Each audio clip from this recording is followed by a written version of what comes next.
Hello, hello, hello, and welcome back to the 3 Up Moon live stream, everybody. It is Thursday, March 16th, 2023. Happy Thursday.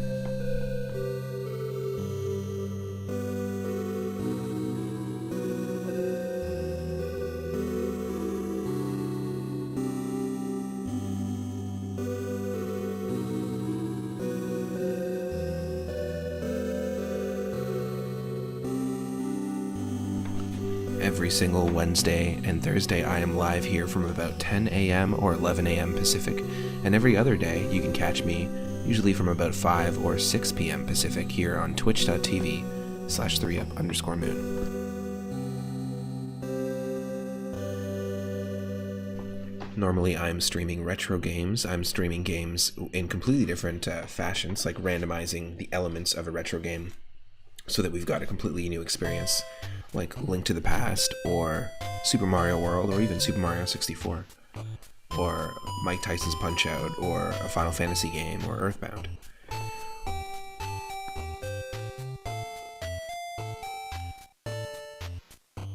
We also have this series called the Retro Roulette, and I spent, we've been doing this for about 2.5 years, or like going on almost 2.5 years now.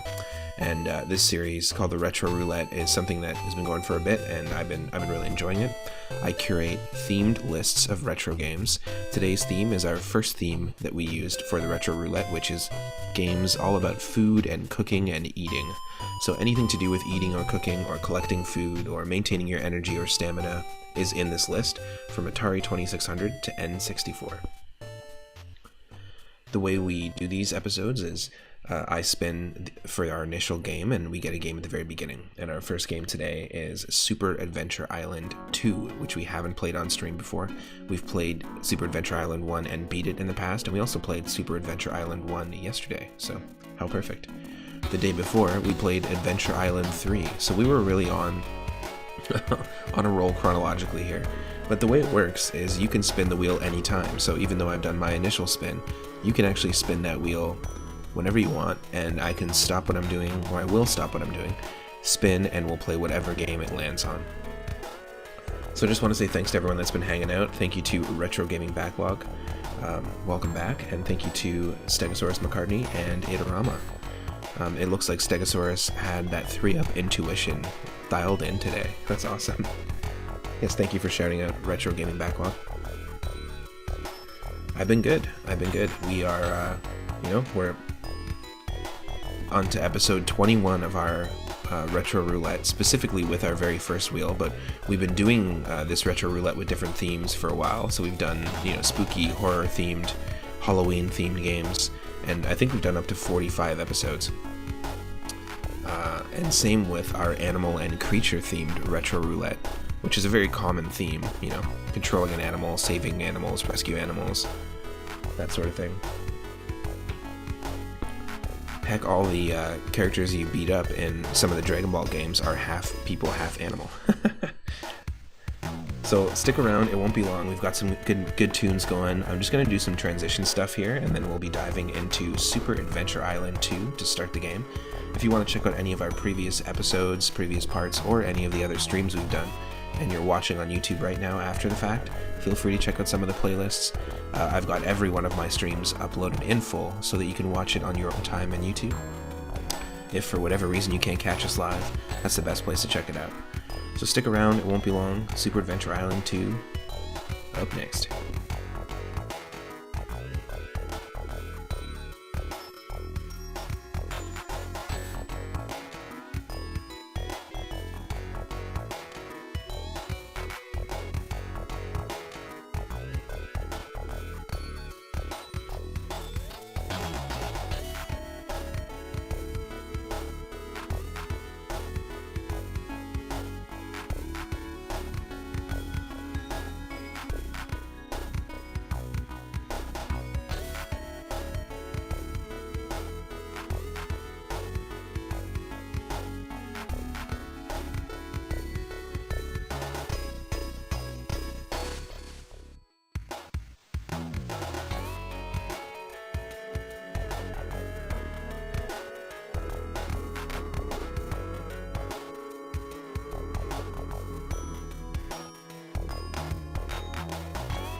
Nice. Just lurking at work, but you'll interact when you can. Well, welcome in.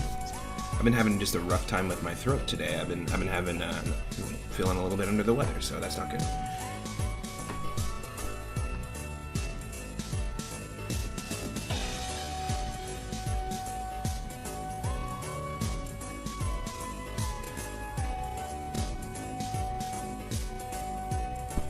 Welcome to Super Adventure Island 2.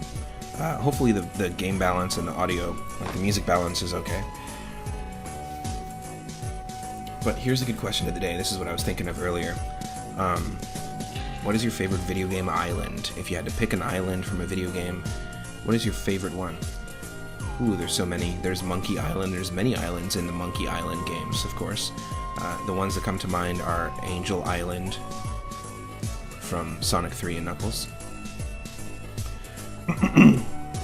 The secret island that looks like a mushroom in World 3 that you can access via canoe in Super Mario Bros. 3 that has 2 toad houses and 2 minigames. You'd probably want to hit up Isle Delfino. Nice. Just make sure you show up when there isn't somebody that looks just like you, causing a bunch of havoc. Don't get framed, you know. Shadow Retro Gaming Blacklog.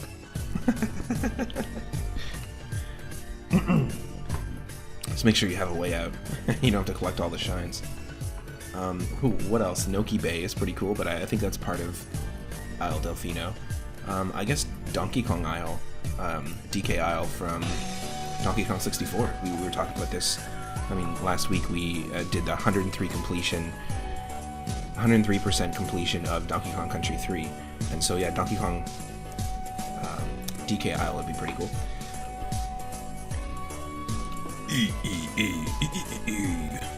What's up, Fooder Hill? Welcome in.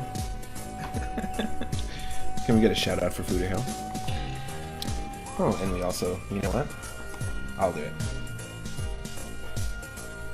Let's hope that hot drink gives you a 3-up. I mean, sometimes it happens. Whoa, it worked. We somehow were able to get a 3-up. That's wow. Very cool.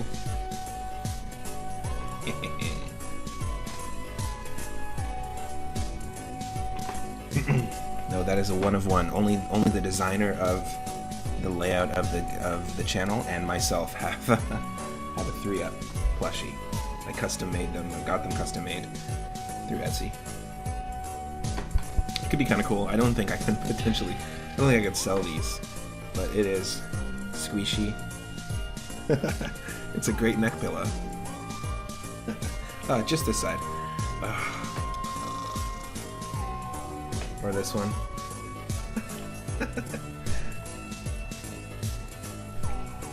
A neck pillow for a kid? I don't know. Take it on your next flight. Pretty cool. But yeah, what's your favorite island? What's your favorite video game island? Let me know in the YouTube comments, not just if you're watching live. Yo, anyone ever tell you that you make a great neck pillow and then someone just picks you up? Like in Ace Ventura, when he wears the Monopoly Man as a fur. Pretty good stuff. Alright, let's do it. This is a Super Adventure Island 2. We've played the first one. We have not played this one on stream yet. After a glorious wedding, Master Higgins and his pretty wife, Tina, were on their way to a romantic honeymoon.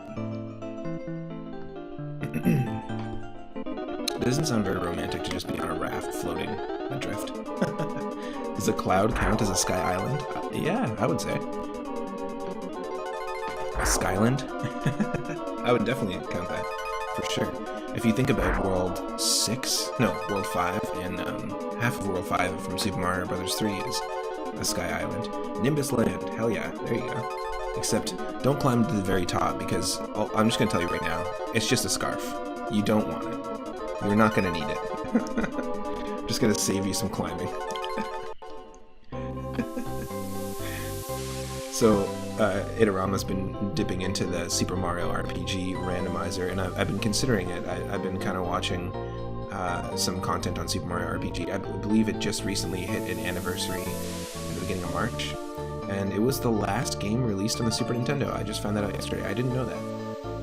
The last Mario game to be released on the 16-bit Nintendo console. It's all new stuff. But I'm glad you're doing good, Fooder Hill. Welcome in. Oh, excuse me.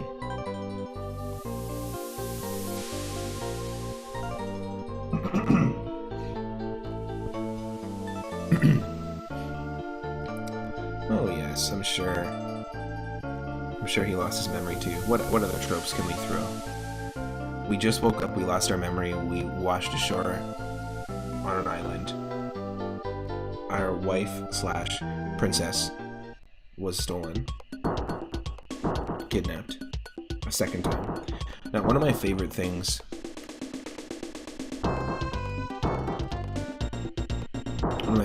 about fan-made ROM hacks is that somebody made a Tina's Adventure Island where you play Adventure Island 2 as Tina, and you have the duck ability, which is only something they introduced in Adventure Island 3, so they added like a new move to the moveset. It's pretty neat.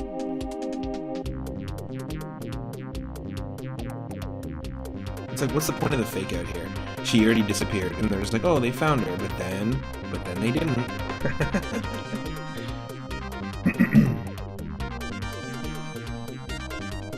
Oh, Super Mario RPG was originally intended to be released on the Nintendo 64. I had no idea that was a thing. But then they changed it partway through. That doesn't happen that often. It usually happens the other way around, right? Where they were making something intended for one system and it's taken them too long. So they have to, we gotta hold on and remake this for the N64. Interesting.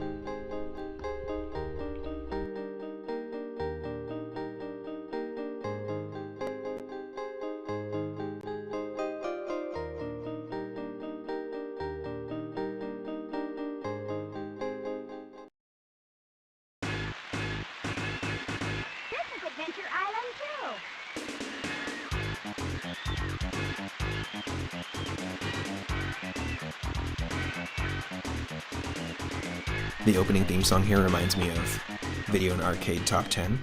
It's a show that I used to grow up with.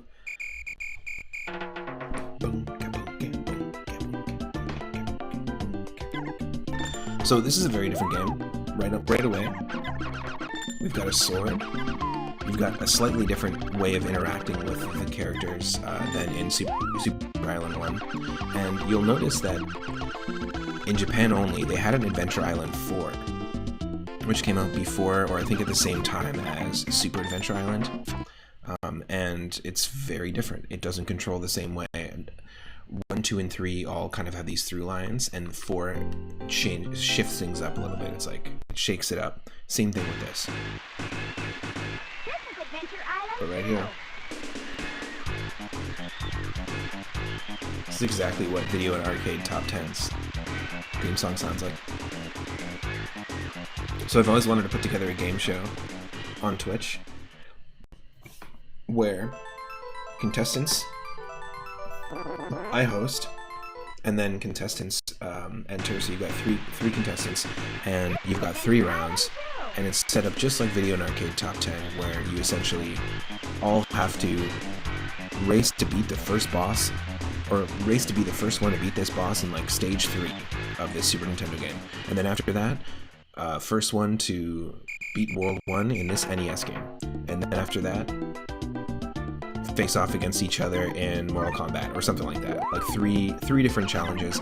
And this old game show I used to watch growing up, like kids would enter and you could also win the games you were playing. It's also a place that would give you video game tips, kind of like stuff like G4 Tech TV well before that was a channel.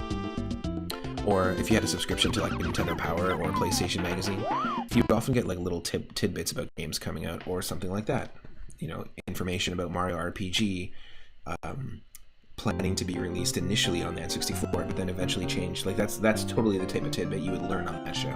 And so I think it'd be really cool to do this sort of trivia video and arcade top 10 combination thing. I think it'd be neat. I'd love to host it. Absolutely.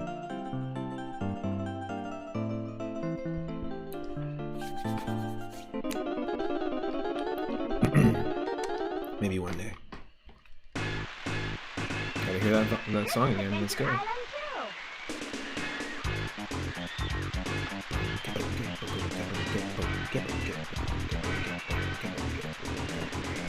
And the theme song to theme song to Video and Arcade Top 10 was actually a song from Mega Man.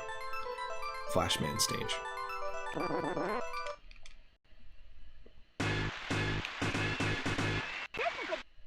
Yeah, I get it. This is Adventure Island too.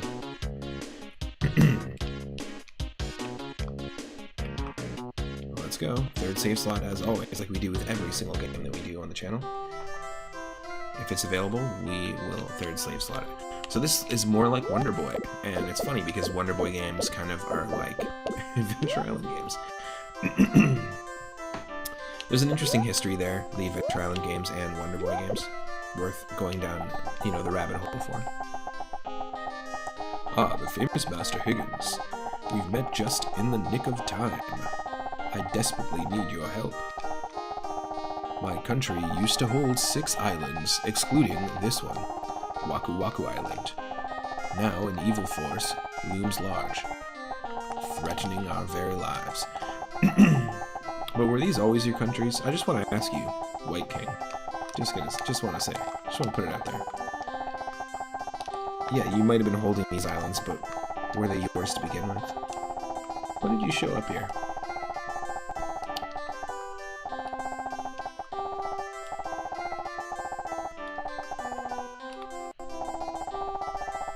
Just saying. Take these 100 coins for your arduous journey ahead. Alright. Again, coins, not a thing you would ever see in Adventure Island games. And you notice that we don't have that stamina bar right away. You do have to still collect fruit and food and stuff, but it's very different. It's not like your timer and your health.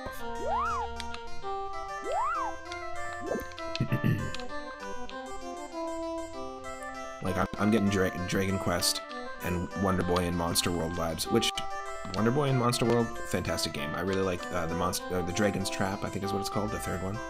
We played a bit of that, and it was recently remade on the Switch. I think in the last like 3 or 4 years, and you can actually toggle back and forth between the original Sega Master System graphics and the new ones, which is kind of nice. Our inn has a reputation for inducing wondrous dreams. Well, I gotta screenshot that. We have a dream and mind and perception-themed retro roulette wheel, so we have to save that for a future, future Twitter post there. That'll be 10 coins. Can you afford such luxury? You have 100 coins. Yes. No. No, I'm not gonna spend money on healing my heart that's already filled. Get me out of here.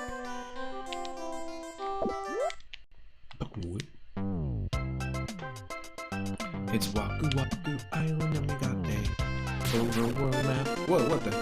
An overworld map with a wild battle? What?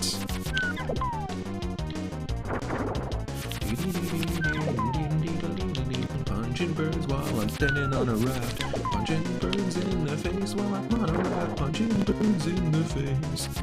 Punch all those birds in the face. Punch them in the beak. Punch them right in the beak.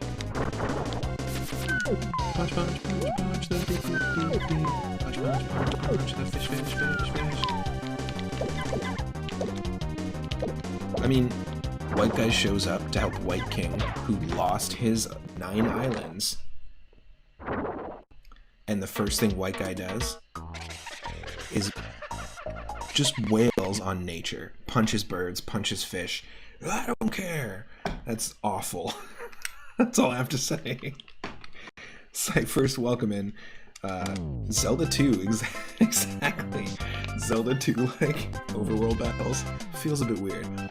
You never had like fully traversable overworlds in any Adventure Island games, but also if you play Adventure Island 1, 2, and 3, the overworlds are kind of random. Like if your character, it feels like your character just kind of moves into random locations and then takes you to a level. So it's impossible to know, like in Super Mario World, oh, I can see there's like 5 levels there. It's impossible to know how many levels are ahead, because it could look like, oh, I'm so close to the final castle or the boss fight, and then it moves you like completely the opposite direction.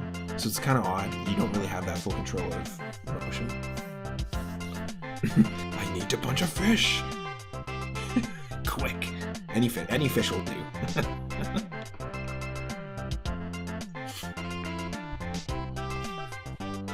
But yeah, this is a very odd direction to take this game in.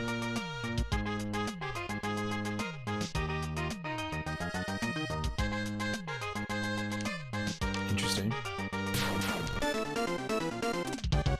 But at least they're trying to like, it looks like they're trying to like add a little bit more beef to the game, essentially. Oh, is that a flying squirrel? Sorry. We literally punched, sorry, we just punched a health potion out of the stomach of a flying squirrel. Like imagine punching a squirrel as it's flying full speed at you while you're on a raft, and the motion of you punching somehow, without cracking the potion bottle, the glass bottle that was in this squirrel's stomach, you somehow just floop, it just came out.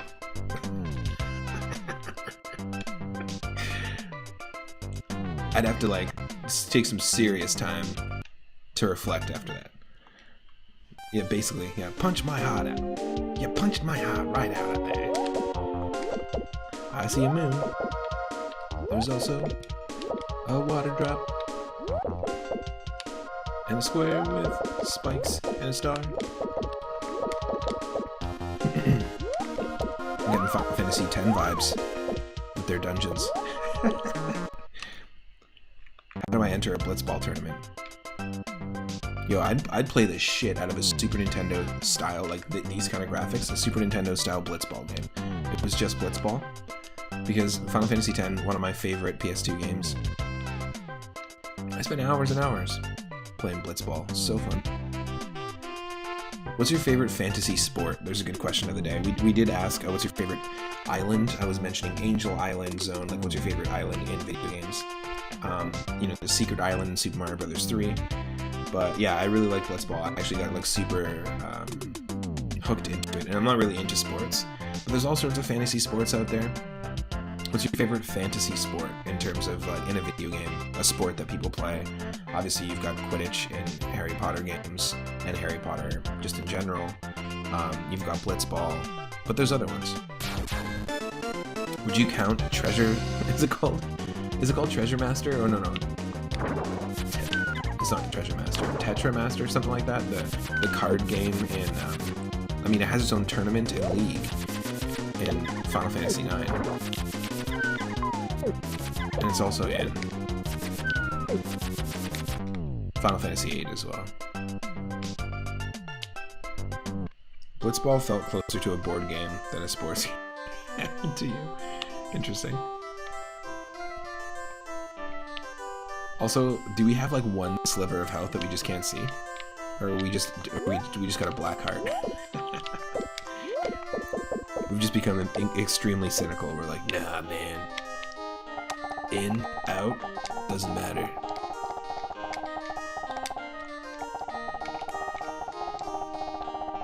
Can you afford such luxury? And we're just a walking corpse. Yep. I said no. By mistake. No.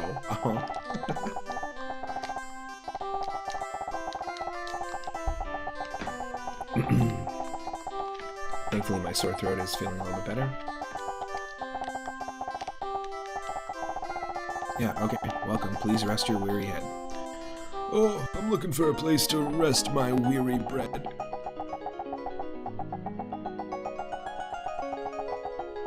Higgins soon falls fast asleep, and in his dream, he hears a familiar but a distant voice.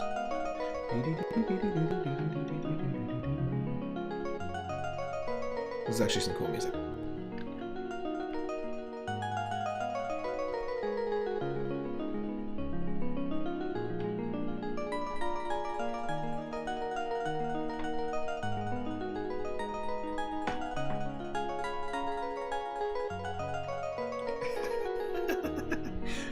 Imagine going to a tailgating party outside like a Super Bowl game, like a massive game, and you blare this on massive speakers with your beer, and you're just like immediately get kicked out. That's the kind of thing I would do. Yeah! Football! While this is playing. Crush a beer on your head.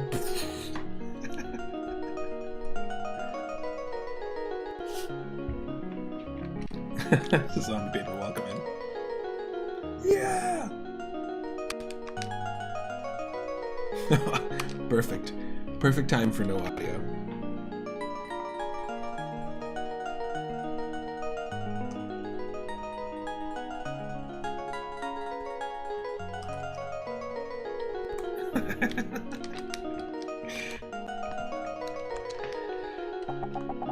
Master Higgins, can you hear me?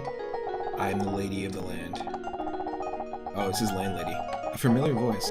First, find the rent for this month and drive it through the mailbox. Then you will see a path which leads to you being able to stay here for another month. I implore you. Come and bring me the rent. Ah, what a dream. The lady of the land.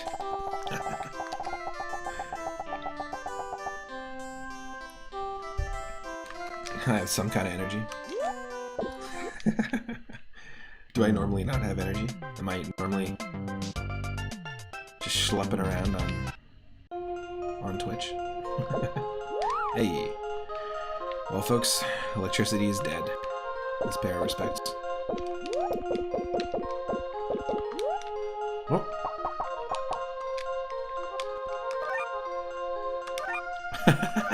I'm sorry. Let's go back to that menu. Weapon. Choose your weapon. Fist. The Widowmaker. That's what he calls his fist. Armor. No armor.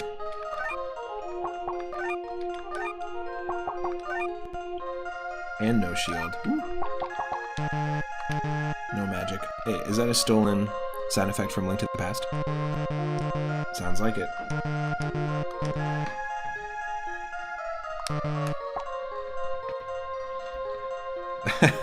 Reminds you of one of your coworkers when he's had that third energy drink. I literally just had a giant coughing fit this morning, started an hour and a half late, and barely even finished my coffee today. Where normally I have like 3 coffees before my stream. But you know what? It's also my Sunday, so perhaps I got enough sleep. I've had a really long week. So playing, it's definitely different energy I'm bringing to the table than when we were playing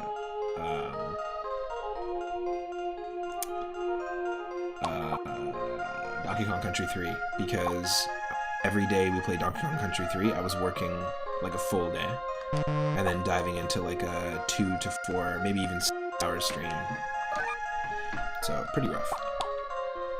Very different. Let's save it. Wow, that is quite the save sound effects. There's some interesting sound effects in this game. I'll just say that. I will just say that.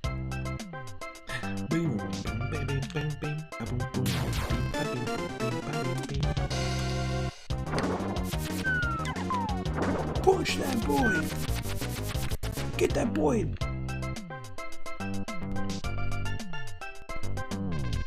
What did the boy do? Well, he did his doity. That's what it did. It did us some doity.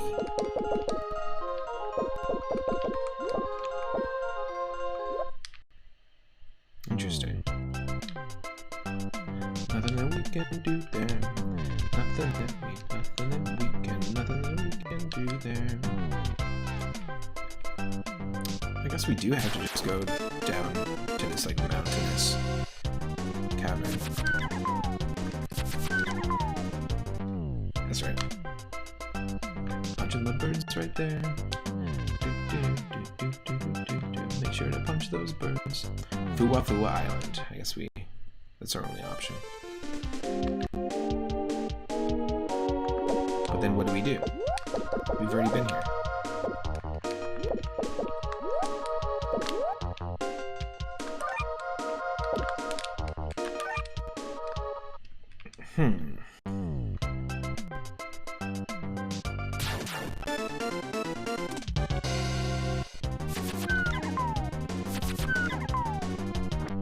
definitely Zelda 2 like. Oh, Poco Poco Island. Yes, please.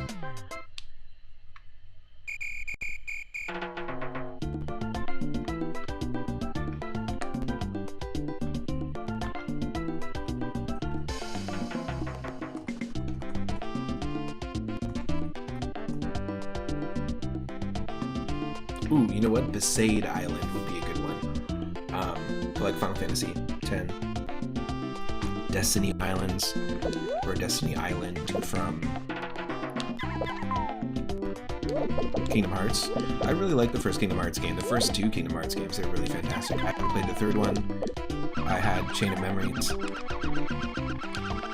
Excuse me.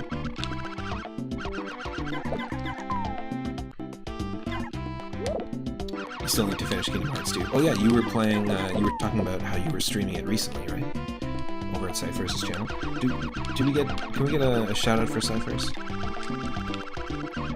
one of our mods. But yeah, that game is great. It's got some really, like, there's a reason why it's a series that continued. It's got some really, really interesting story beats. I have a lot of,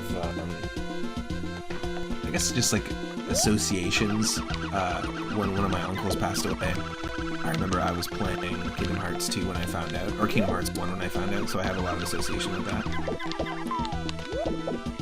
But the music is fantastic. The person who does the music, like the music in the first two games, to be honest, like the original music especially, not just the, you know, the arrangements of well-known Disney songs. It's really great. There's too much noise in your channel for RPGs. Yeah, you can't enjoy the music over the chaos, that's true.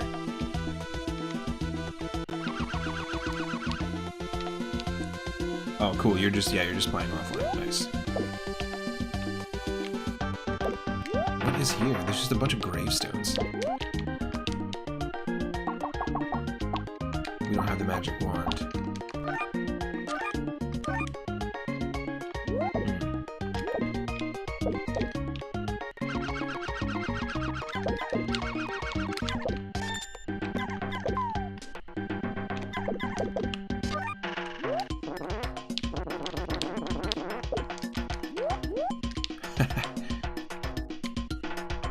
Hold on. The screen transitions suck.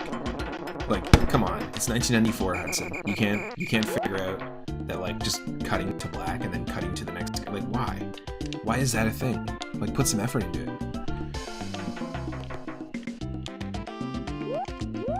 DuckTales on the NES does it better.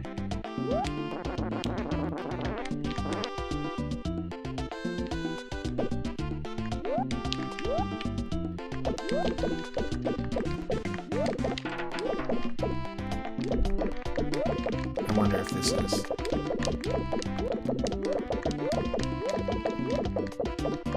Something we can break. Too much effort in adding in the RPG elements, maybe.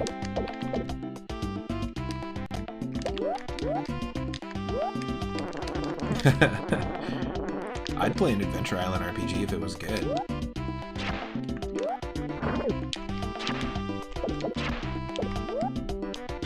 Alright, there's gotta be something that we need equipment to get down here for sure.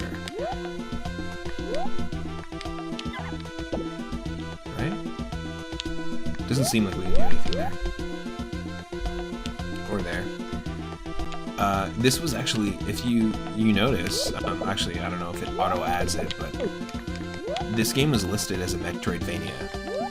Now that's kind of funny to me, but it does make sense if you look at like how there's all these different platforms we gotta activate. We've got magic, we've got gear, we probably need to get something like the super missiles to get past here.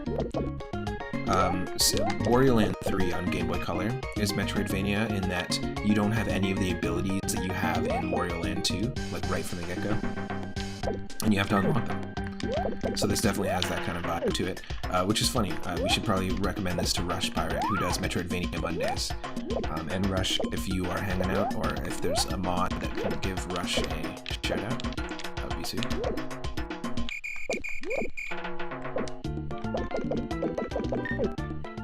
Well, this would be a really awful one to recommend as a Metroidvania, though. What? What is that? What even was that? Did my controller die in that moment? Hold on a second here. That's so funny. My controller literally died when the game over happened. Okay. There.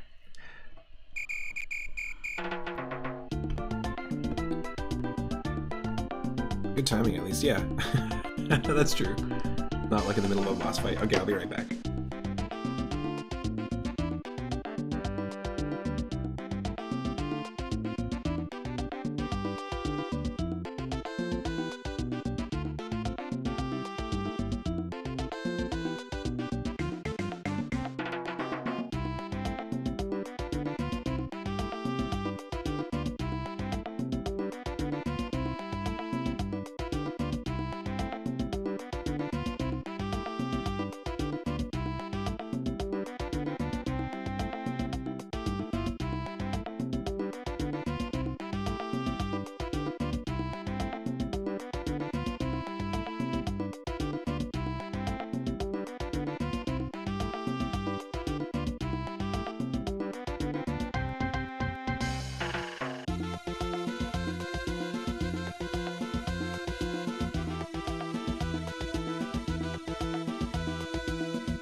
you think this music was inspired by Donkey Kong Country at all? Come on. Come on.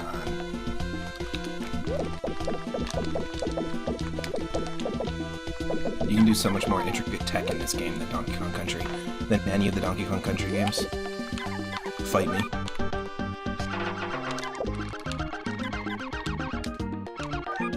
Show me one fucking potion in the Donkey Kong Country game, and then come at me, you know? Fuck. I'll fight you right now.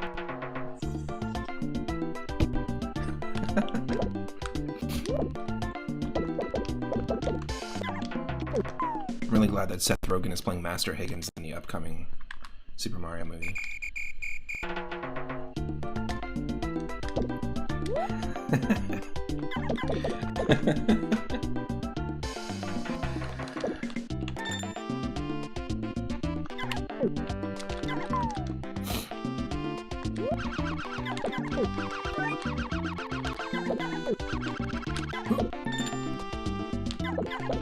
Alright, if we have potions, can we use them?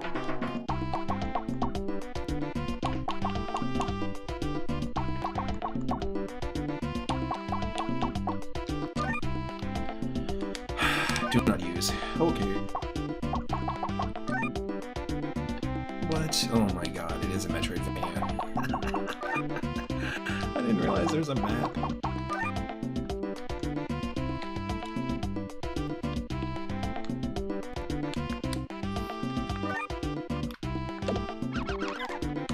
Oh. There we go.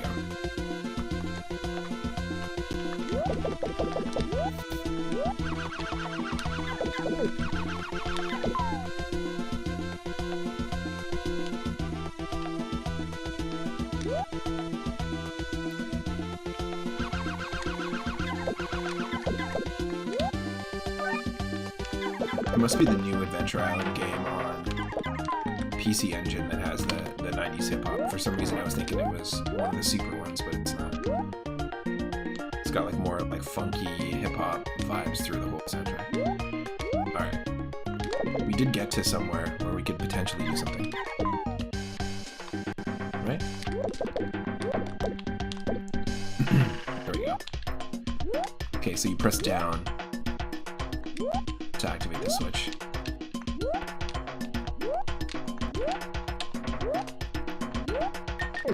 Oh.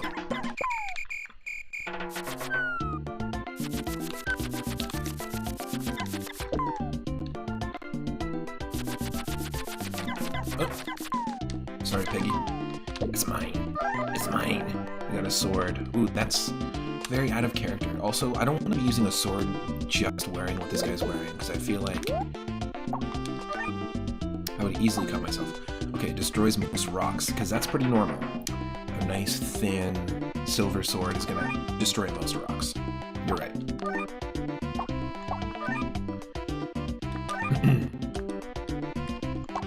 Did I equip it? There we go.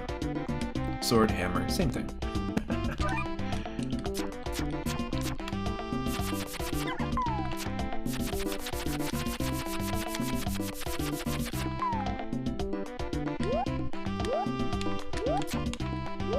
Yeah, this is just no. Like, I understand maybe they got rid of it because they got rid of the hatchet, but like, there's something about the arc of the hatchet in the original games that's very satisfying. It's kind of like taking away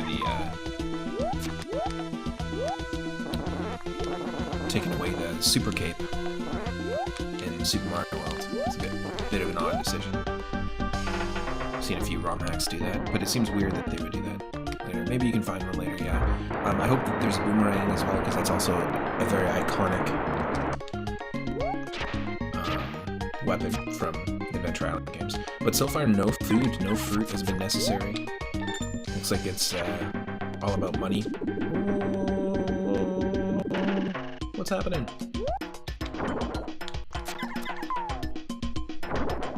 Sewer surfing.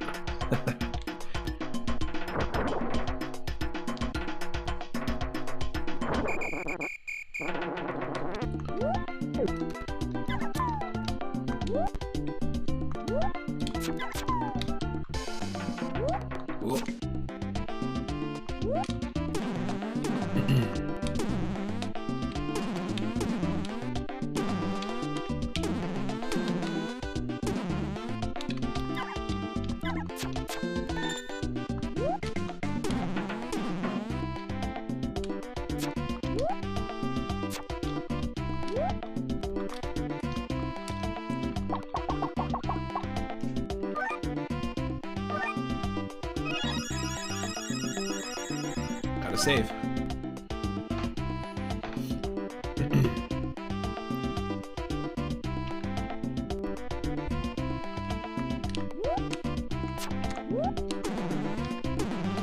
Oh.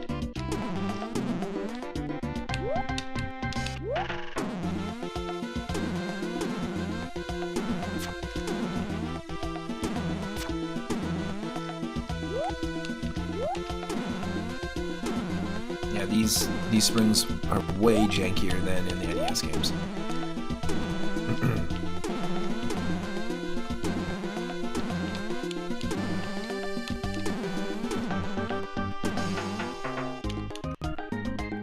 What? Oh, nice. It's like stopping for a cup of tea. It's a healing spring.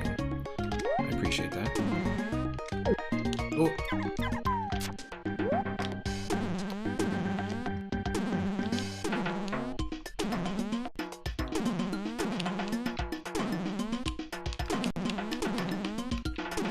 Oh.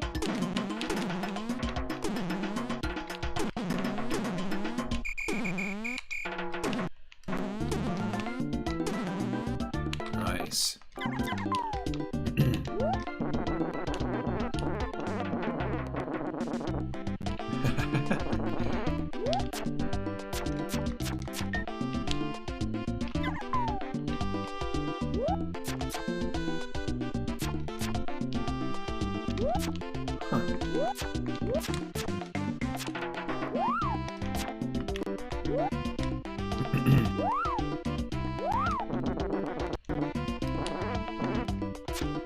Oh. Imagine if we got a DuckTales game that looked like this. Not like this specifically, but like a 16-bit DuckTales game. Like if Capcom decided. Destroys most rocks, but not all of them.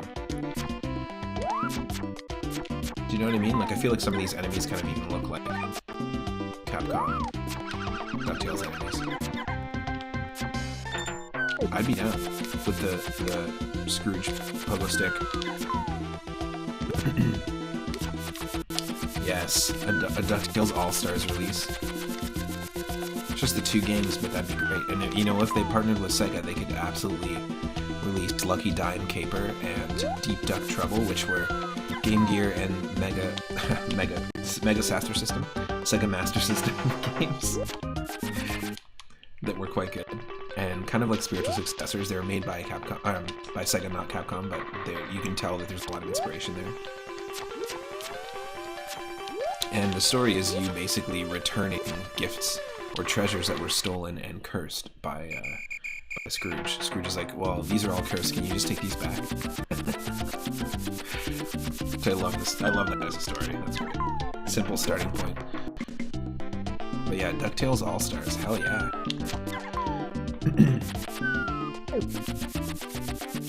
You know, the DuckTales game that was remastered a while back, where they hand drew everything in 2D, I remember it doing quite well.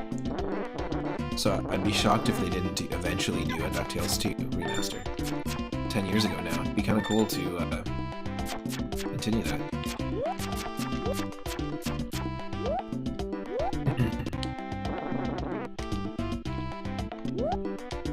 Oh! Owl. Yo, Surfins, welcome in. Thank you for the hydrate. I need it. I need it. Oh, that blows me away. DuckTales Remastered came out 10 years ago. Oh my god. That is awful. Hope you're doing well. I'm just having a little bit of a sore throat, so I needed the hydrate. Okay. Good. Biggest hurdle is always working with the Disney license. Absolutely. I imagine the only reason why we got so many Disney licensed Capcom games in such a short span of time was just that contract. They had a contract within a certain amount of years, so they're gonna give you Chip 'n Dale Rescue Rangers 1, Chip 'n Dale Rescue Rangers 2. Which, those games and the TV show hold up so well. I rewatched the TV show, I still haven't seen the movie, but I rewatched the TV show, and in rewatching a lot of those Disney afternoon 90s shows, Darkwing Duck, DuckTales, and Chip 'n Dale Rescue Rangers are the ones that hold up the most to me. Oh, okay, we drain the water. We drain the water in the other area, so that now it gives us access to this, which is a life bottle. I mean, that's a heart, but I also life bottle New York.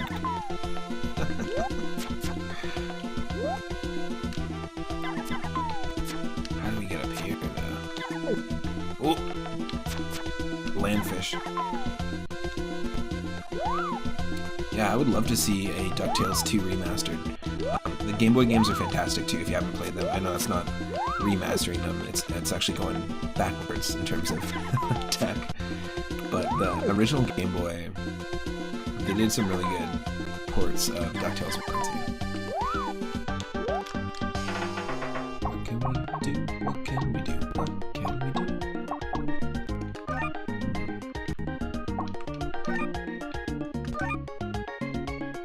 DuckTales 1 Game Boy controls are jank. Oh, compared to the NES one? No, you can't get like an extra boost from these.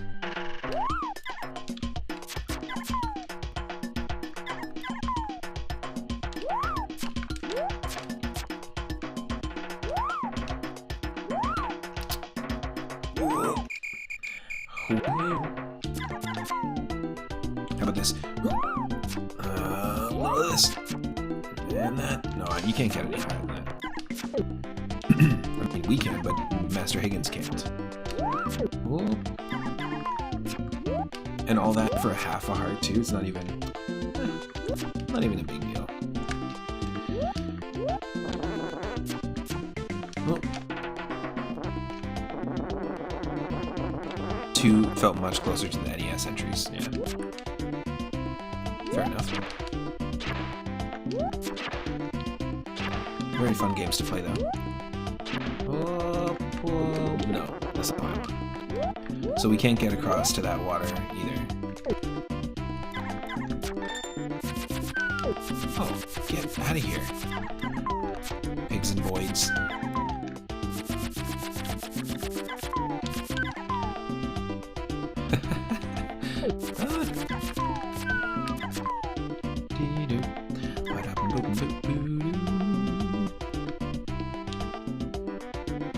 Okay, now it's Prince of Persia.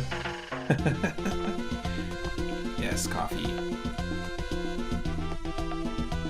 I'm gonna take Surf and Hydrate and multiply it by 3, turn that into a 3-up. And if you're any one of our followers or subscribers, drop that 3-up emote. Why not?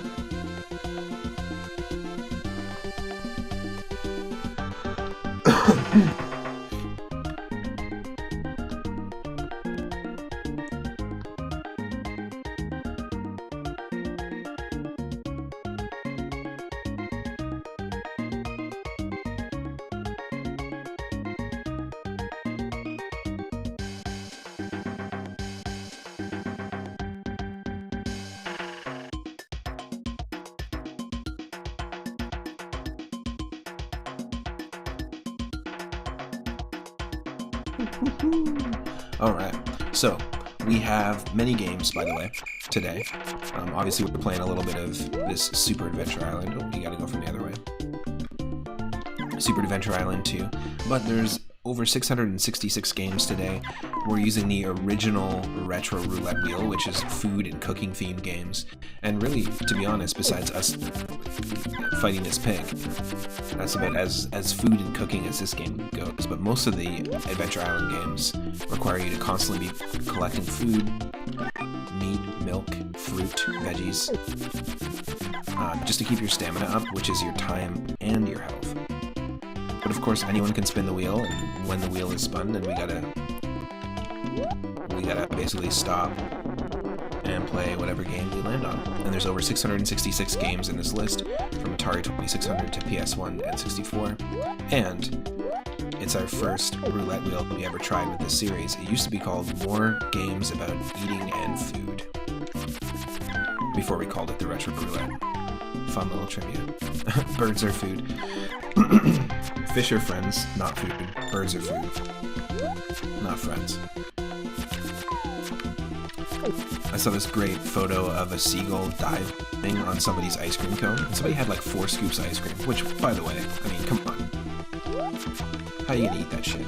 Probably very messily, and albeit very quickly. But it was a seagull with its mouth completely open, like, just swooping straight down, and it was ready to just eat all 4 of those ice cream scoops, while someone was like looking away. They weren't looking at their ice cream cone. It's a perfect photo. And it said, "Birds don't give a shit." They don't care that that's your ice cream. They don't care that they can't fit all that ice cream in their stomach all at once. It was just like, "Ah!" So good.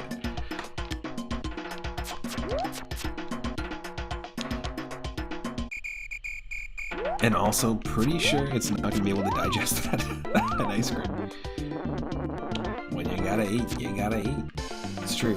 I saw that in some rare cases, like cows that don't eat meat, obviously, have been known to like eat other farm animals because they just didn't have enough protein or energy. And a farmer reported that one of their cows, just full on, they saw the cow just like see a rabbit jump by, like hop in front of it in the pasture, and the cow just ate the rabbit. Just full on took a bite and just ate the rabbit. Didn't even cook it. What a cow move. Such a cow.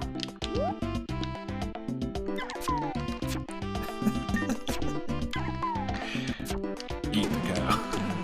Well, then at that point, you eat the cow and the rabbit. Complete the cycle, exactly. Especially if you're a rabbit. If you're a rabbit out there and you're watching right now, eat that cow. Get revenge and complete the cycle. Worship him, exactly. He's a little Pippins, man. That's so wild. But in the world of nature, like, we're the ones that apply these sort of labels and things as humans. In the world of nature, like, it's about calories. It's literally about energy. It's like, I need my life to be longer, so I need to add your life to my life. Exactly. That applied nib dynamics. I like that. You eat the cow, then you yourself get devoured by rabbits. And now all I can think of is Monty Python. I need to remember, what is it, Night of the Lupins or Night of the Lapins or something like that. There's an old school horror movie, and I brought this up in conversation a couple of times with friends, and we had to look it up. But there's an old school horror movie. I think it might even be like a Roger Corman, like, C movie. And basically, Roger Corman is known for developing a lot of questionable sci-fi movies. But there's one specifically where it's like the attack of a bunch of giant rabbits that eat people. But the footage is just these cute little rabbits. There's like nothing wrong with them at all. They're just like doing their thing. But people are green screened in front being like, "Ah!" like a Godzilla movie. It's so good. Night of the something.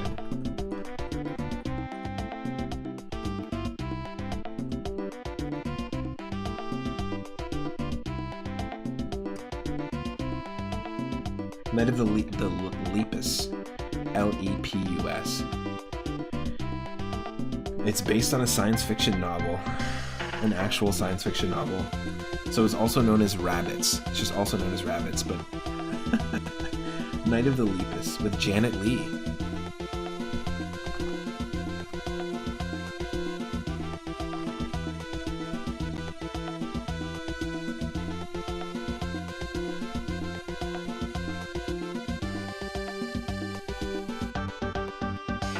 Who, of course, is Jamie Lee Curtis's mother, and was in many, many movies, including Psycho, Little Woman, and Manchurian Candidate, but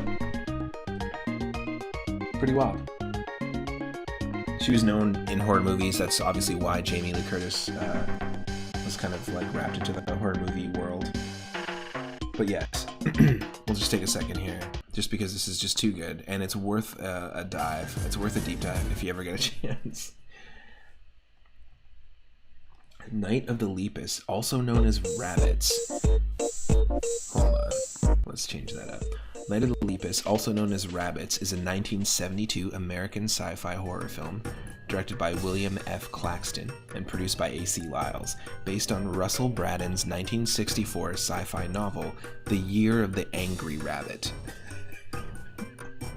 The plot concerns an infestation of mutated rabbits. The film was the first science fiction work for this producer and director, both who came from Western backgrounds, and they've got Janet Leigh and Rory Calhoun as the main characters. Shot in Arizona, they used domestic rabbits filmed against miniature models and actors dressed in rabbit costumes for the attack scenes.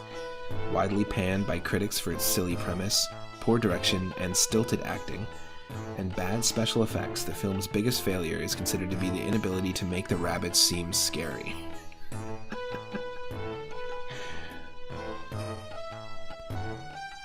And by the end of it, they have to call in the National Guard. Sorry, spoilers, if you were planning on sitting through the entire thing. It was on an episode of The Best of the Worst. Yes, I've definitely seen it there. I've also seen it on Mystery Science Theater, if you're a fan of classic Mystery Science Theater. It's a great episode. And Rory Calhoun. I bet he does a lot of standing and walking. Exactly. Mighty Collector, welcome in. Let's get some shout-outs. For Servants and Mighty Collector. Of course, Twitch likes to delay those shoutouts. This is a playlist, by the way, that's playing called Full Tummy Happy Heart. It's a bunch of food-themed Nintendo music someone put together. Diplodocus24 on YouTube put it together. So we got a food-themed playlist, we got a food-themed wheel list, and of course, I'm just going to take a break because this music's really good. And just going to get some more food in me. Got some coffee, got a snack. And then we're going to continue with Super Adventure Island 2, which is a Metroidvania.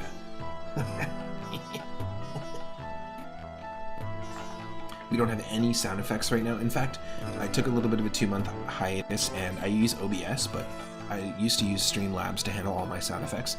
But all my sound effects have kind of been put in a drawer for now. I had 64 to mess around with, but we will get that going soon, sooner than later. And also, specifically, Switch streams. I was talking about this a couple days ago. I want to get back into Pokemon Legends Arceus. I want to maybe do some more multiplayer Switch streams, just in general, like more Switch co-op kind of stuff. So I'm going to set that up. I haven't had it set up in this new space. There's been a couple of configuration things going on, but soon there will be more Switch streams.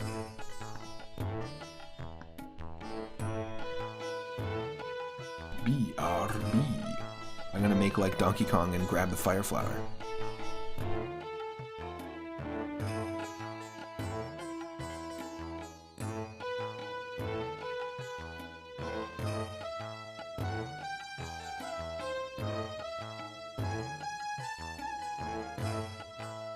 Ooh, yes, I'll just return in a second here. B. Jonas, welcome in. Hope you're doing well. Hope you're having a good Thursday. Yeah, this is a different one. This is Super Adventure Island 2. They got rid of the stamina bar. They actually have it working a little bit more like a Metroidvania, where you have to explore, and we actually unlocked a sword as our first weapon. Very weird. Here's a shout out for Mighty Collector as well. And I'll be right back, but we'll be continuing this. And weirdly, like, I was mentioning that it feels almost like DuckTales did some of this better. Like DuckTales on NES, which is an interesting observation. I never really thought of DuckTales as a Metroidvania, but I would play the hell out of a DuckTales 3 that was a Metroidvania. I'm in. DuckTales Dread, please. DuckTales Prime Remastered.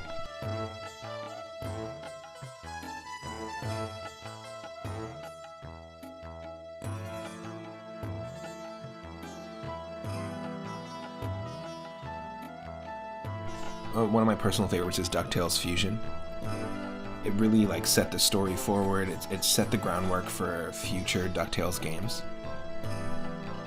And it kind of went under the radar.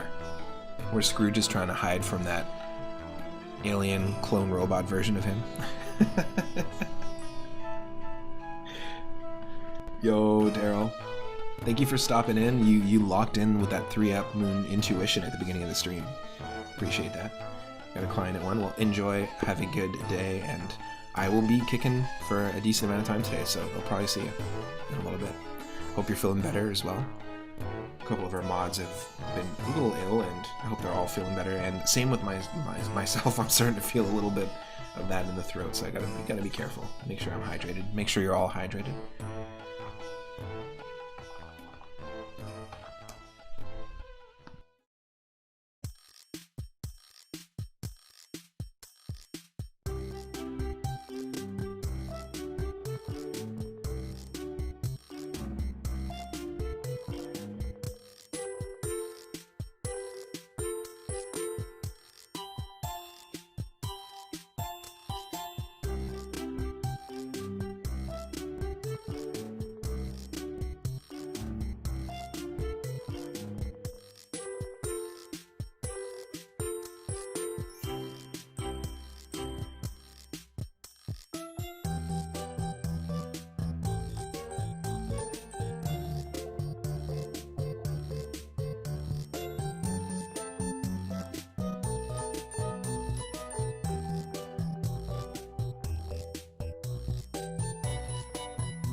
Perfect.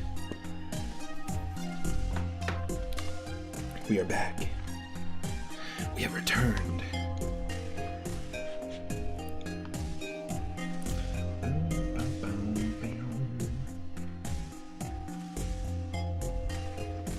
Partner's working from home, so also making sure we both got enough coffee and food.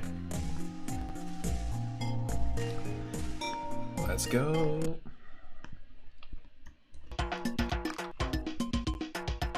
Alright, you should be able to hear the game and also hear and see me, and let me know if I need to adjust volume. Probably just a touch.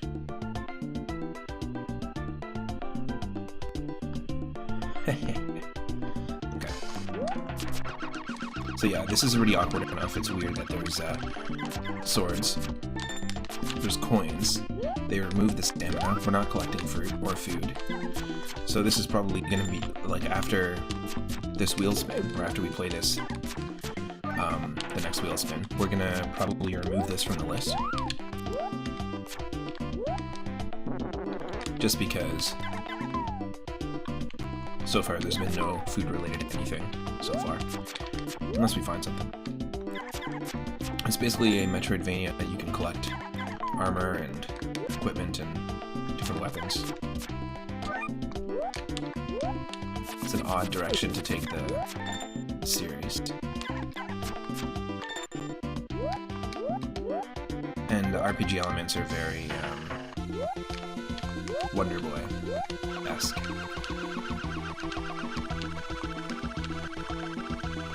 Oh, great.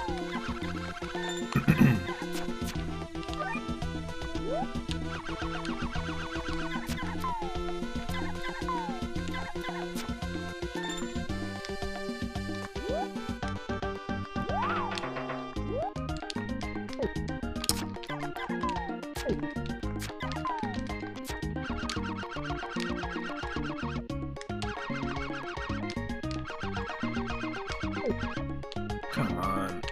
Ugh. Found the dagger. Again, kind of a weird weapon. Doesn't really make sense. But Fist is described as the Widowmaker. Silver sword destroys most rocks. Dagger, flying punishment. Okay. Yeah. Alright. Whatever.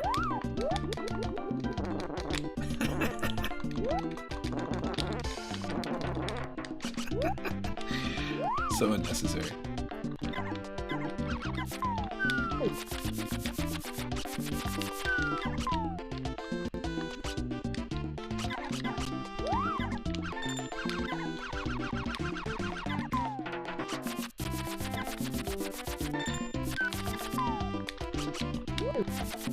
Oh.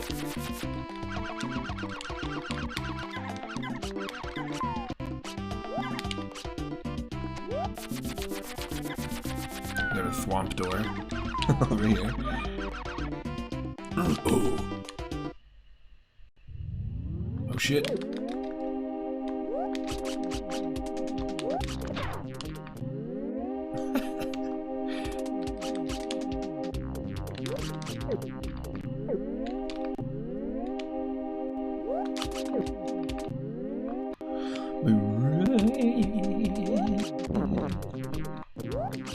We gotta hit him in the tree here. I gotcha.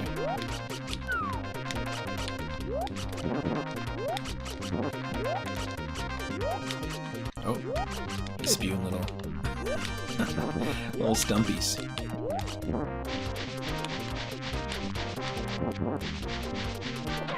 Oh.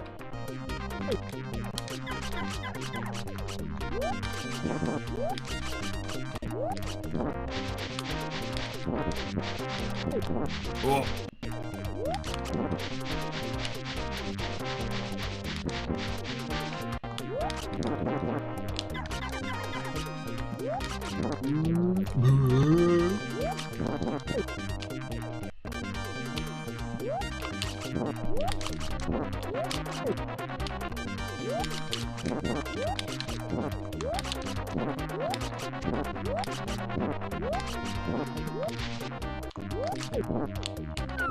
Oh. Oh, we still have a sliver of health somehow.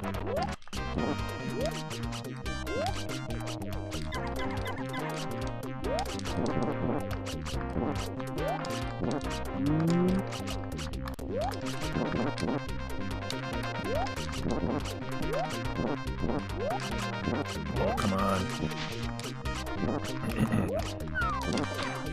Come on. We got him.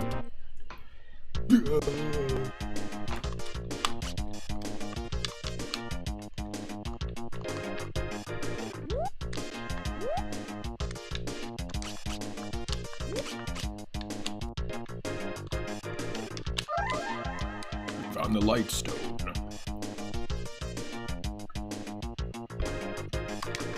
Now we can evolve some of our Pokemon. Higgins hears a voice.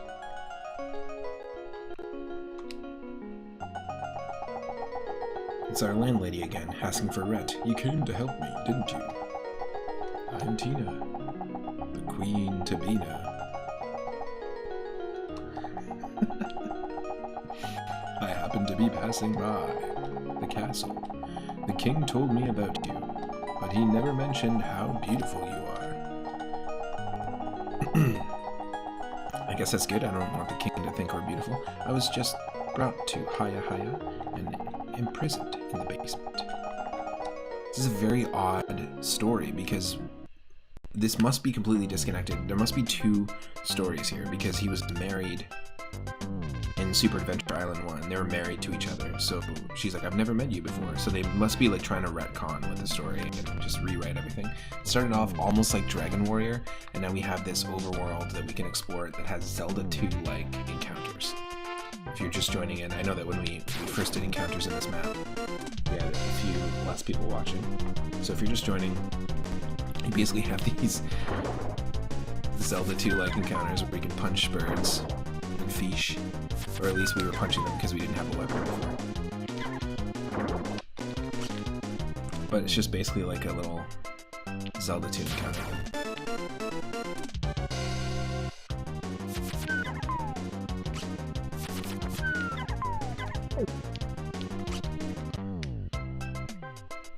So who was that? He was married to Tina in the intro. That was Tina. That's what I'm saying. Unless there was like a weird... Because they did explain at the very beginning that he hit his head. That Master Higgins hit his head and that he's lost all his memory. So I wonder if potentially so did Tina. And there's something happening here that is erasing both of our memory. That's why she's like, it's the first time I met you, but you're so beautiful. Which is like maybe... I don't know. Some connection there. Who knows? It's too deep for a 2D platform. It's not even as good as the first one.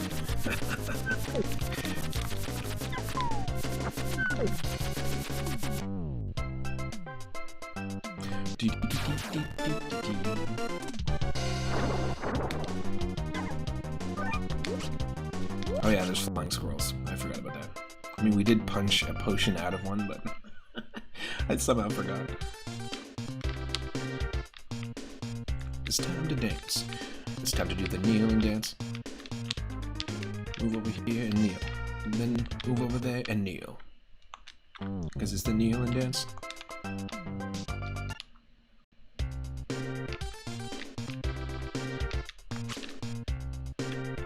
If we had no health, this would heal us.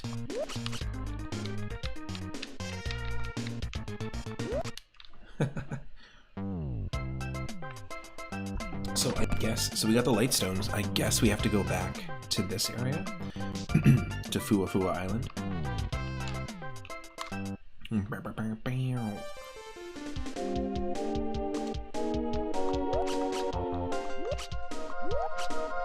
Nope.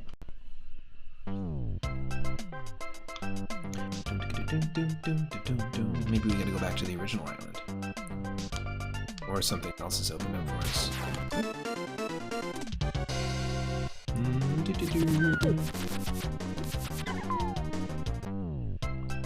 I'm not a huge fan of the dagger. I think I like the sword better. But I miss the arc, you know?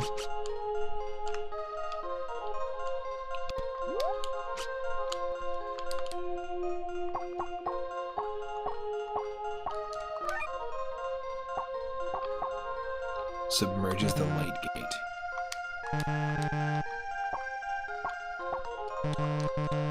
What does that mean?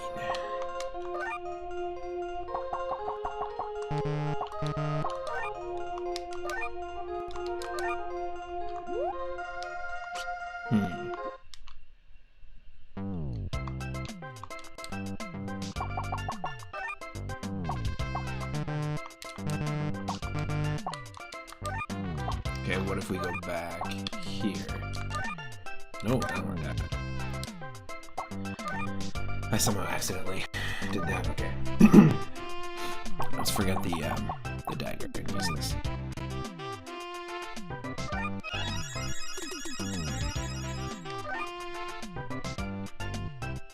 Let's try and use the light stone in this actual area. It's not letting us use it on the overworld.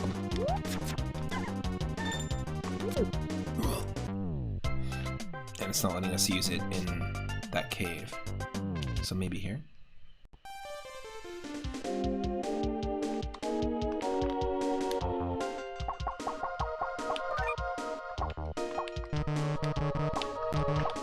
Nope.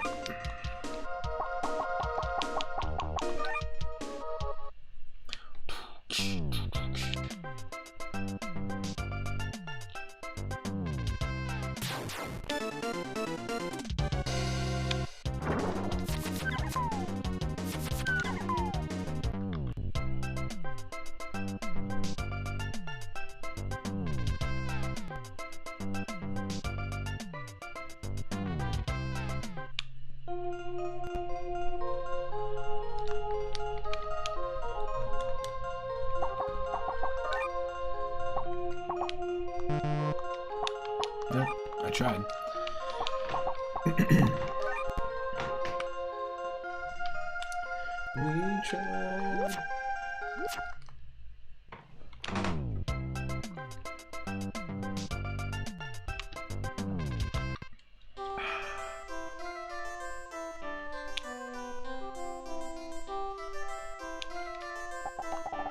Higgins, here's a hint.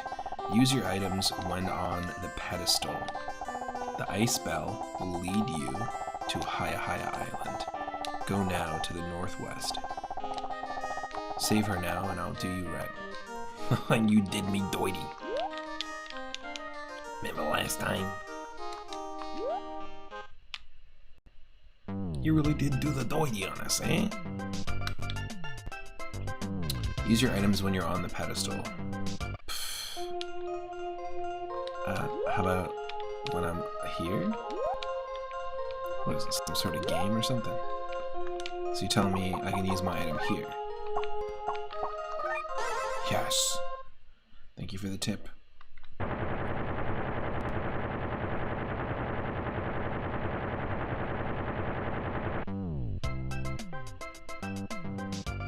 Hey. Go northwest.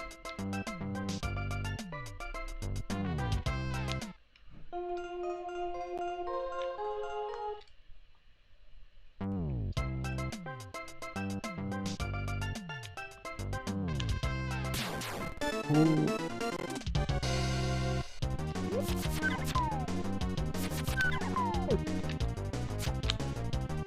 Can't get health from them anyways, so there's no sense.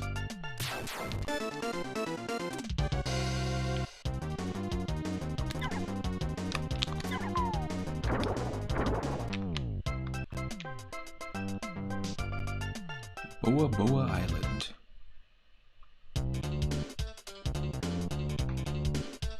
Casino Night Zone, anyone?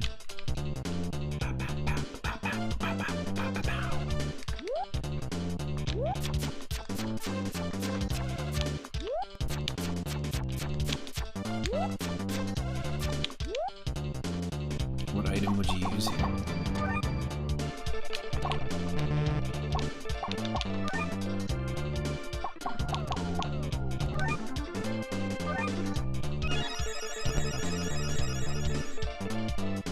Boa Island. We might have to add this to our stream playlist.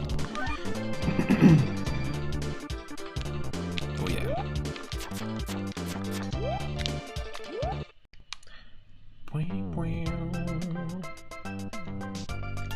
Ooh.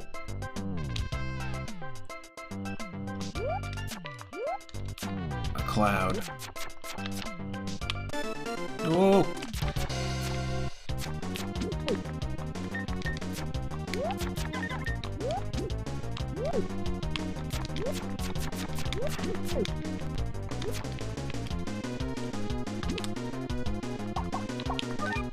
We don't have any armor.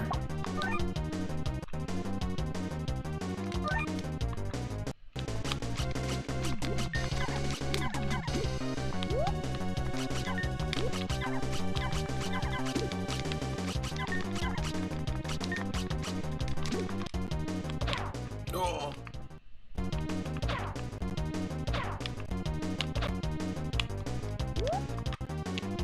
Someone saved ourselves.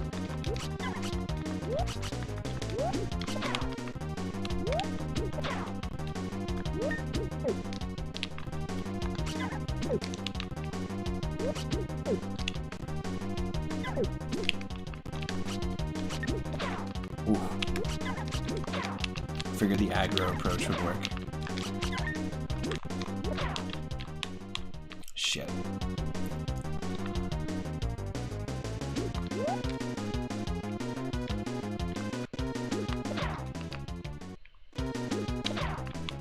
How about this? Ooh. Back off, get your own sandwich.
This character looks like Pete's Dragon meets one of the NPC characters who would enter the world tournaments in Dragon Ball, the original Dragon Ball.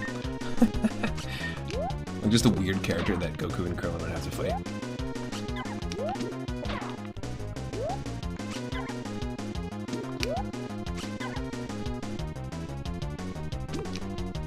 I figured the best strategy is just to do this since we have like no health and we're in unintentional one-hit KO mode, or Moon Doom mode as we like to call it around here, where I put myself in a situation either through save states or gameplay where I cannot take a hit, and if we do, we die. We found the Sunstone, now we can finally evolve our Sunkern into Sunflora. Let's do it. I think Sunflora gets a bad rap.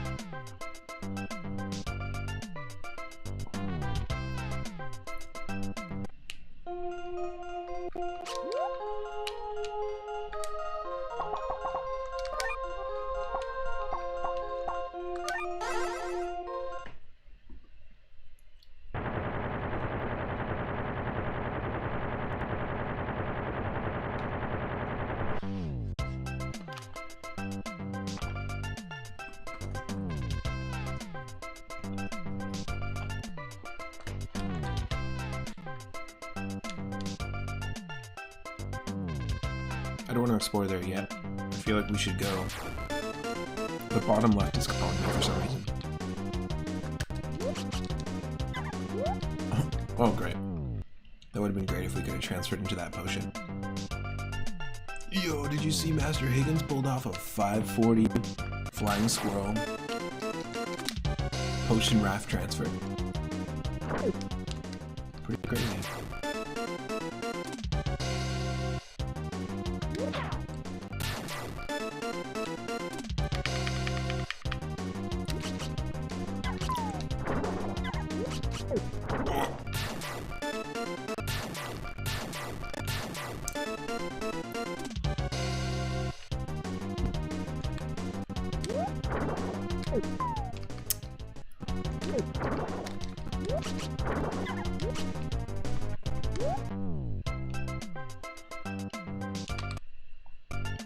Nothing here, right? Nothing secret. This way comes.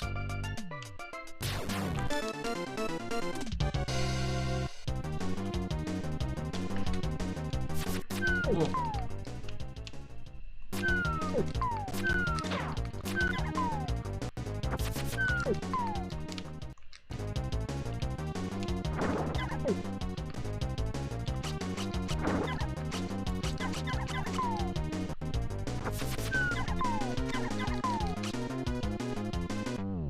The fish take way too many hits.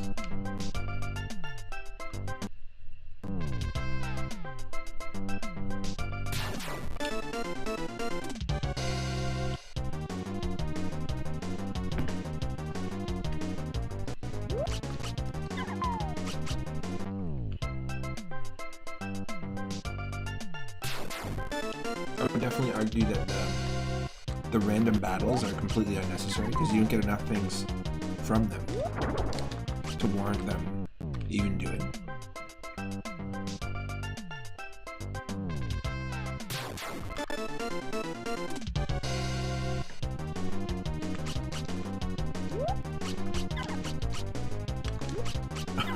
Good old skulls and penguins. I guess they're scuns. Skulls and penguins, you know, with peanut butter and jam. Flying bat skulls and emperor penguins that spin when you hit them. Oh, do you want that sandwich toasted, sir? Or? Yes, please.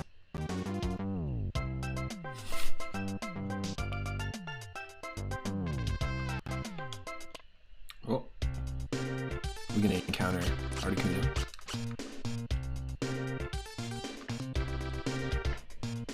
Bat-winged skulls and emperor penguins in the tropical archipelago.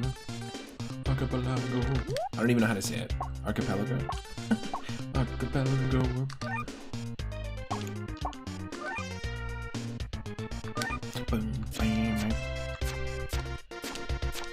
This is a very Teenage Mutant Ninja Turtles vibe. Select your turtle.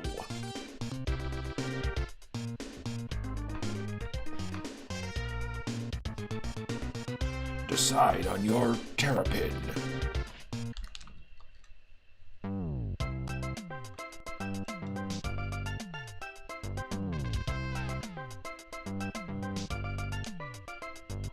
A secret or a waste of time?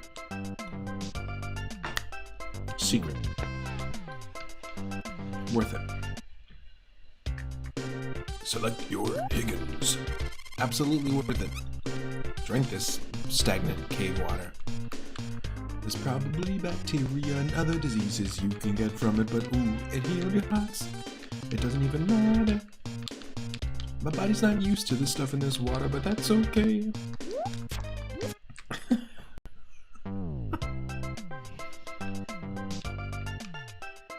He does not have much time left. It's not a joke.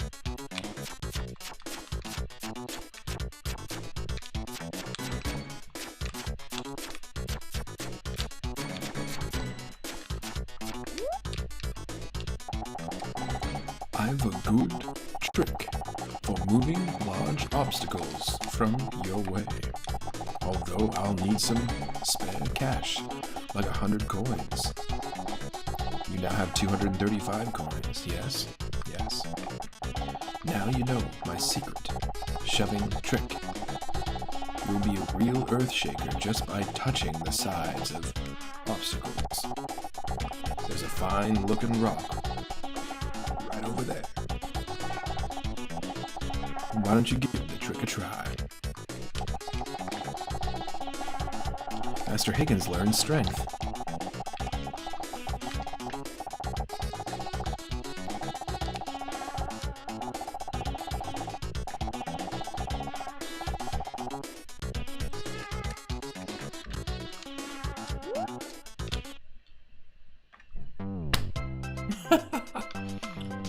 Underwhelming much? It auto teleports you? There we go.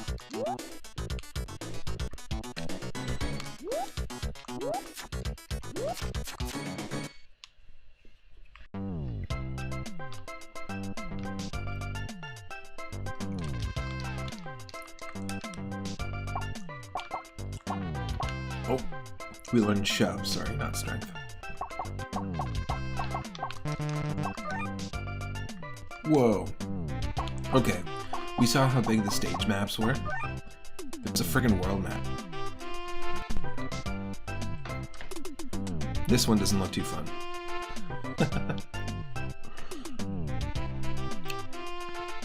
Wow, how big is this game? That's crazy to me. But if it's a Metroidvania, I get it. Maybe it's bigger than expected.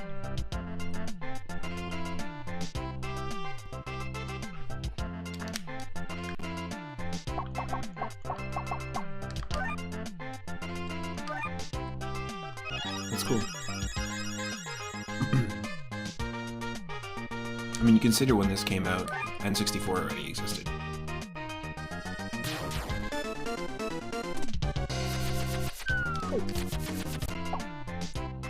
I'm pretty sure. Or would have just been on the cusp.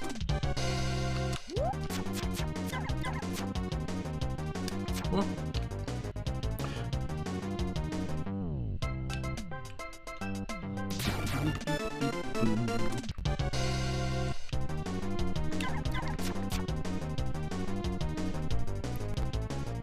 There is another area with a rock that we could have pushed way back.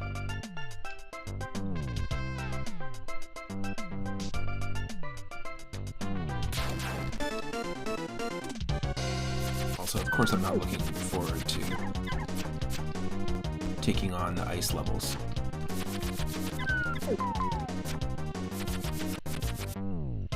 Oh, this was 2 years before N64? Okay. Oh, I guess, yeah, N64 is 96. I thought it came out in 1964. Huh? 1964. That's why they named it that. The first time they released a game where people were holding hands, there was an outrage.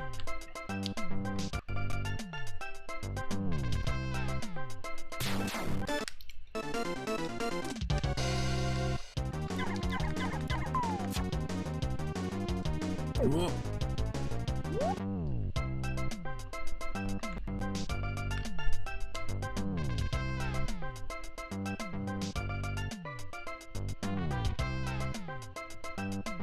So you can totally...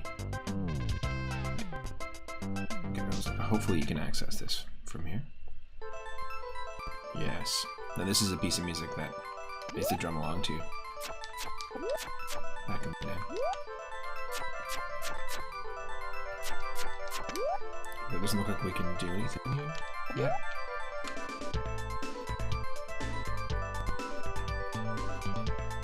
It's one of my favorite pieces of music to drum to. It's good practice too.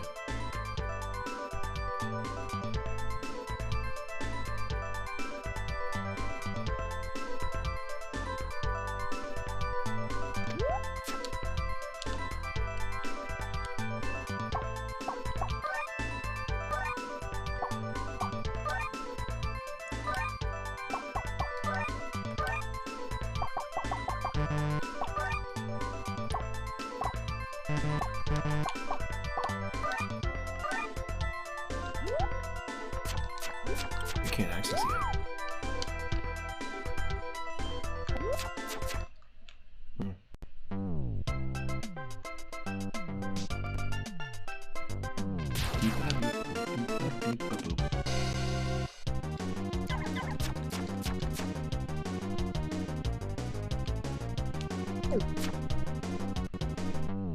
I've been really enjoying Earl Grey tea lately. Computer, Earl Grey, hot.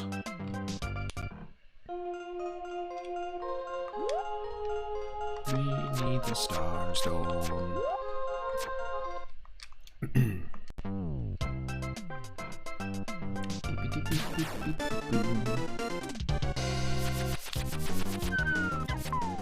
Oh, we got double boyded.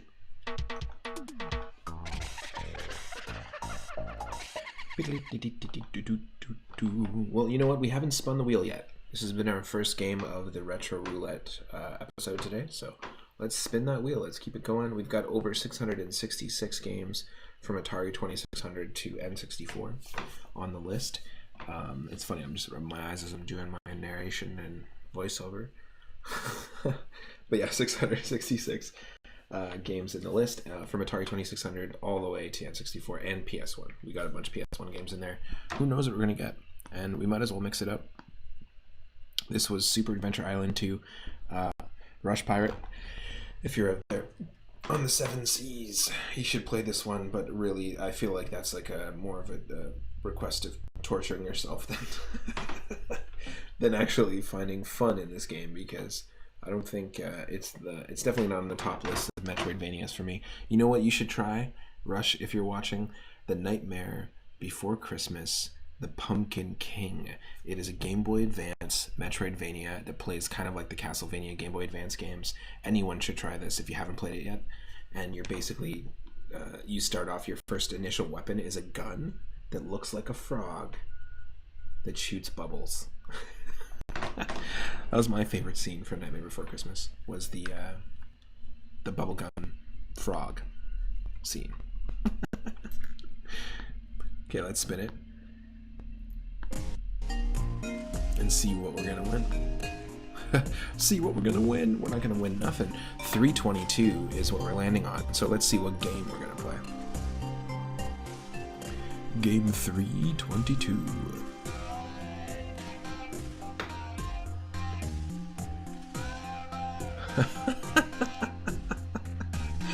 Okay, we were talking about this a couple days ago. We were talking about different pies on Pie Day. We were talking about different pies, people's favorite pies, and somebody had recommended or suggested, I think it was Fexy, that suggested, has anyone ever tried grape pie? And I was like, no, but why not? And we started talking about grape pie. It was like just part of the conversation. Obviously, you know, when you make cherry pie or blueberry pie or any sort of berry pie, like usually the fruit is kind of whole in there, so it would be kind of cool to try grape pie. I guess a lot of local wineries would probably have something like that. But literally, we landed on Pokemon Grape version on the original Game Boy. So this is a ROM hack of the classic Pokemon game. I was considering diving into some Pokemon Crystal and doing another Nuzlocke challenge. We won't Nuzlocke this, but we'll play a little bit of it. This is Pokemon Grape version on the Game Boy. Up next. It's not the first time we've talked about eating Pokemon or flavored Pokemon.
Apparently, this music is about eating and food. I don't get it.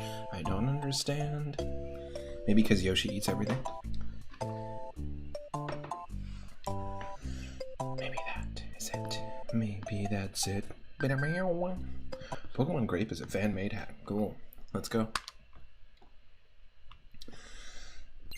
Never seen this before.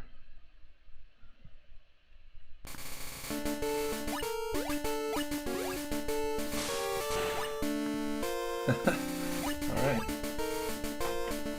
So it's best played on Game Boy Color.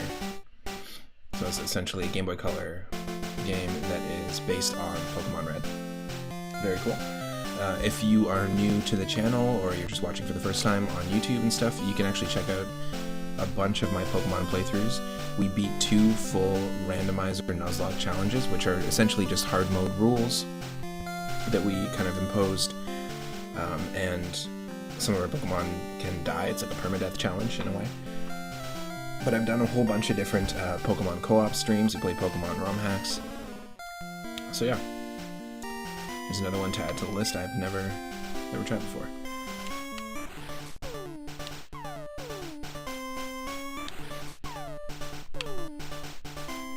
Ooh, I like this one.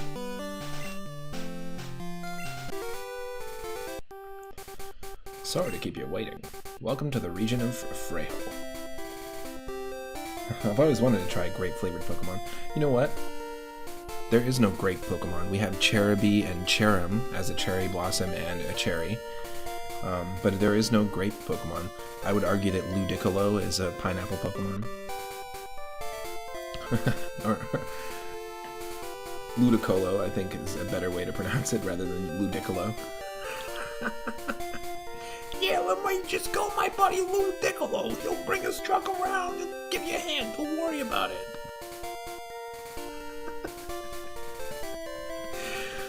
Some of the Pokemon names. Exactly. Lou will never let you down. You can always count on Lou. I'm your tutor, Professor Beck. This is a Pokemon. There are lots of these in Frejo. You're here for the challenge between Frejo and Kelgo. Kelgo. It's a terrible name for a region.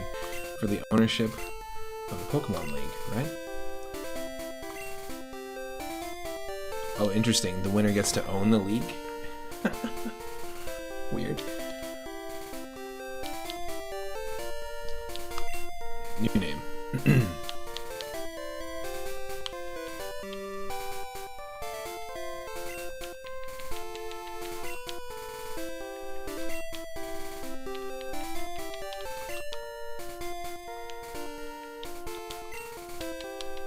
It's raisin.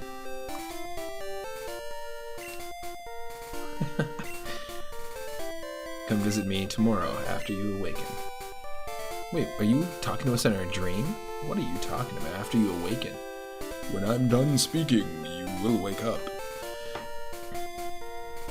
I'll wait for you in Rustel City. Down in Rustel City.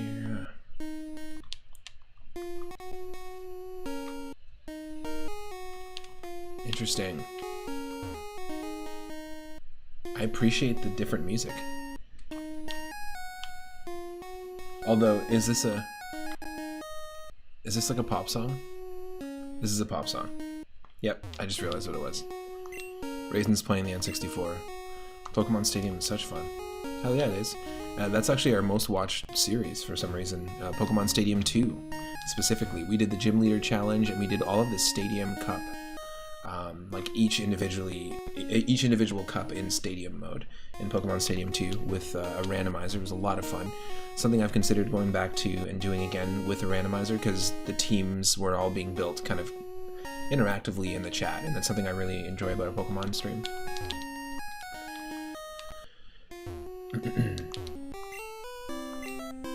The best 8-bit songs of the 90s.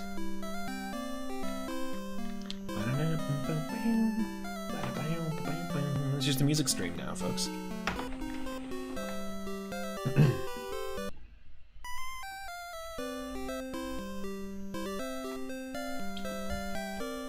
I'd love to hear hip-hop version of this.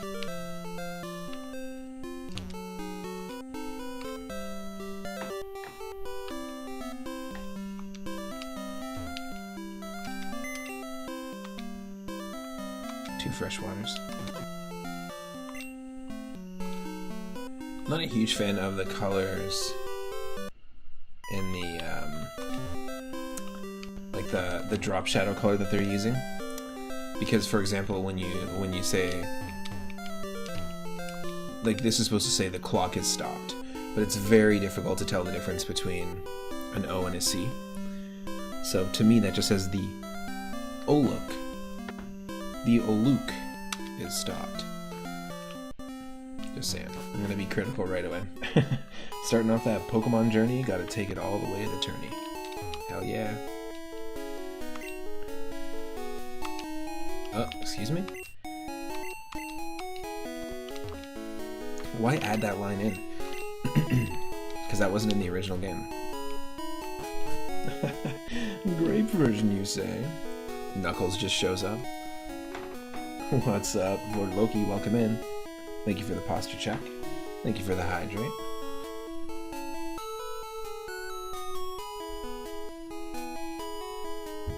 Thank you, thank you. We are playing as Raisin in Pokemon Grape. We literally just left our house from the very beginning of the game. I'd never played this before. Just one of the games in our retro roulette. Let's check the shed. Oh.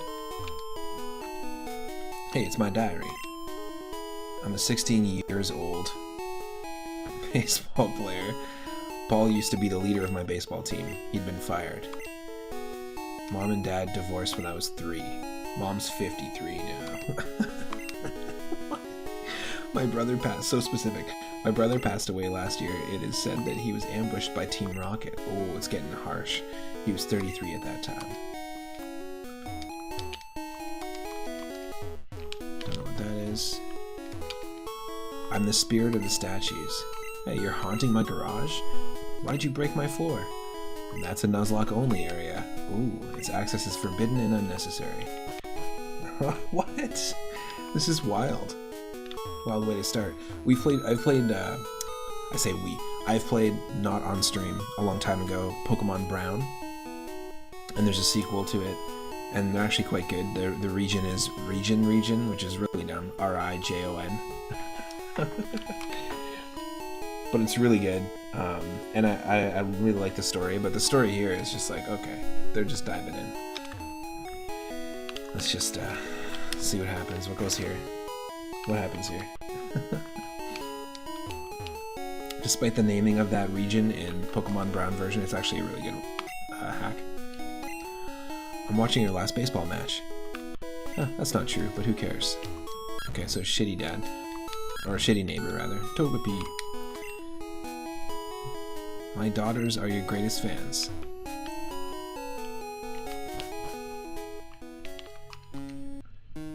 Hi, Raisin. Your last baseball match was great. Thank you, Kira. This is a rare Pokemon. Nope, it's a doll.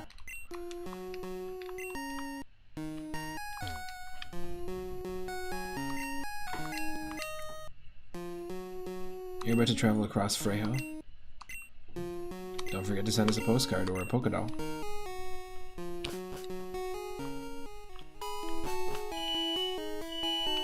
Oh, that's interesting. Just one sec.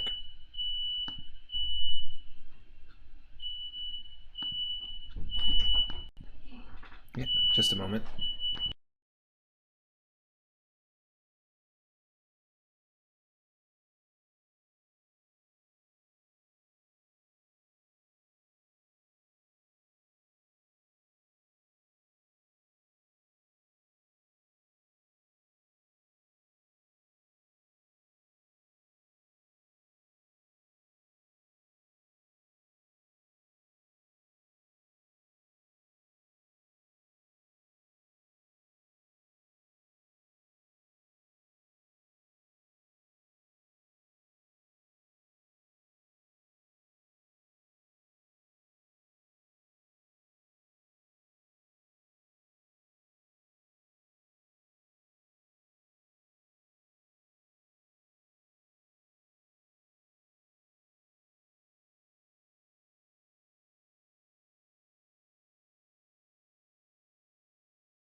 Oh, sorry, folks.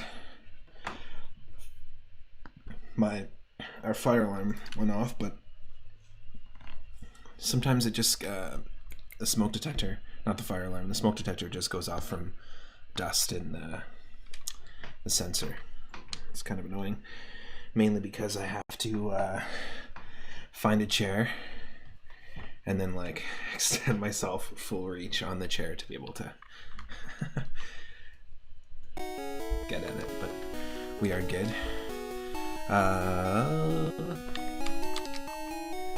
Of course. It's not going to make that easy. I got to reset my controller and the whole game, so just 1 second. I'll be right back.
Oh, we're back. We are back.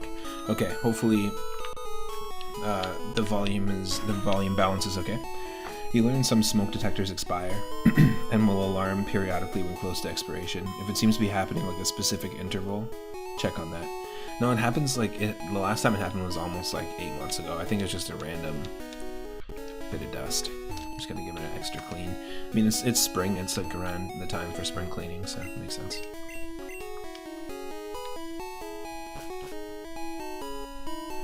Definitely a false alarm, though. It's all good. Hi, Raisin, do you want me to tell you about the 2 regions? There's 2 regions in this? It's a ghost. The Pokemon League has been contended for a long time between 2 regions. Just want to make sure my headphones are working. Our region of Frejo and the region of Kelgo. The League is located on the border between the two regions. Hundreds of years ago, that zone was stolen by our region Frejo. In order to solve centuries of controversies, the Pokemon League decided to create a competition. The 2 regions chose 2 rookie trainers, 1 for each region as contenders. The first winning contender will gain the ownership of the Pokemon League. You're our contender, Raisin. You picked me. We're counting on you. You picked a baseball player. Okay.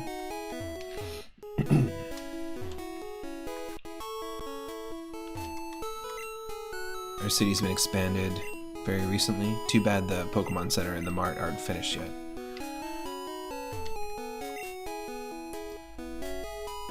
Physical, great spelling. Physical special split has been introduced. Cool.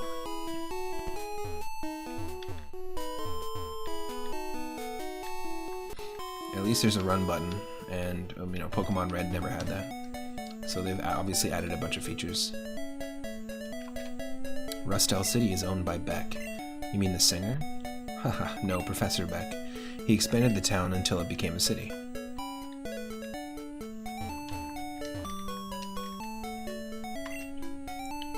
Rustel City to Paceleaf City. Yeah, exactly. But, you know, other animes have done, the same thing. Well, you're 10, you can leave the house. You can go get, like, a pack of cigarettes for me at the corner store and some bread and milk on the way home, but then also save the universe and slay a giant dragon demon.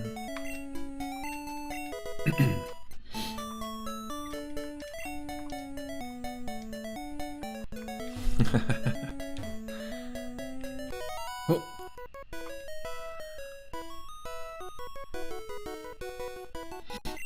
Raisin. I'm glad you decided to join the competition. You need your Pokemon, am I right? Walk this way. Walk this way! Yeah.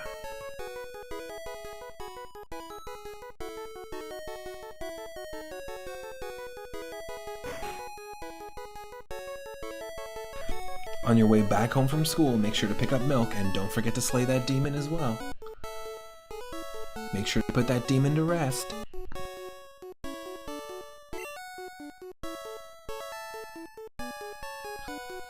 Finally here. I want my Pokemon. Paul, have some patience. Okay, the first who wins rock, paper, scissors game will take his Pokemon first. The guys play. Rock, paper. Huh, it's my turn. It's not fair. I hate you. Calm down, you two.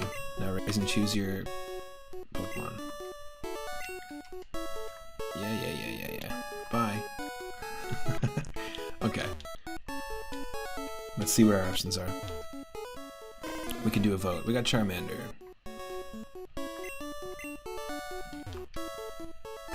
It's the same, but we got graphics from Pokemon Crystal for the Pokemon. Charmander, Squirtle, and Bulbasaur. Who should we choose? In the original Pokemon Blue, the first Pokemon I chose the first time I played was Bulbasaur. There's a good question of the day. Who was the first Pokemon you chose the first time you played a Pokemon game? Or the first time you played Pokemon Red or Blue? And then secondly, who should we pick? Lord Loki says Charmander on the OG Red. Nice. Mom, I'm home with the milk, and I slayed the demon. Aw, but you got demon blood and entrails all over the home's entrance. Grounded. It's like the Dark Souls text, grounded. Aw. Damn. Leave your armor outside. It is a tough choice. Maybe we choose Squirtle because it hasn't been mentioned yet. And probably not going to eat a lizard. We're probably not going to eat, even though it looks like a clove of garlic, we're probably not going to eat a dinosaur. There's a higher chance we're going to make some soup out of this Squirtle, so if this is a food-themed game, we're going to keep with the theme. Let's do it. Tonight we dine on turtle soup. No, tonight we dine in turtle soup. Itorama, Squirtle was my first. Still often your go-to, even though you've rotated them a lot. Nice. Oh, that's right. I think we chose Squirtle. We posed it to the chat when I tried a little bit of Pokemon Mystery Dungeon, Red Rescue Team. I hadn't really delved into it, and we chose Squirtle as our companion Pokemon. Still a fun game, and I really want to dive into that eventually. We'll continue our playthrough. Well, we gotta call this one. Can we fit turtle soup? Perhaps. Excuse me. Damn. I'm gonna have to get some more tea. Or some turtle soup. Yep.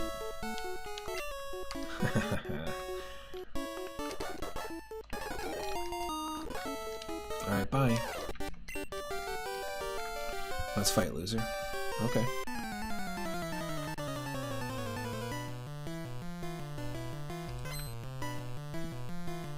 Paul wants to fight.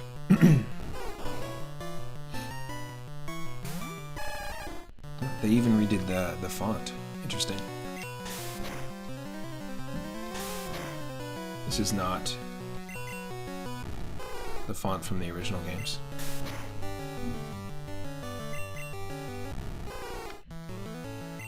Nice. So the fact that this is all based on Pokemon Red is really interesting because there's a ton of stuff that they've added here.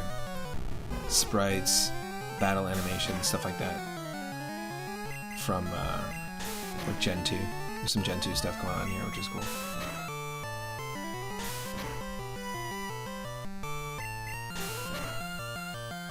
Whoa, easy there. I'm not sure why there's like a 2 popping up when we're attacking it. Or a 1.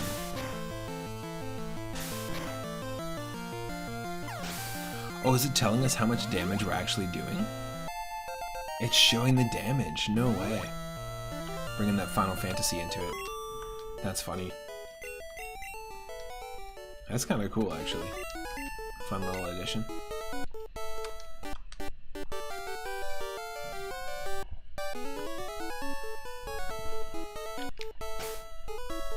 Whoa.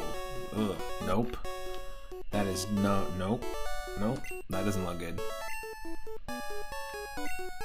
Raisin.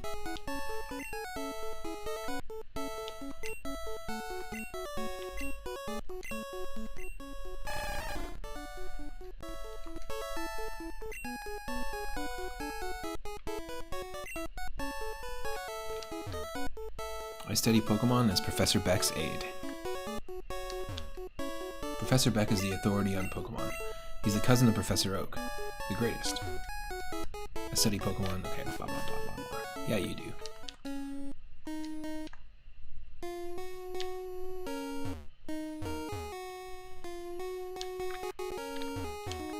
I'm not sure why Bad Romance. Is that what this is? Bad Romance? Is the town song?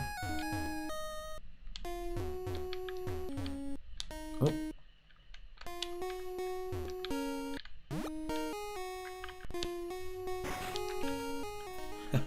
Hello, Raisin. Do you know Professor Beck? This is a gift for his birthday. It's special. Will you take it to him? Beck's parcel. Of course they gotta do that. They sell potions here. This shop sells many antidotes.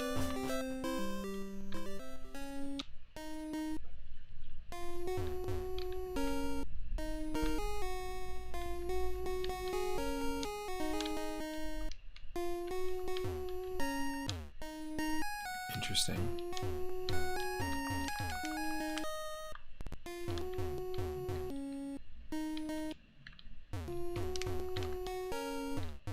Interesting design for an area, or for a town.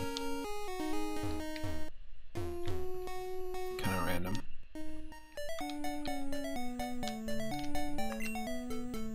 Are you the new Babe Ruth? What?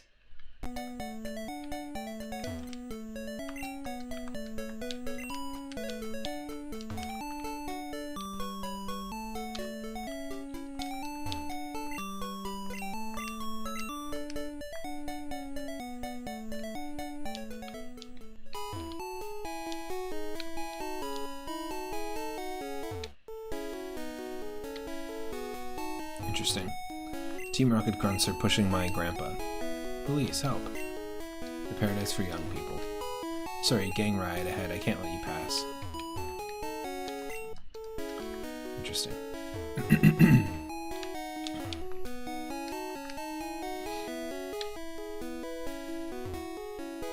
Where was Beck's area?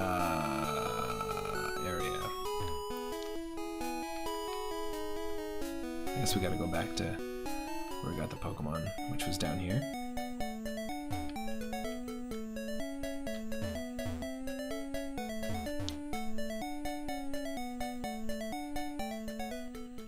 Yep.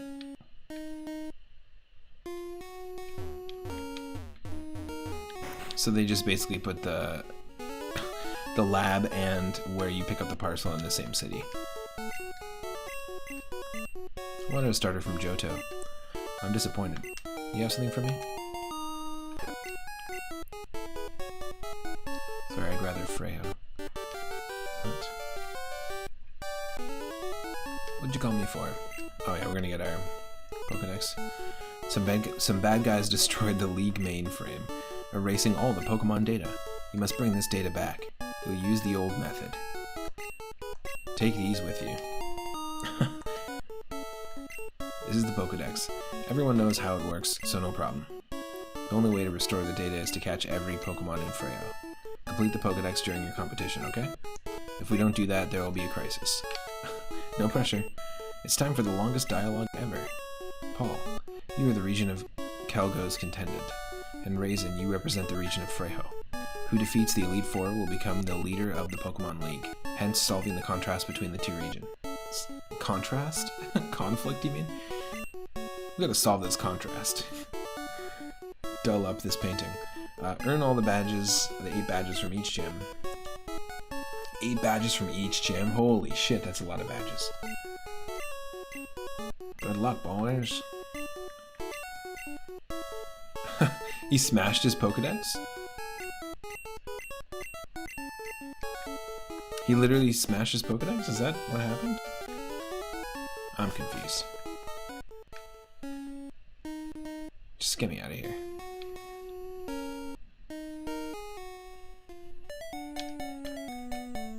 Now I think we can probably go north. And did we get Pokeballs? No. Yep.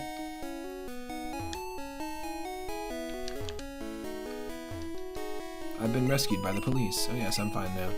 Did you know to catch a Pokemon? Yes. Gotta catch them all. 10 new types have been discovered. Oh, excuse me. Use the type chart for reference during Pokemon battles. 10 types? What are you doing to me? Grape type.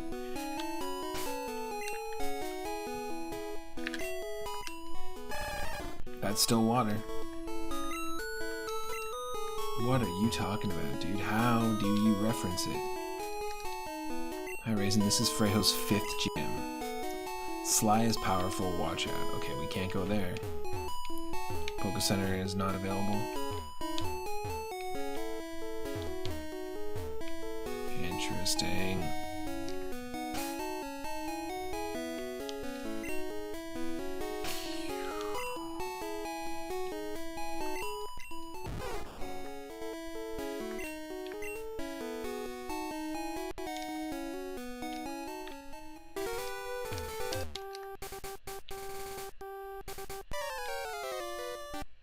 Oh shit, I wasn't prepared for this. Were you looking at my villa? Paul, I was looking for you.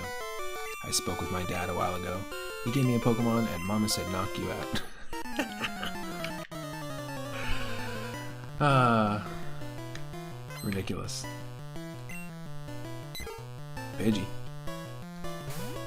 Turtle soup.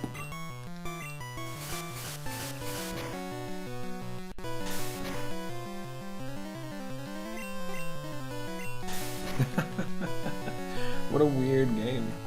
A weird hack.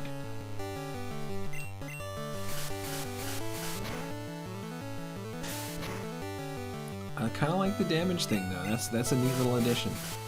Right? It's like, oh, we're taking 4 damage. Dylan 6.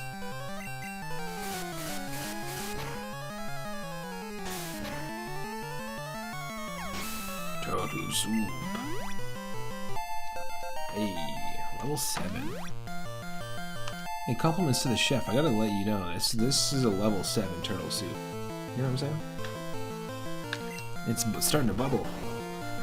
Oh, no. That's not supposed to bubble. Let me take that back for it. We'll get you a new one. Get you a brand new turtle soup.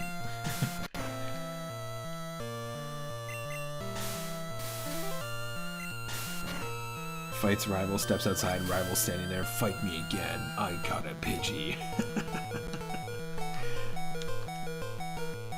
Here. Give this soup some water. Water it down so it doesn't bubble as much.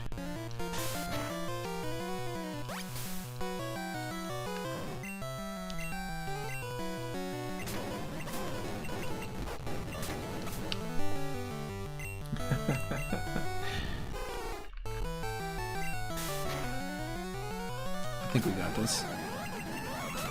The Leech Seed is gonna be a little detrimental, but I think if we just hit it with a couple more tackles, the Growl is not a good thing. I don't want a Tail Whip either, because Tail Whip is just gonna be too much, in my opinion.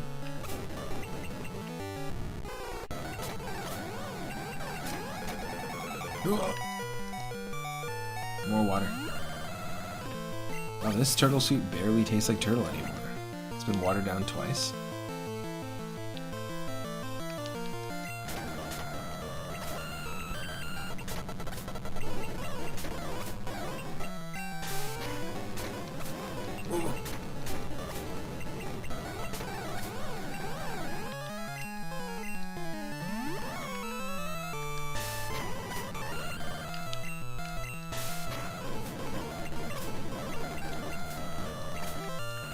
nothing we can do there. That sucks.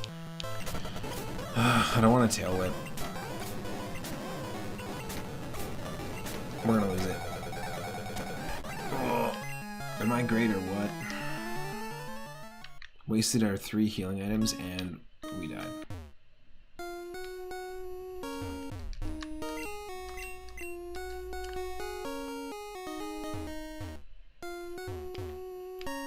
Dumb.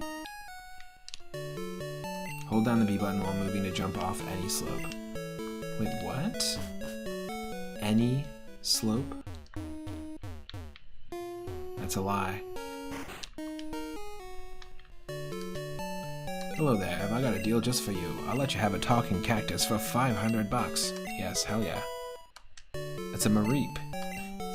It's not a talking cactus. I didn't randomize this. I'm just playing this game.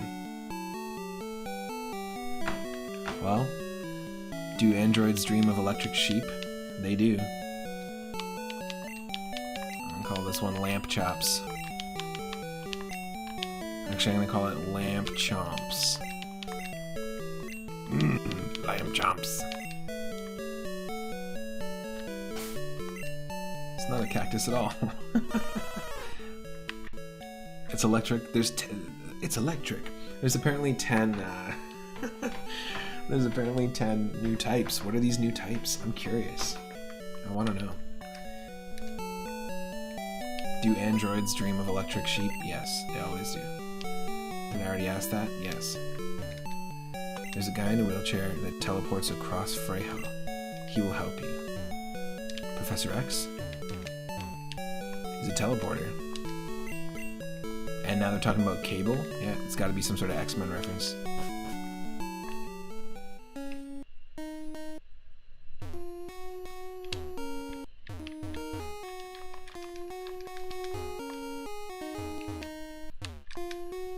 Mount Liar. Okay. Let's do it.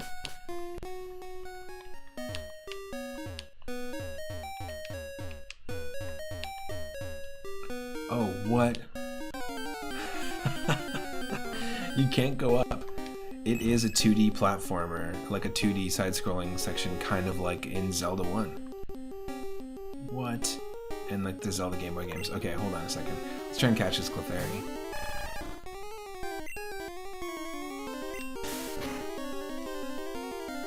Yes.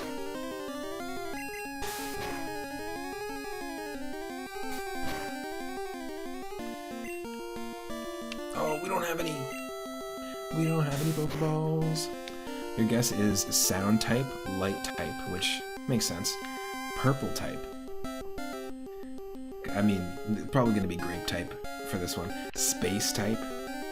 Mutant type. Hell yeah. What existing Pokemon would be a mutant type? That would be really cool. Okay. Ditto? No. Grimer and Muck. What else? What else could fit mutant type?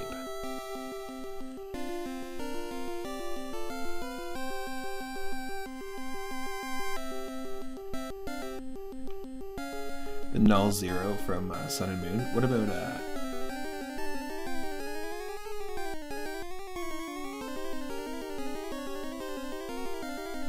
this is kind of weird choice-wise, but what about Timber and Girder? That line. Trubbish. Yeah, I guess it's mutated trash. Demon type, hero type. Criminal type. Government type. Ah, I see you chose the government type starter. Well, my criminal type starter is extra effective against government type. Oh no, same type attack bonus. Machine type.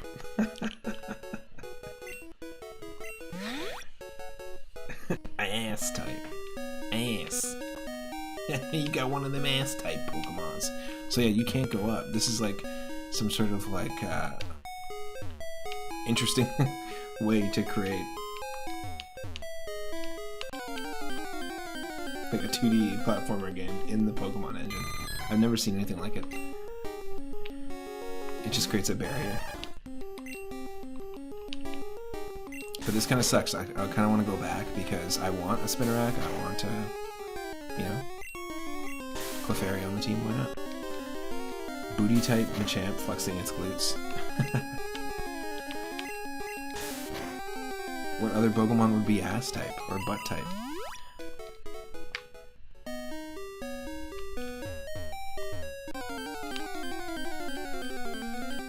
Passimian. Just turn his sprite around so he's facing his butt.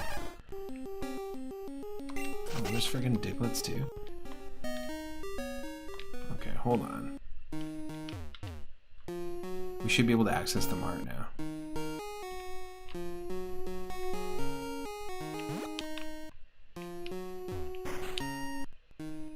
Miltank.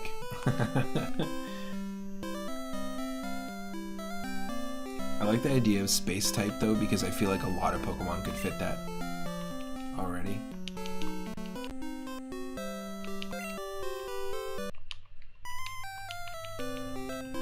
Yeah, 5 Pokeballs is all we can get. That's all we can afford.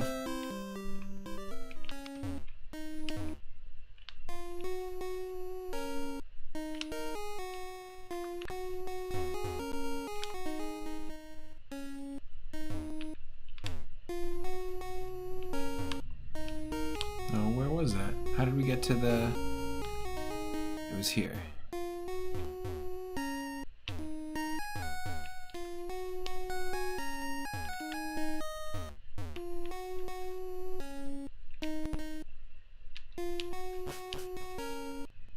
Thanks for the lurk. And for the posture check and the hydrate. Appreciate it. Nice. It auto jumps for you. Alright. First Pokemon we can actually catch in here. Clefairy. That's what I wanted.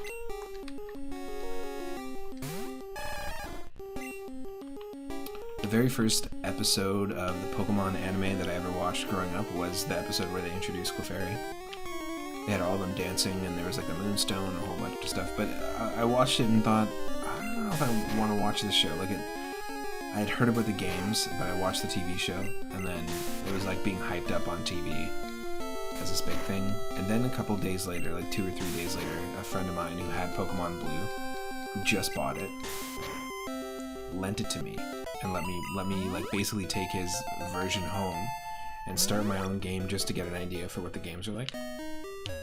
The day he bought it, he didn't even get to dig into it. He let me dig into it first, just for one day, and then I brought it back and instantly was like, yeah, I have to get it because I had a Game Boy already. So that became my next game that I aimed to get. Pokemon Blue and then Pokemon Red. But it was like really kind of my friend to let me do that. We weren't like super close friends. It was just like they were just like, here. I was like, thanks. That's really nice.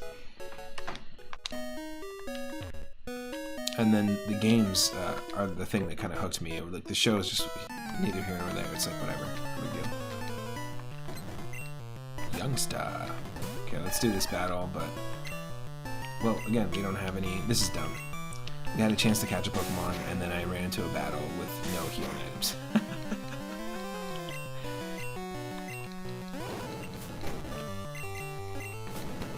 Turtle soup. Waiter, this soup is still bubbling? But I gotta say, I gotta up my rating from level 7 to level 9 on this turtle soup.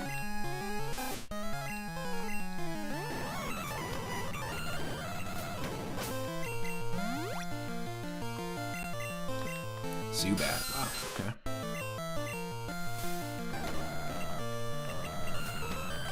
Yes. 69 experience points. You know what? Waiter, come back here. Not a level 9, a level 10. This is a level 10 turtle soup.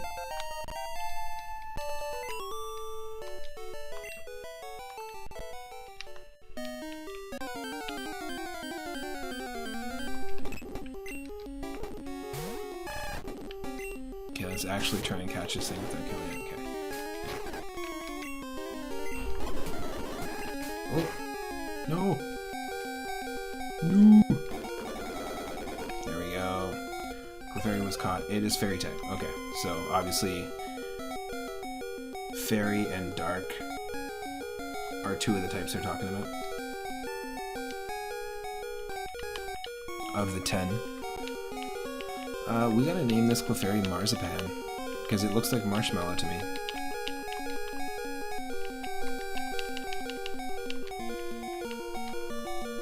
Marzipan.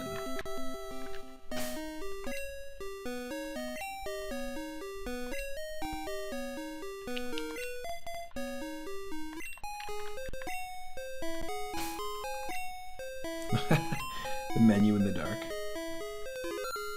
Can't see that. Yes. Join us. Join us. Zubit. One of us. Yes, steel should also end up being one as well. Yeah. So, sorry. So, there's actually 7. Only 7 ones. So, they're probably going to go with, I guarantee you they'll go with like sound, light, or space. I'm very curious. It said reference the type chart when you're in battle, so let me just see if we can do that. Forms colonies in perpetually dark places. Uses ultrasonic waves to identify and approaches targets. Okay, blah blah blah blah blah. Wah wah wah wah wah. What is a man? A miserable little pile of secrets. We gotta go with Alucard. I was gonna go with Dracula, but...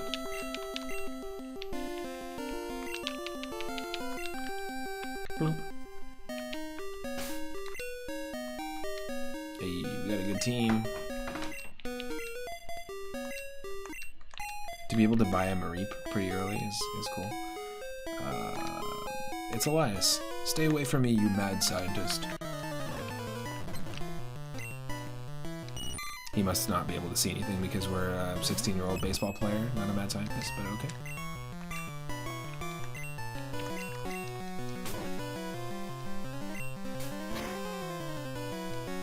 We could always Google too to see what Pokemon grape types, what the type chart is.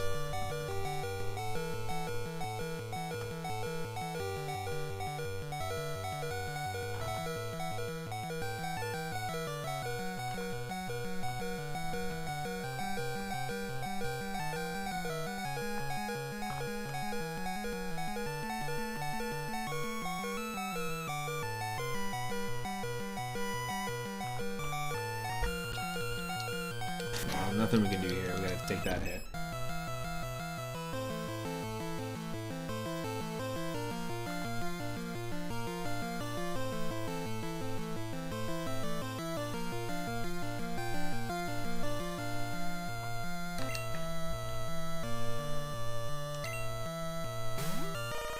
Wow, there's a lot to this. There is a lot to this game. There is Pokemon also from up to Generation 5.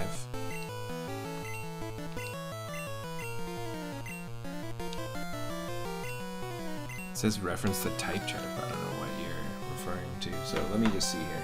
It's got to be some other separate thing.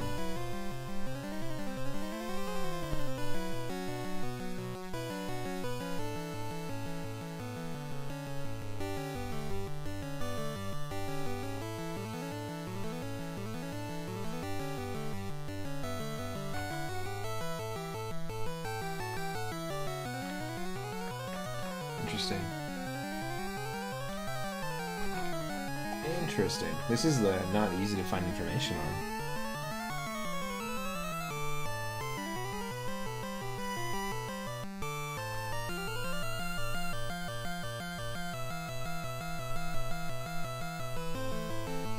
Here you go. On top of Dark, Fairy, and Steel type, which are new to Generation 1, ADC, who worked on this ROM hack, added Gas type, Sound type, we called it, Wind type. That's a bit weird if you're going to add Gas, because this is kind of the same thing. Wood type, Bone type. I guess you'd be bone. It would be like Bone and Fire type for Houndoom and Houndour. Light type, called it, and Atom types, which I guess that could be like space. That could be interpreted the same. So it's kind of, there you go. Atom, Gas, Wind, Bone, Wood. Those are none of them that I would have even considered. That's pretty funny. I just needed to know. We needed to know.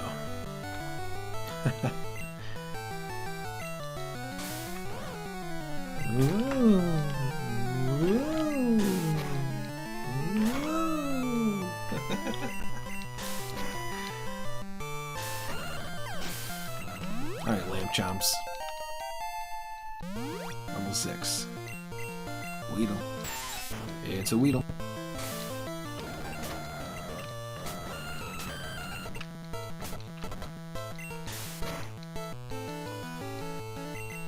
Like, what other gas type are you gonna add? I guess you're gonna add poison and gas type. So you'll have poison and gas type, coughing and wheezing. What else are you adding gas type to? Cast form? Ghastly Haunter Gengar. So what do they become? Not poison gas, but they become ghost gas? And I guess Misdreavus can't be gas type. It's like, that's different. That's the Misdreavus is like and Mismagus, they're like wraiths. So it's like a whole other thing. Anything we were considering for ass type has to be in gas type now. I guess Miltank would have to be gas type because of all the methane gas from cow farts. A rare candy. Ooh, a piece of candy. Speaking of cow farts, let's give this candy to Turtle Soup. Waiter, I have to up my rating on this soup, but because it's level 11 now, but this is definitely level 11 soup, but I don't know why there's candy here now. It's bubbling, it doesn't taste like turtle that much, it's been watered down a lot, and now there's a candy in that soup? Like, you gotta just check yourself, you know? Before you bring me back a new one. Please just double check it. Thinking of what's wind and not flying. Oh yeah, totally. If it goes to Generation 5, there's options. I think they, I bet you Togekiss. I saw a screenshot of Togekiss. I bet you that they are gas type. Or not gas type, wind type. So weird. What an odd choice.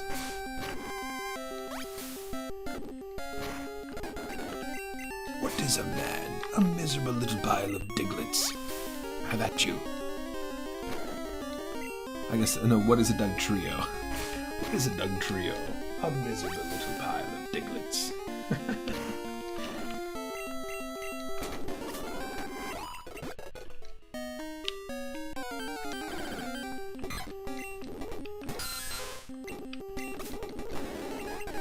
Oh yeah, this is not a good sitch to be in. Let's lamp chomp it. Lamp chomp.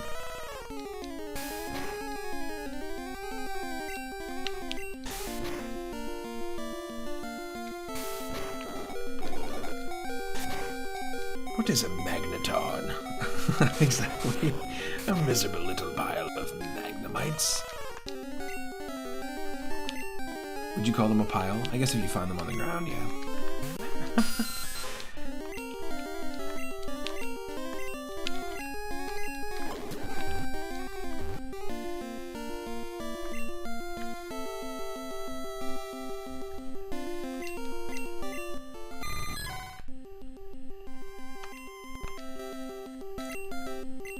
Heck yeah.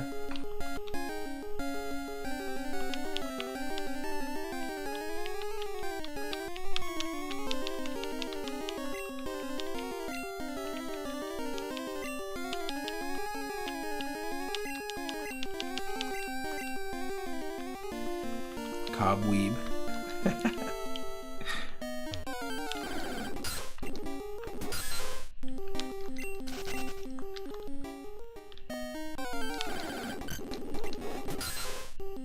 Let's just go for a Pokeball with Diglett and see.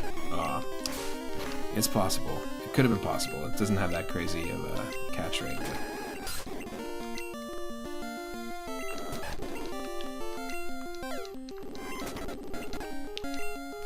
Didn't mean to withdraw.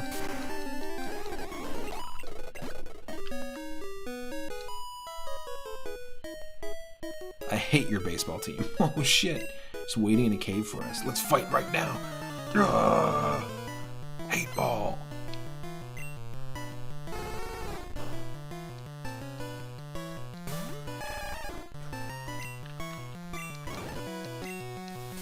Turtle soup.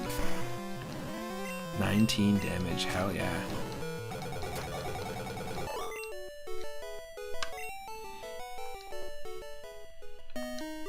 I hate caves. I'm here only for young bullies. What?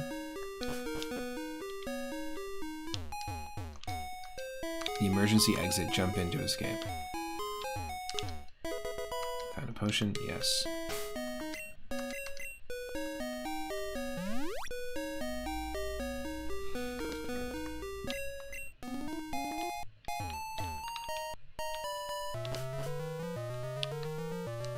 Slider's slippery, I can't hold any grip.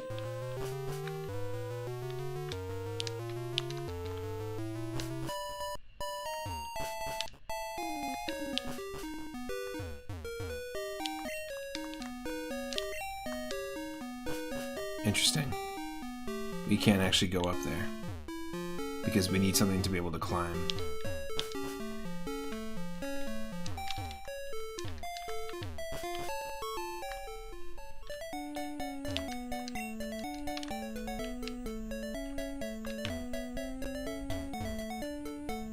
I mean, I will give the area designs a plus because they're unique. It feels different than what I've seen in some of the other Pokemon, like early Pokemon Red hacks.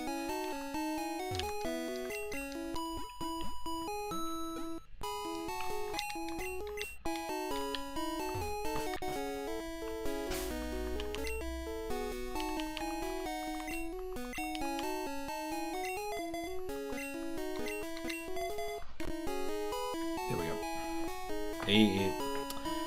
Marzipan is level 4 and has a 20 health. How about that?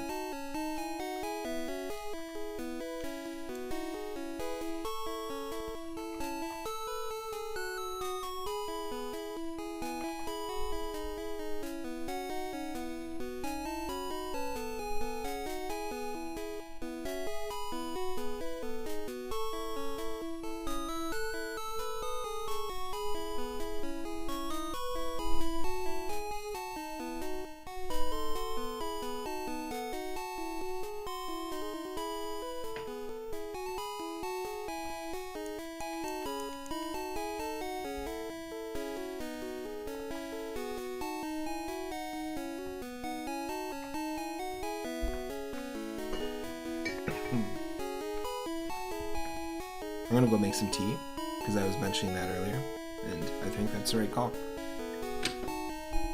I'll be right back.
Okay, the tea's almost ready. Earl Grey, hot.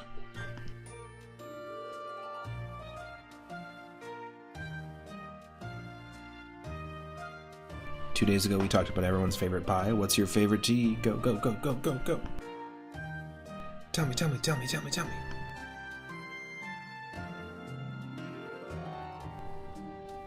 Is it green tea? Is it sencha cherry tea? Is it chai? Is it Mr. T?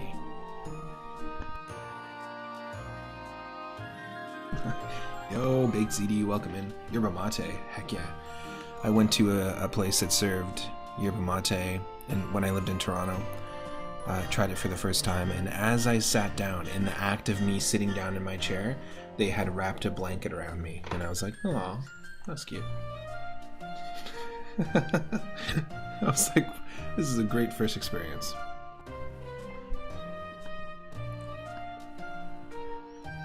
Yerba mate is really good. I think for me, Earl Grey is definitely up there. Also, I hope you're having a good Thursday so far.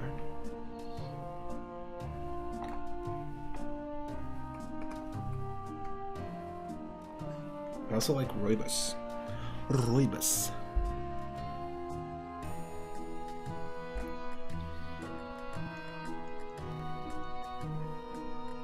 It's sunny, I got a Earl Grey tea. We're playing some Pokemon Grape version with our starter, Turtle Soup. And we got Lamp Chomps, the Mareep that we bought from a guy that was delusional, thinking it was a cactus. Cobweeb, we just caught the Spinarak, who loves anime. Alucard, the Zubat, and Marzipan, the Clefairy. But we were playing we played Super Adventure Island 2 earlier, which is another food-themed game. We're playing a bunch of games that are all related to food or cooking, eating in some way. Surprisingly, Super Adventure Island 2 removed the stamina bar, energy bar that you need to keep eating to refill, which is kind of a staple mechanic of the Adventure Island games. It's weird.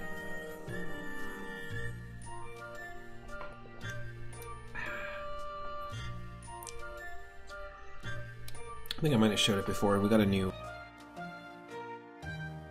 there's a fairly new channel in our Discord for comics, different classic comics and, web comics, anime, manga, that kind of thing. I joined a couple of different comics-focused Discords recently. I've been kind of hanging out and just like learning about different publishers, different artists and stuff that I'd never heard much about, so I'll show this off. This is when I first went to Disney World as a kid.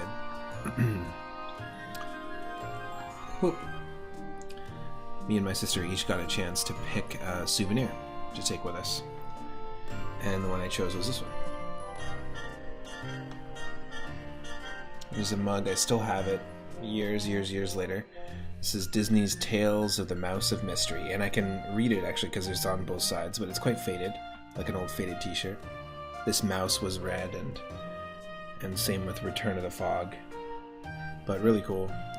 It's just a comic, and it's based on, it's not an actual comic that came out, but it's based on one of the original shorts with the Lonesome Ghost, I think it's called, or Lonesome Ghosts. And we've played Mickey Mania before, and Epic Mickey is a game on the Wii that actually has levels and boss fights and stuff based on that same exact cartoon. But I still have that. It's pretty funny that I still have that. Considering I went and there was a live show based on Fantasia 2000, and Fantasia 2000 hadn't come out yet. And I think Fantasia 2000 came out in...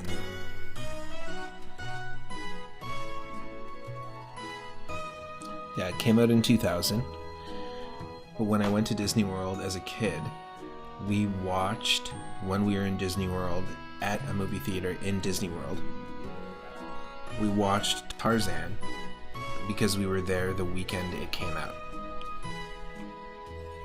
So whatever weekend Tarzan came out, we watched it when we were in Disney World, which is pretty cool.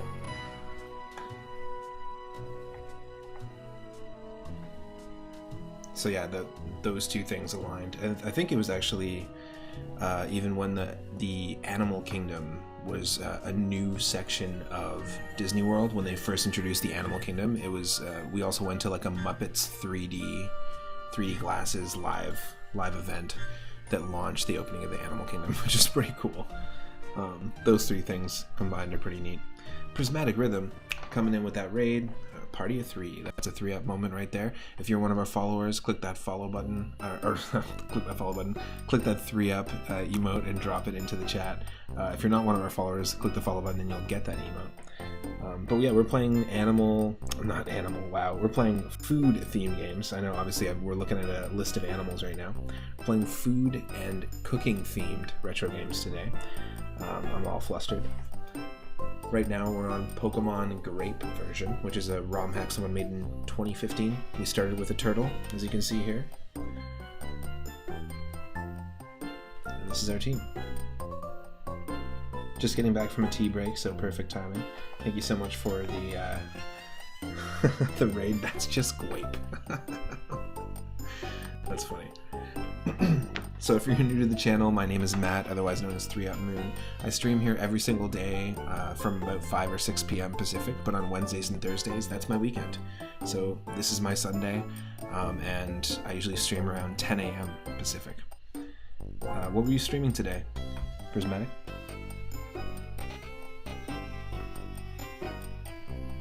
Let's get a shout out going. We started off with some Super Adventure Island, and anyone can spin the wheel anytime, and then we end up playing something else, but perfect timing. Triple Z, how's it going?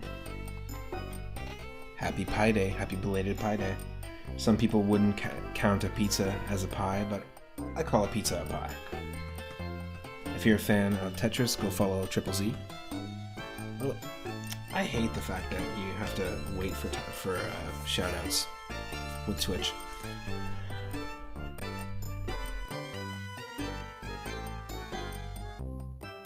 The Meowth on the left goes really well with this song.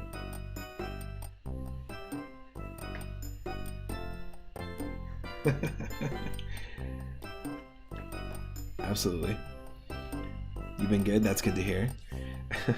Prismatic Rhythm. Eventually it became Puddle, a puzzle game. Oh, I didn't see what you said. A puzzle game after the Titus the Fox soft locked. Ooh, Superman 64. Ooh. Not brave enough. Not brave enough. Triple Z, Tetris has been good. Nice. Have you hit any personal bests recently? That's funny. Superman 64. Couldn't do it. Could not do it.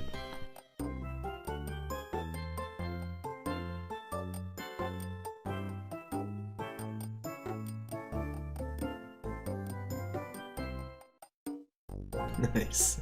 Willingly, too. That's funny.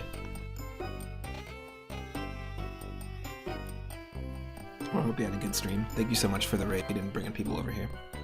I'm nursing a little bit of a cough, so don't mind the frequent muting.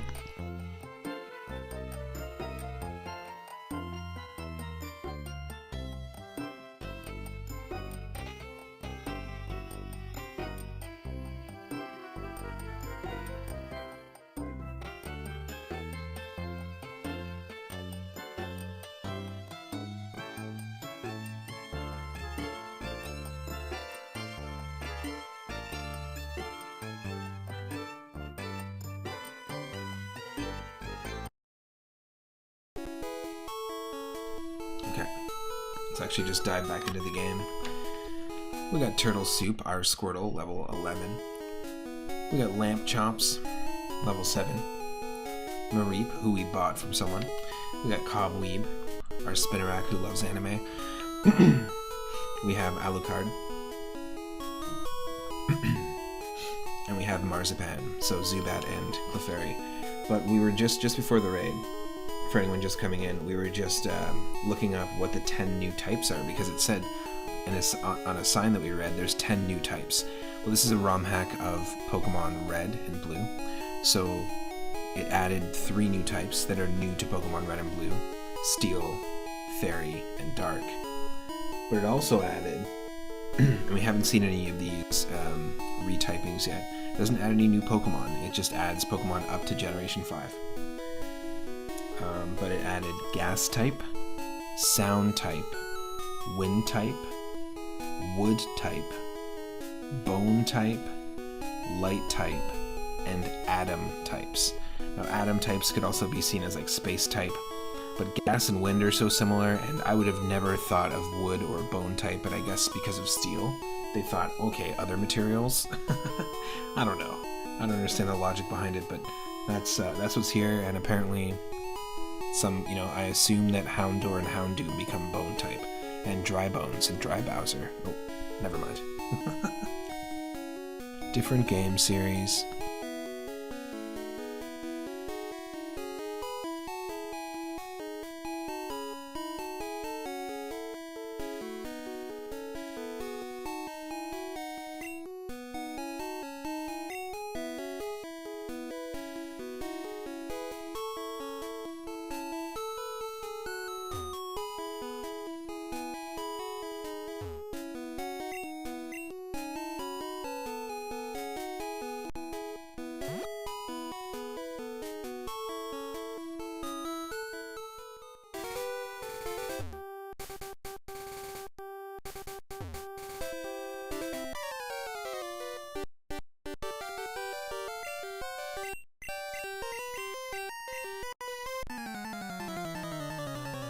So we both have to basically regather all the data on the Pokemon using our Pokedex.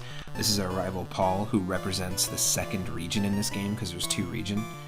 There's the Kelgo region and then the Freyho region. So we represent the Freyho region, and we're basically competing and racing to fill up the Pokedex, because whoever wins is going to solve a long-time conflict between the 2 regions. Whoever wins is just going to be able to be the owner of the Pokemon League, and their region will own it. So it's kind of a territorial sort of thing. But we still haven't been able to beat this Pidgey. We should be fine now. As you can see, damage numbers show up when we hit the attacks. So that did 5 damage. That did 3 damage. It's kind of a fun little addition. And there's a whole bunch of other things that they added, including these types. But I wonder who is Wind type and stuff. Our Clefairy is just pure Fairy type.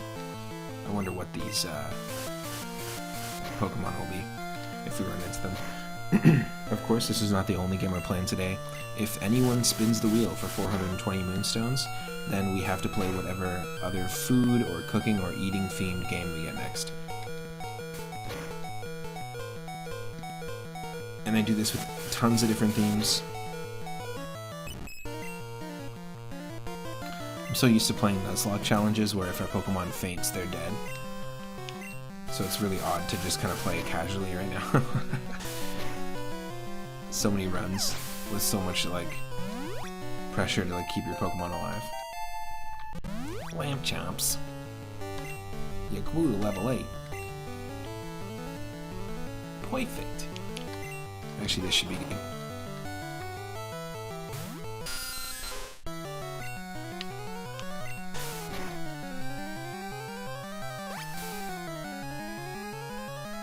Because it's bug type. No, it doesn't do anything. Get out of my face. Get out of my face.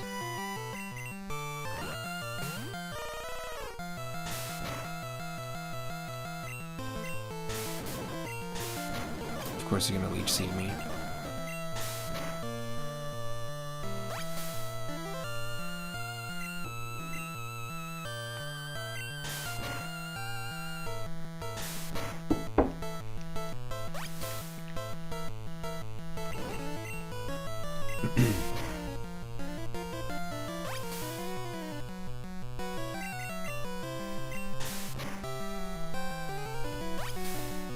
Now, the only times we've ever completed a randomized Nuzlocke challenge of Pokemon game was in Pokemon Fire Red, but it was a ROM hack that had 800 Pokemon in it. So it had Pokemon from all sorts of generations in it. And then Pokemon Red, immediately after that, we did a run where we actually cleared the Elite Four. We didn't lose all of our Pokemon. In fact, we only had 2 Pokemon left over after the Elite Four matches. So we had a full team of 6 going in, and that was the only Pokemon we had, and then we lost everyone but 2.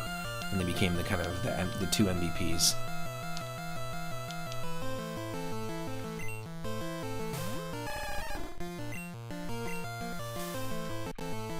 And then we attempted Pokemon Crystal Clear, which is an open world.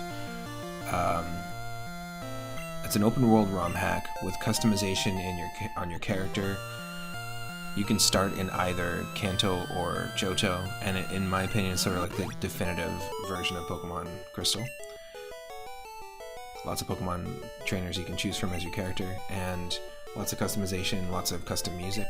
Music from all the different games, but demade. Like, you can use that Pokemon X and Y battle theme for whenever you run into a gym. Like, you can customize it that far. That we attempted it, and there's all these extra additional battles and additional trainers, and they're so difficult. Their levels are ramped up like crazy, so we ran into situations where we just got bodied. We weren't able to complete the Nuzlocke, but that'll be the next Pokemon game that we do Nuzlocke. It'll be Pokemon Crystal Clear again. We're gonna give it a shot down the line. You can actually see those failed attempts on my YouTube. Okay, we did it. Let's just get past this guy. Route 61, Pace C Villa. And it also has a run button, thankfully. The route is the inside of a house. Oh, grip gloves. Nice. So we can go back to that factory. Or not factory, that cave. Why am I saying... I'm just completely mixing up my words today. I don't know why I'm saying factory. But yes, we can go back to this cave and continue on that way if we want. I kind of want to.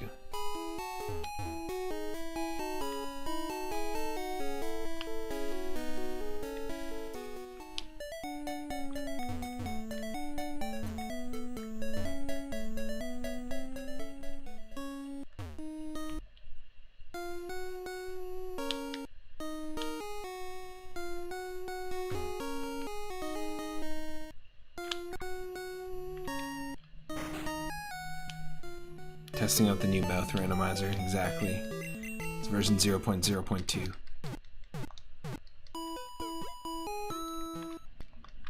Okay, we'll fridge the watermelon. Ah, oh, damn it!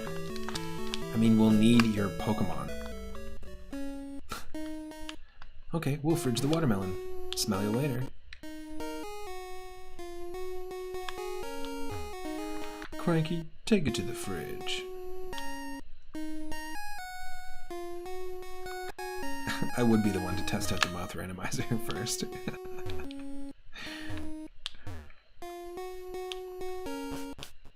Okay, so I think we can do this little 2D platformer section like this. Roll up here. It's a Zubat. Yeah. They basically created like a little section that's like those underground moments in Link's Awakening, Oracle of Ages and Seasons, and the original Zelda. It did an auto jump for us as well. And all they really did was they just created a barrier above us so you couldn't actually like walk up.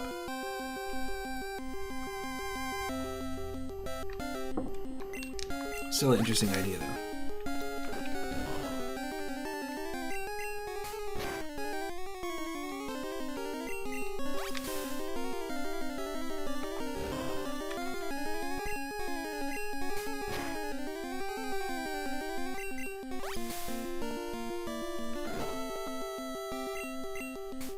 See if we can give Marzipan the entire bit of experience.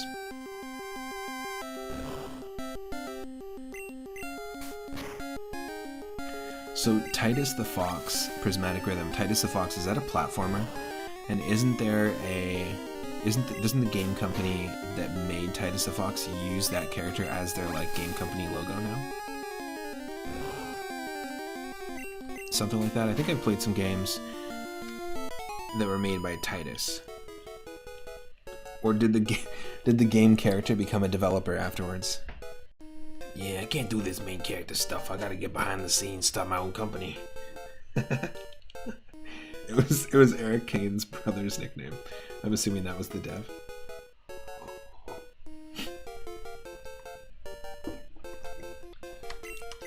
Gotta get behind the camera. Behind the console. So there's no need for them to have changed the Pokeball sprite, but they did. They created their brand new Pokeball sprite. Feck off. Why is everyone so offensive? Titus sank and got engulfed in Interplay's sinking ship. Was it good though? Did you enjoy? I've never played it before. Did you enjoy it as a platformer? Like, did it feel fun to play? No. Yeah, that's not good then. Probably why it sank. It doesn't work properly either. Boo. I'd like to try more DOS games. I was talking a couple of streams ago about some shareware games that I grew up with on floppy disk. I used to go to these like swap meets and flea markets, antique markets, where people would actually just sometimes have like a drawer of floppy disks that they'd sell for like $2 a piece. Marzipan just learned to sing. Nice. And the first two games that I picked up was Commander Keen 3, whatever that one was called, and Jazz Jackrabbit. Those are the two games that I played the hell out of. I really like Jazz Jackrabbit, but my version was zoomed in, and every version I've ever played, it was zoomed in kind of more like a Sonic game, but every version I've ever played has had the camera zoomed out ever since that, and I've always kind of disliked that. We're not learning water gun. That was smart. Completely accidental there, but whatever. But yeah, for some reason Jazz Jackrabbit, like the versions you can play now, they're like zoomed out. You're planning an Apogee shareware showcase at some point? Nice.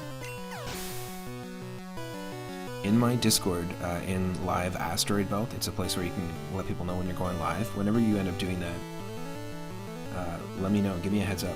Feel free to post there, or like even just DM me on Discord. I would definitely want to see that. Because those games, like I had a couple cousins growing up that had a ton of those games. It's really cool to see, and it's also like a library of games I haven't really personally delved into that much. I know there's tons of interesting, like Commodore 64, DOS, classic like early PC platformers. I think it'll be late July. Nice. The 4th year of your main Twitch streams. Ooh, sweet. Like an anniversary thing. Very cool. You need to see which version is for sale on GOG. Yeah, for some reason, I don't know, like I've just seen like most of the versions of Jazz Jackrabbit have been quite zoomed out. That's the only way I can describe it. And I'm talking about the first game specifically. Turtle soup, turtle soup, turtle soup.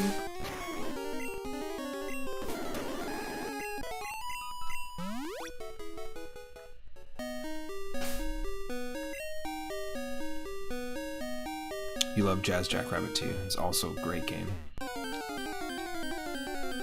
Love the music in them.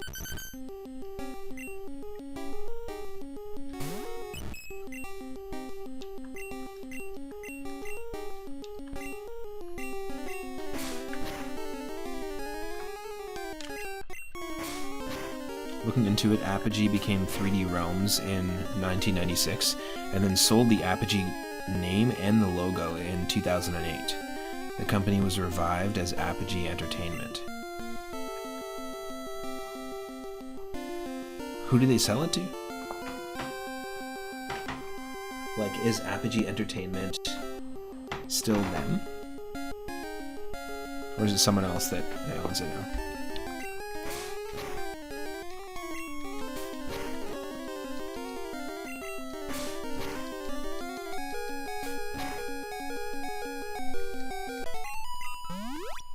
Yes. Level 6.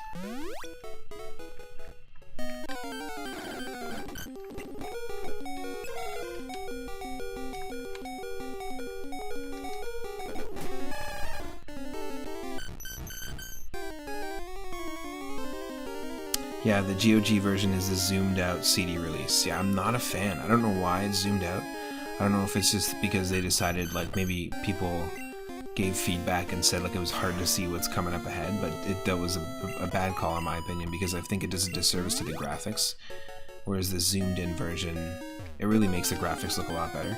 Like, imagine if we were just playing this game we're playing right now, but it was zoomed out and you couldn't see the definition of the pixels the same way. And it was zoomed out not like exactly by like 1.5 times, it's like zoomed out by like some arbitrary like 1.86592842 times. And it's not like it's doing a disservice to the graphics because it actually distorts the graphics. That's the best way to put it.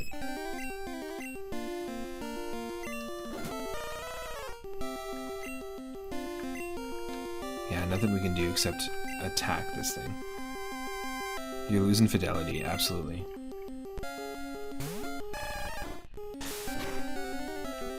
I can't do it. The ship's losing fidelity. Get out of here, Geodude. Bye-bye. We could have caught that thing, but we don't have any Pokeballs. We used them all up. It could be because the additional space and hardware involved that allows for that, rather than the difficulty and fidelity choice. Yeah, maybe. Maybe they always wanted it zoomed out. And maybe they were like, you know, making concessions with the floppy disk versions where they had to zoom in, and that's not what they wanted at all. But that's what I wanted, goddammit. You're jazzing my... You know what jazzes my jackrabbit? I want an apology, Apogee. And apogology. Immediately. I'll see you next time on what jazzes my jackrabbit. Terry Nagy was a college friend of Scott Miller, the original Apogee founder. Nice.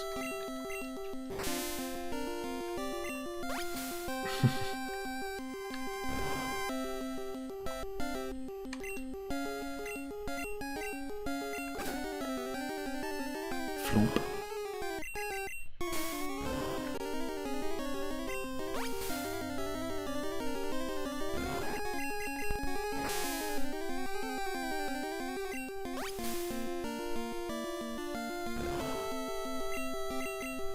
I see a few people are just joining in. If you are just joining, we are on episode 21 of our food and cooking and eating themed retro roulette. This is a series I've been doing for a while on the channel, and every Wednesday and Thursday I stream around 10 a.m. Pacific. And we've been doing this for probably almost about 2 years, since the beginning of the channel. This is the first wheel or themed list of games that we started with. And the retro roulette has kind of evolved into these different themed nights or themed streams, where anyone at any time can use the redeem to spin the wheel. And if you spin the wheel for 420 moonstones, I have to stop what I'm playing and play a different game. We're playing Pokemon Grape version right now, and the theme is food, cooking, eating. So we started off with Super Adventure Island 2, which normally actually is all about keeping your stamina up and eating food and that sort of thing. But it actually became a little more like a Metroidvania experience and diverted a little bit from, which to me was really odd that they made that choice, but it diverted from like the core mechanic of the Adventure Island games. It's kind of weird. But we got lots of different games to pick from. There's over 666 games in this list, from Atari 2600 to N64. And I love doing this this series because there's always a chance I could play something I've never played before, and there's always something new for me to discover. And I have a little less control, even though I curated the list. I have a little less control over what I'm going to play, when I'm going to play it, which is neat. Now we don't have a healing item. That's where he came from, isn't it? Totally is. We're walking backwards now.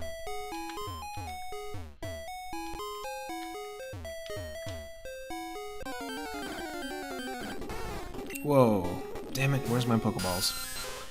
Where's my Pokeballs? Say Pokeballs again. Yeah, see, this is like a little Zelda 2D platformer moment.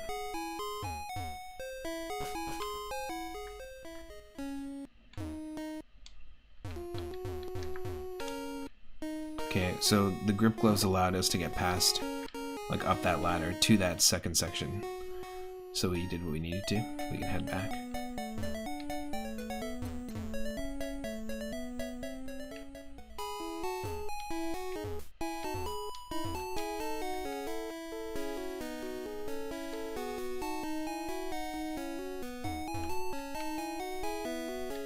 I think if we head back home, we can heal. Yep.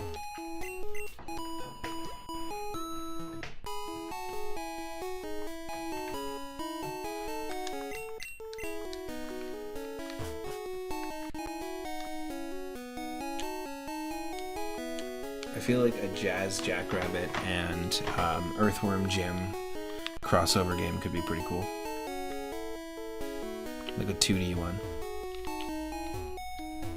Kind of makes sense that they would, because they both, you know, have traveled the galaxy. They both dealt with menaces to the galaxy. So it's a kind of a neat transition. What?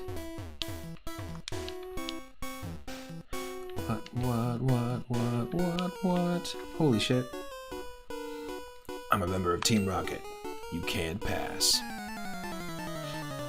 Apparently the person who worked on this also worked on a hack where you played as a member of Team Rocket. Something like that. It was like an earlier on hack.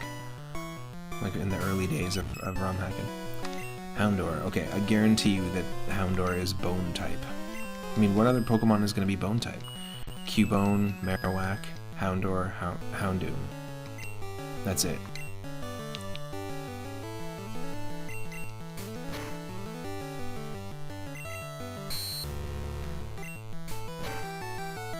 But then do you drop the Dark type? So does it just become... No, see, there's still Fire, so it's got to be Bone and Fire type. And then Bone and Ground type for the other ones.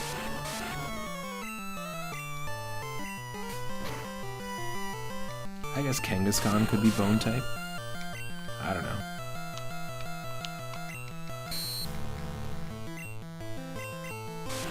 Shoot. Run in the Marzipan. Watch out.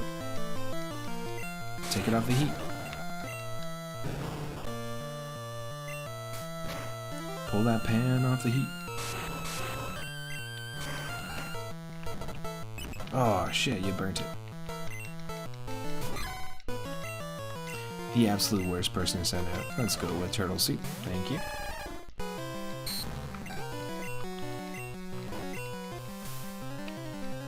Bubbles. Thank you. Cobweeb grew to a level 6 and learned Scary Face, making it even harder to socialize. Turtle Soup grew to level 13.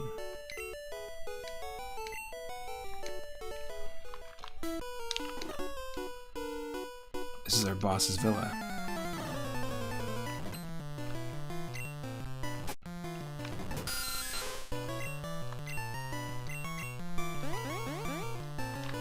Bat v rat, rat v bat. Who's gonna win?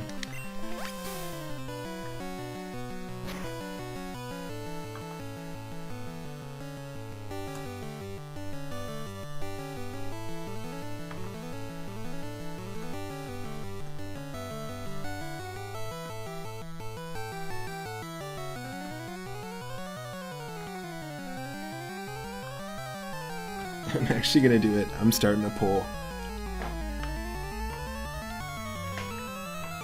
I'm gonna just take a second here and play a song. But here's our poll. Go, go, go. Rat v bat, bat v rat. Who's gonna win? Rat v bat, bat v rat. Who's gonna win?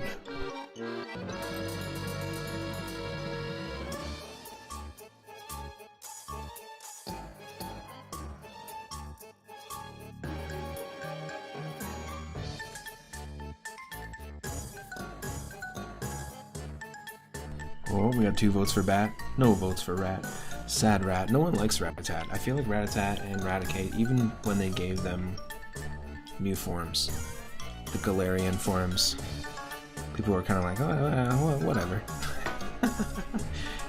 In the competitive scene, I feel like it's kind of like, I feel like they're trying with Rattata and Raticate. You know who I think should get new forms, or who I think should get just more like love in general? Spearow and Fearow. I feel like they kind of had odd designs, but they're interesting designs. Fearow's super viable. Both of them are very viable. Early game with Spearow and late game with Fearow. I've actually taken a Fearow all the way to the Elite Four growing up. Really solid Pokemon to use. But, you know, they went for Pidgeotto, right? It's a popularity contest.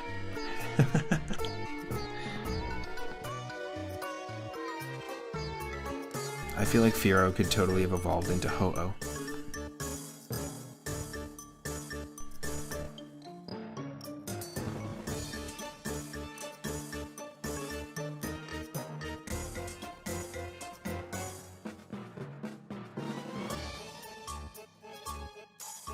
Oh, and Rat got 1 vote, but Bat still won with 2-1. Well, let's see.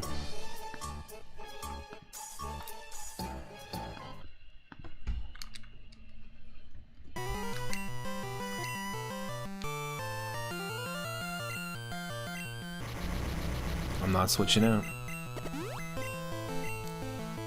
Used a dire hit.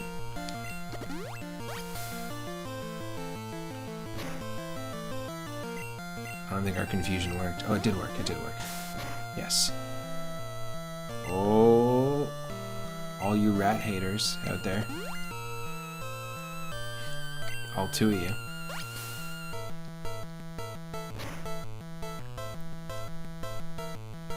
We may be in for the rat battle of our lives. No, not rap battle. Rat battle. Different story. I don't have a healing item, so it's all this right here. Hold on! No! We got batted. Straight out of the park. Lamb chomps. Yeah, the bat wasn't ready. Alucard just hasn't trained enough, you know? We gotta unlock one of those abilities.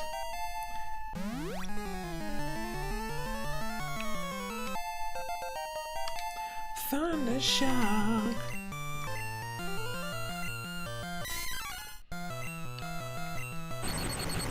But you know, thankfully we're not doing a Nuzlocke.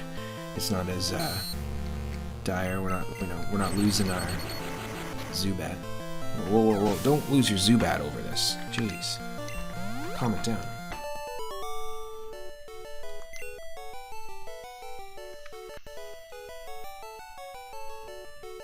I feel like Raisin is such a good name for a Pokemon trainer, because they be raising. They be raising Pokemon. No continues left. You sure?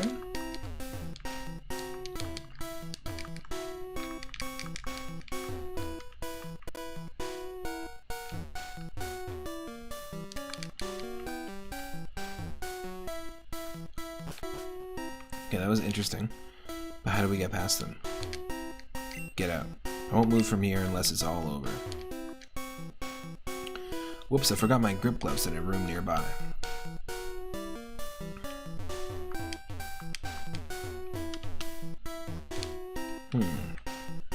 Interesting. What do you mean by unless it's all over?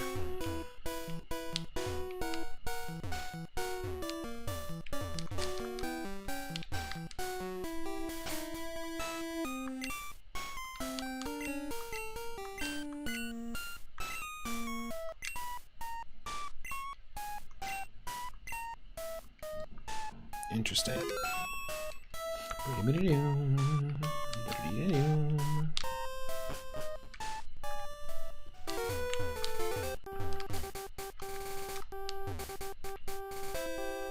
So it's obviously not where we gotta go.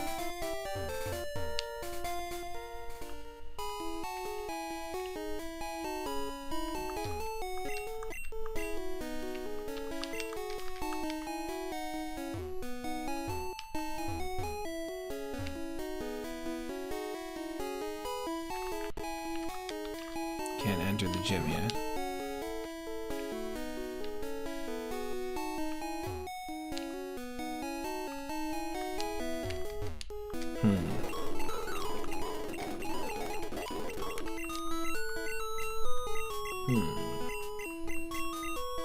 Well, then where do you go next where do you go next to progress?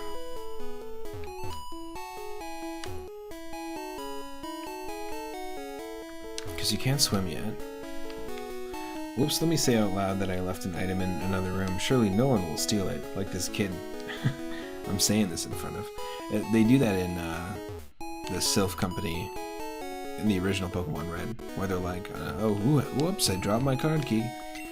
After he says, like, I don't know who has the card key.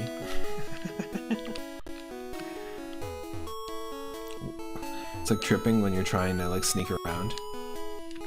Or it's like a Solid Snake sneaking around in a cardboard box in a Metal Gear Solid game. And then coughing, and then someone looking at the cardboard box, and he goes, whoops, I coughed, I better not say anything after I cough and draw attention to the fact that I'm under this box, and they probably didn't realize I was under this box until I started talking. Then you hear that, like the little exclamation mark. They've noticed you.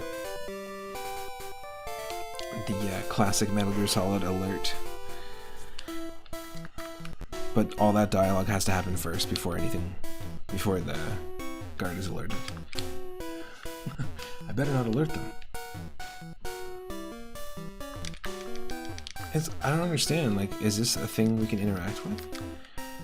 In terms of our items, are we just screwed? No, I think we just can't progress here.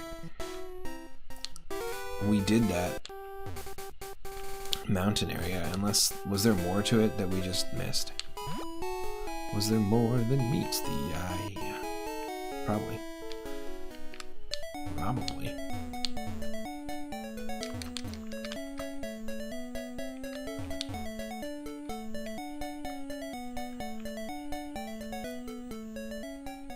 The guard is just suspiciously looking around during the dialogue.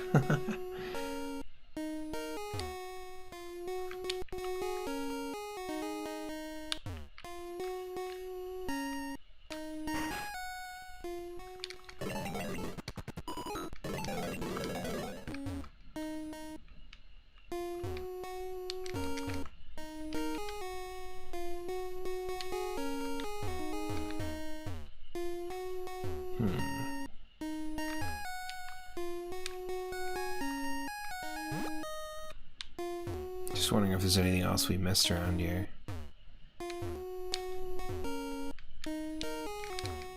The further you go in this game, the crazier it gets, I promise.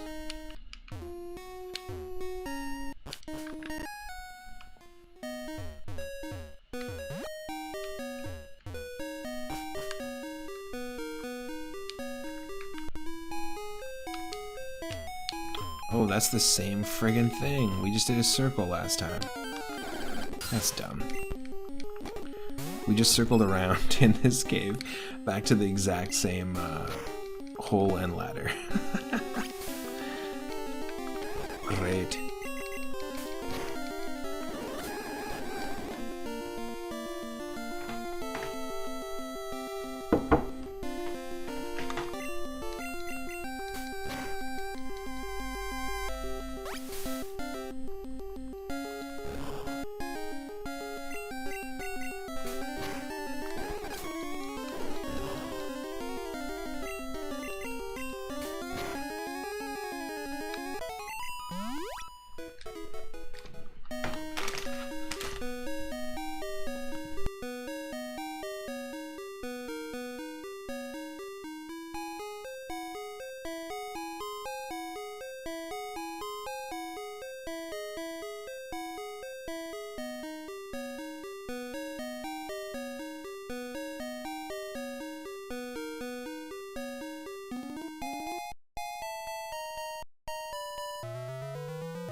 Oh, we should go buy Pokeballs.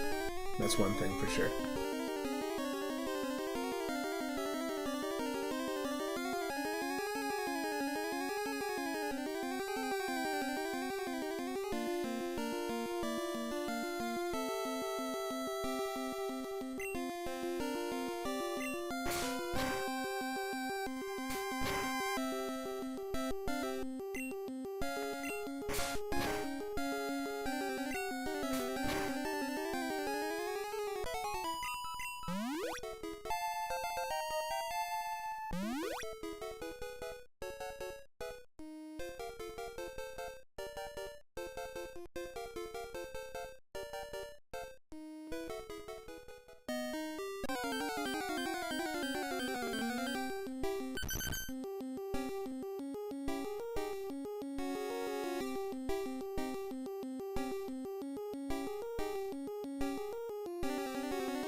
Oh look, we found a second section that is like the 2D side-scrolling section. Sweet! Heart of Mithril, welcome in. Pokemon Great version. So this is a hack of Pokemon Red and Blue. We're playing food and cooking and eating themed games, so this one just randomly came up. But you're playing as a baseball player and you're representing one of two regions. They've thrown in newer Pokemon from up to Gen 5, newer graphics, and as you can see here, Zelda-like 2D side-scrolling sections that we can't like go up on. We can't even get over this gap unless we hold the run button. But really cool stuff. And yeah, they've added 10 types, Steel, Fairy, and Dark, but they also added a whole bunch of other types, and ones you wouldn't expect, like Bone, Wood, Wind, and Gas, which sound like the same thing to me.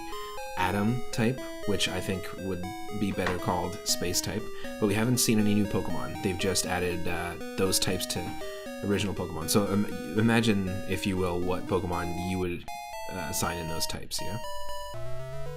But yeah, we're going to continue in just a sec here. So welcome in, and hope you're having a good one. And can we get a shout out for Heart of Mithril as well?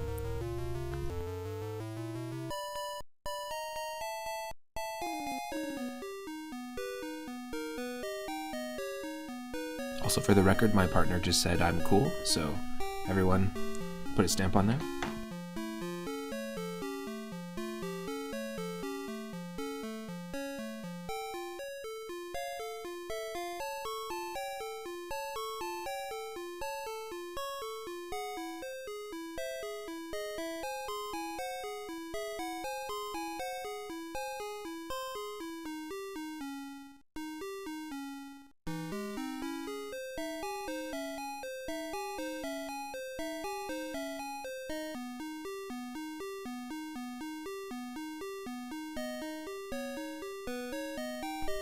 Play a lot of randomizers and stuff like that of classic Pokemon games, so I appreciate that the Pokemon themselves and the movesets and stuff like that aren't randomized.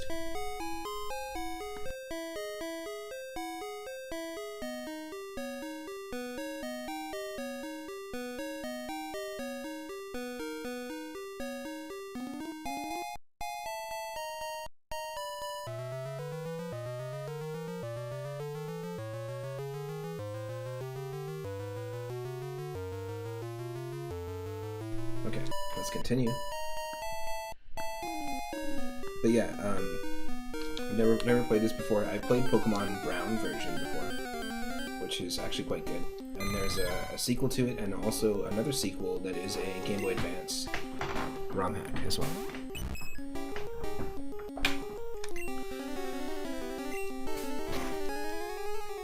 We started off with a Squirtle named Turtle Soup, and we have Marzipan. And I'm so used to doing Nuzlocke challenges, but that's not what we're doing here. You can also see that the amount of damage that we're dealing and taking actually pops up on the screen. Which is kind of interesting.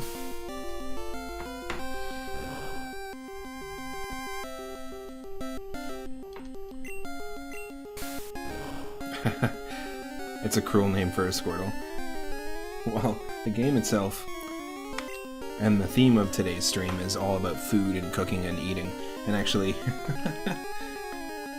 I'll post a link to our Discord, but we very often in our Pokemon channel, the channels devolve into what Pokemon would we eat. Or the conversations devolve in the channel, rather, into that, and it ends up happening quite often. But yeah, we've also got, for anyone just joining, we've got Lamp Chops, or Lamp Chomps, the Mareep, which we bought from someone in the Poke Center, Cobweeb, Alucard, and Marzipan.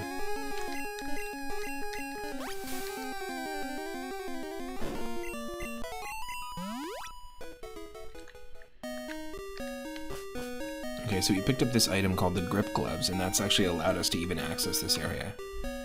We haven't been here before, so this is the only way I think we can progress. And we should have gone to the mart again and to buy Pokeballs. Did we? Did we? We did not. So we can't get a Vulpix, that's okay. I mean, we can always come back. Again, it's the Nuzlocke streamer in me, where I'm just so used to like only being able to get the first Pokemon you run into. A Tepig must be tasty. Sorry, Tepigs around the world. It probably cooks itself, being fire type.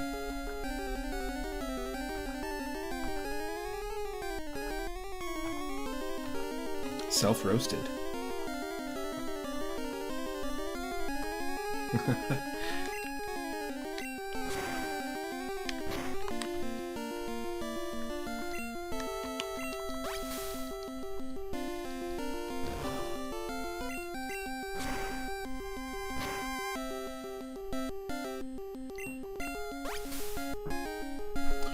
I think it's interesting of them to have like altered the font.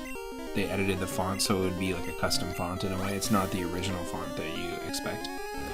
And also even just change things that are unnecessary to change, like the sprites for the Pokedex or the Pokeballs.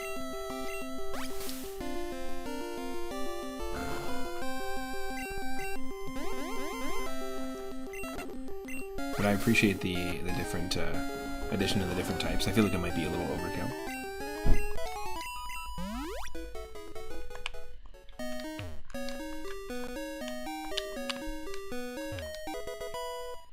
Raising found TM9. First TM they ever found. Bullet Seed, alright. None of us can learn it. Perfect.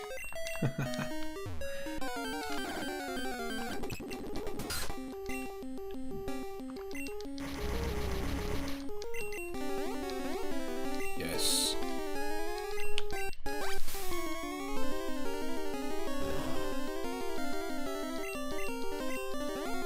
Now, earlier, the question of the day, we had a couple of them, but one of them was, what is your favorite fictional island from a video game?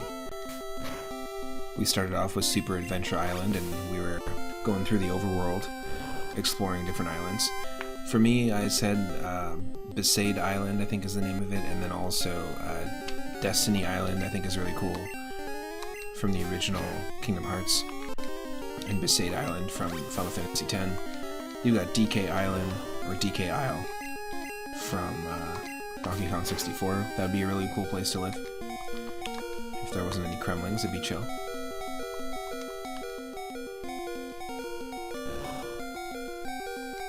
No, don't kill me. Angel Island from Sonic games.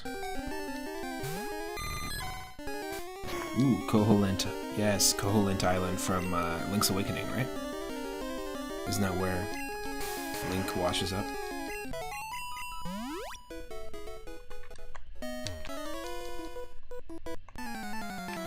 There's lots of cool ones. There's the secret mushroom-shaped island in World 3 that you can access only by canoe in Super Mario Bros. 3. It has a couple toad houses on it. Voltorb. Ooh. I'll send my own electric being out. And I think we actually have an electric attack now. Yeah, we have Thundershock. Why not? Oh, we got ourselves a D-Gum 42. No luck. The Daygum Fortune. Daygum Fortune. My Daygum Fortune's been taken.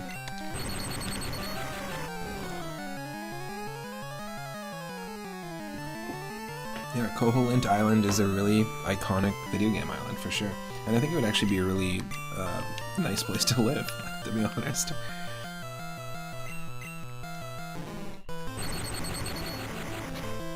I think it'd be a really nice place to live. Have your little pet Bow Wow, your pet Chain Chomp tied up out back.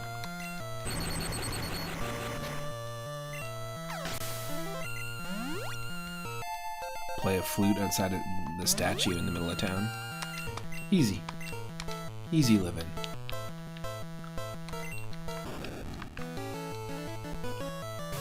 Go Cobweeb. What anime do you think Cobweeb is obsessed with? Like which specific anime series? Lupin the Third? The one where, that one anime that's like, I woke up as a spider, and this is what it's like, or something, whatever it's called. You might know what I'm talking about, but there's like this trend of anime, this genre of anime where it's like, oh, I was respawned as a blank. Or like, I died and came back to life as a blank. There's even one that's airing right now, or like in production right now, called How I Came Back to Life as a Vending Machine. And the main character is literally a vending machine with giant eyes, like cars. Like Disney's Cars. But it's an anime, and it's like taken seriously. There's one called I'm Reborn as a Slime or something like that. Yeah, that's it. So I'm a spider, so what? That's the actual official name of this anime. Google it, check it out. Just the idea. I don't even know what you call this genre. But it's, yeah. I guess it's the same idea as like the Mystery Dungeon games where you're a human that becomes a Pokemon. And you have to like figure out how to become a human again. Is it an isekai? So I'm a spider, so what? I was reincarnated as a slime or something like that. That's one of the ones. And the whole character, like there's a whole episode where the character realizes like, oh shit, what am I? I'm a slime. This is crazy. Like it's such an odd like I love the idea behind it because you know that the thought process of the first person to come up with that as a theme was just they were just playing an old RPG, like a JRPG, fighting an enemy, and they probably fought their like 10,000th slime in a Dragon Warrior game, and they're like, you know what? I have to atone for this. I've killed so many slimes. What if I was a slime? What if I was in that slime's shoes? And they were also part of a team that made anime. So they pitched it. That time I was reincarnated as a slime. That's the actual title. Actual title of this anime. So I'm a spider, so what? And that time I was reincarnated as a slime. So now I'm the boss in the boss fight. That's my new anime coming out.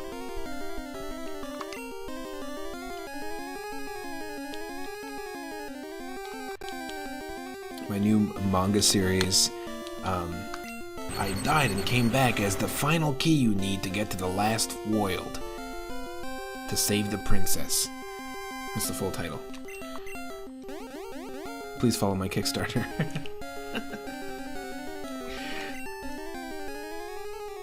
Mighty Collector says, I heard about the vending machine one when it was a light novel. I need to see the anime.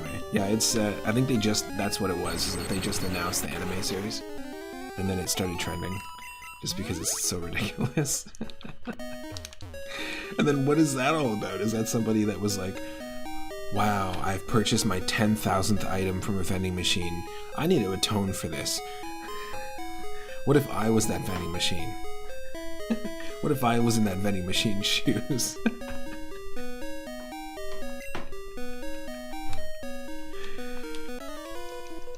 And they were also on a team that made anime and manga.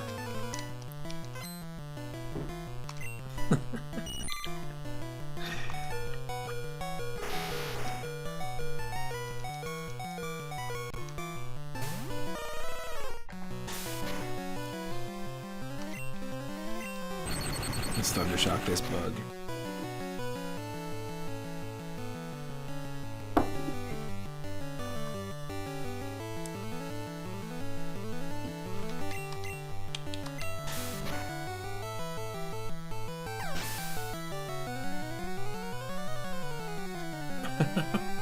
You call it the what the fuck is Japan doing now genre of anime.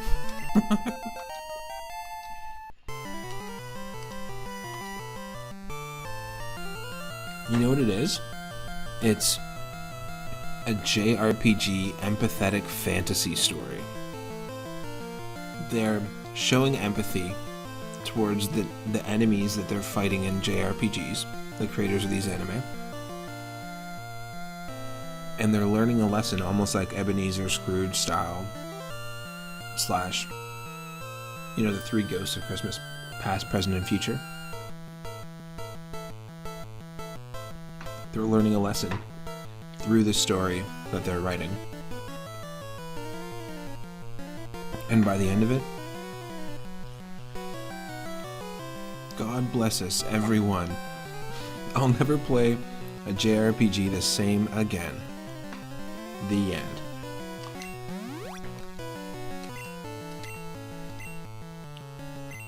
It's an empathetic JRPG fantasy genre.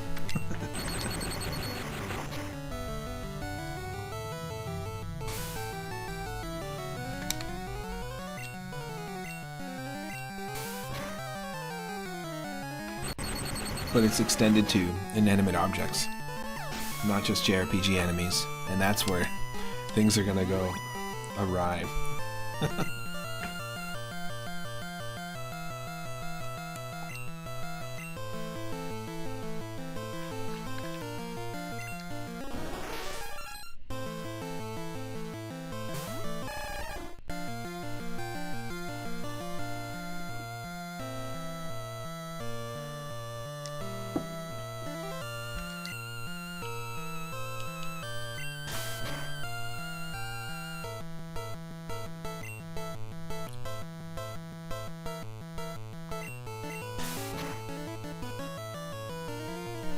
So I woke up as a bag of potato chips.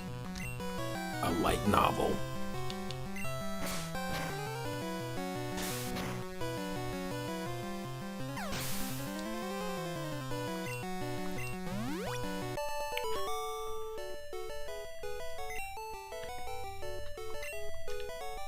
I don't know how to describe it, but I feel like only 3/4 of me is full, and I haven't even been opened yet.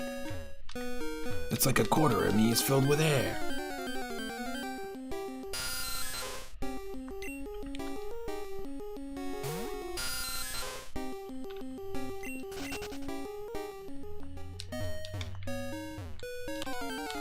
Ooh. We should have got Pokeballs before we came in here, that's for sure.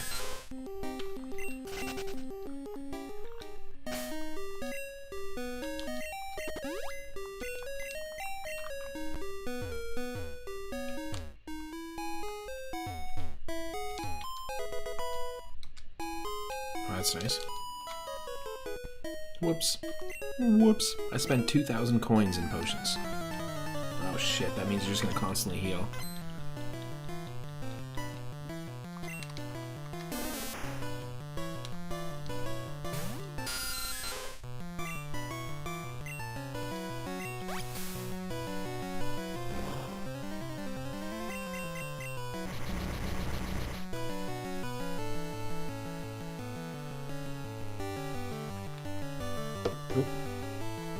get some more tea. I'll be right back.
If you could write your own anime or manga where you came back as a item or enemy from a video game, what would it be?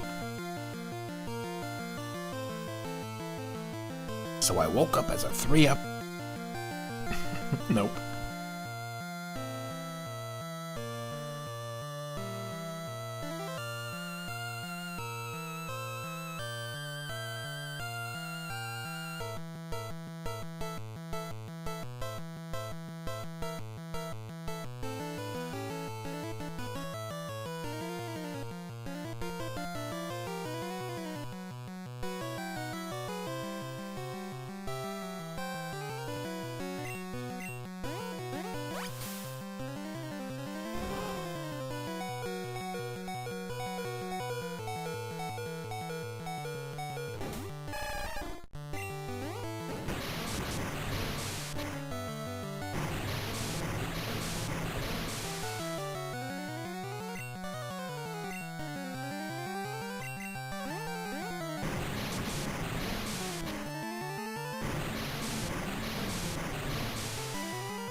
There it is. We actually have a sound type move, I just realized.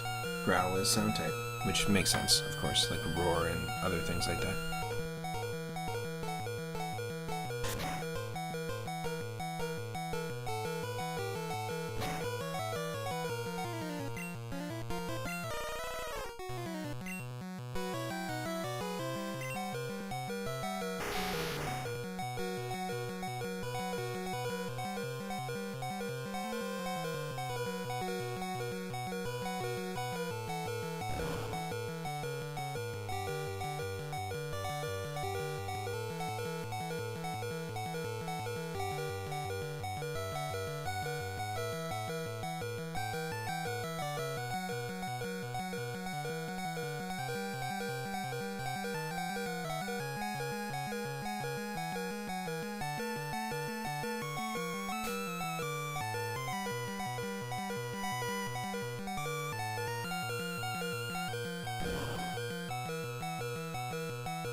course, supersonic is also a sound type.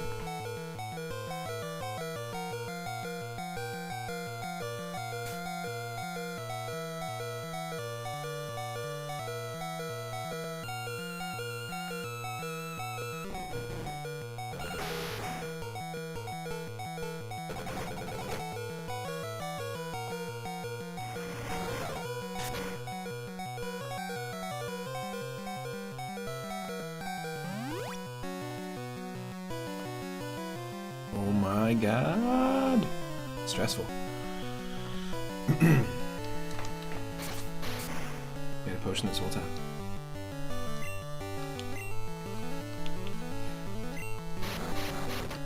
Ah, shit, is rap broken in this? Yes, it is. It is a hack of Pokemon Red and Blue, after all. Turtle soup! Who has health left? I guess it's just Alka. Okay. Nope. Raisin blacked out. Do do do do beep up. Oh, we're gonna spin that wheel. We're gonna spin that wheel and play our third food and eating and cooking themed game of the day. Let's do it. This was Pokemon Grape.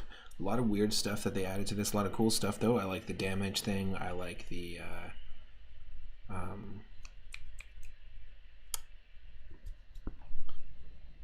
what do you call it? Updated graphics, but some of the types. Adding new types is a good thing. The special split, physical special split, is a good thing as well, because there's a lot of broken things. As you can see, Rap is broken, but not as broken as it is in the original game. There's a lot of broken things about Gen 1's like battle system in general. So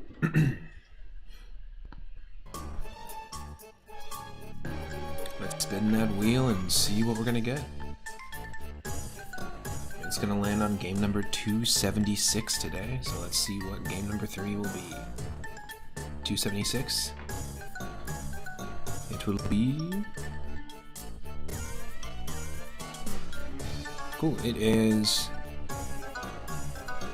an NES hack of Super Mario Bros. 3 called Super Ale Brothers 3.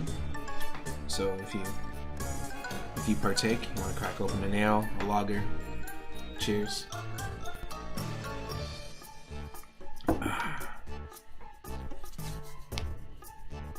Let's do it. Super Ale Brothers 3 up next. Got some interesting hacks today for sure. And remember, at any time you can spin the wheel and we'll play something else. Stick around.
if you're curious and you're new to the channel, every one of my streams gets uploaded in full on YouTube, and there's full playlists of all sorts of different streams that we've done over the last 2 years and a bit, and a bunch of them are Super Mario Bros. 3 ROM hacks in full.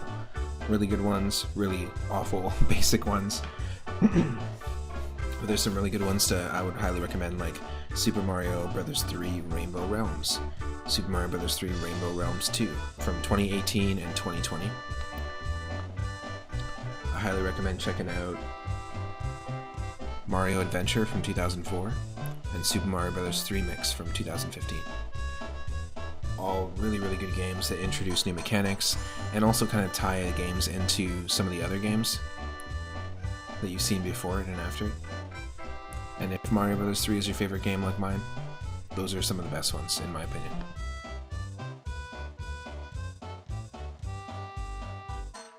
Always down to try new ones. There's a really cool one world ROM hack, so it's really small, compact one, called Super Mario Bros. And the Mystery of the Flying Fish, and it's a hack of Super Mario Bros. 3. I highly recommend that one as well. It's really short. And yeah, I've played all these, and they're up on my YouTube channel if you want to check them out.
We'll be starting in just a second here.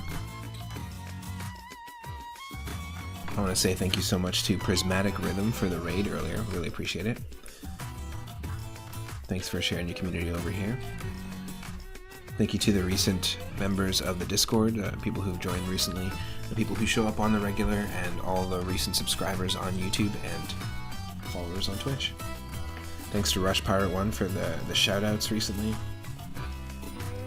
Bad Rhymer for the follow,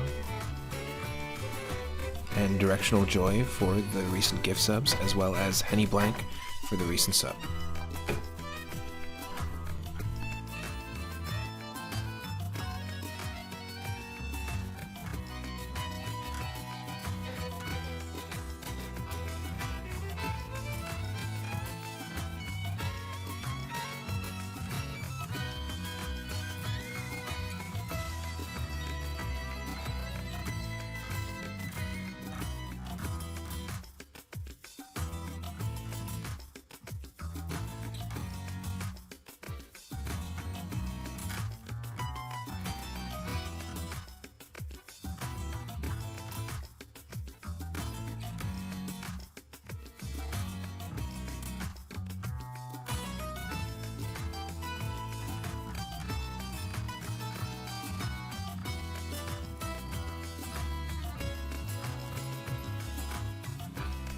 Alright, you should be able to see me and hear me, and also hear the game in just a sec.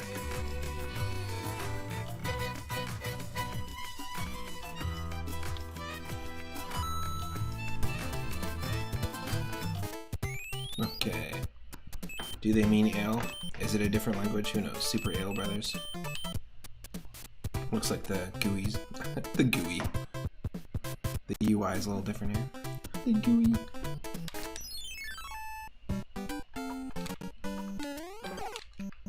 Perfect. I am a huge fan of Mario 3, so I'm always down to try a new hack, a new attempt at it. In fact, a couple weeks ago, we were celebrating my 33 and a third birthday, and we played 3 threequels. And I ended up playing the Game Boy Advance version, and I really enjoyed it. I had a good time with it. I don't play that one that often. And the NES one is the one I enjoyed the most. And the one I played the most.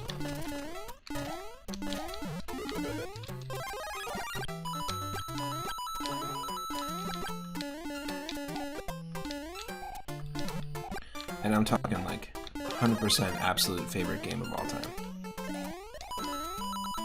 Even though I know that there's definitely objectively better games out there.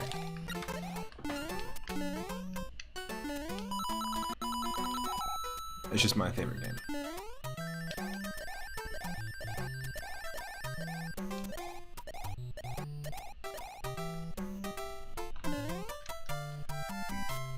A little cheese at the end there, no big deal.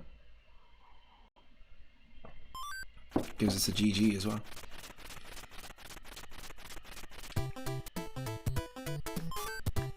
Ah, interesting. We actually can hold an item like in Super Mario World. We actually have a backup power up there. I guarantee if we press select, we'll get it. But I don't want to do that.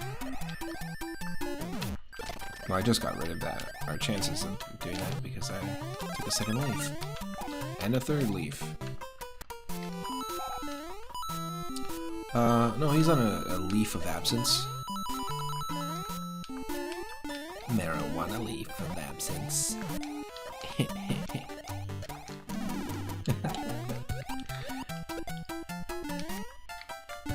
Oop, oop.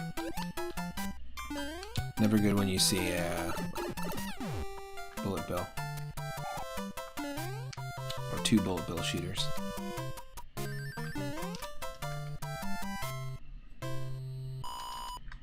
We're playing clumsy. We got through, but we're playing clumsy.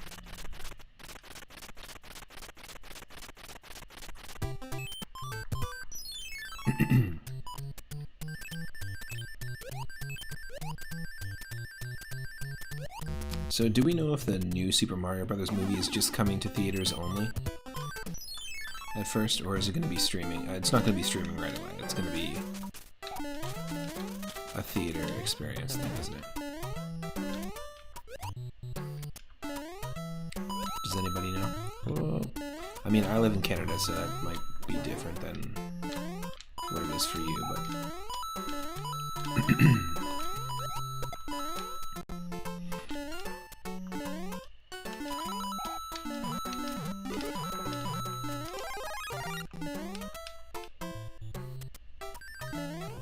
Yeah. Playing ROM hacks like this, it's kind of like dipping into, you know, the first time you play like Super Mario Maker. Kind of like dipping into custom levels like that. It's fun. Fun way to revisit stuff. Come on, stop your dancing.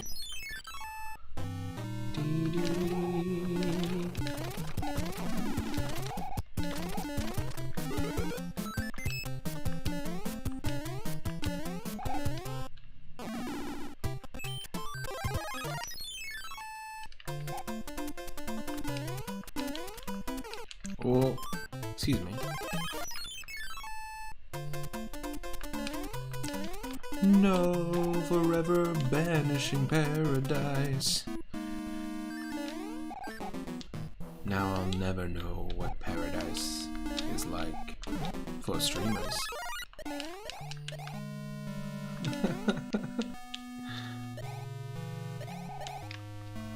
It's like the Ice King in Adventure Time. He's like, he's just trying to be a good husband for princesses. For princesses. Squinch. Oh, okay, fine. I'll play it your way.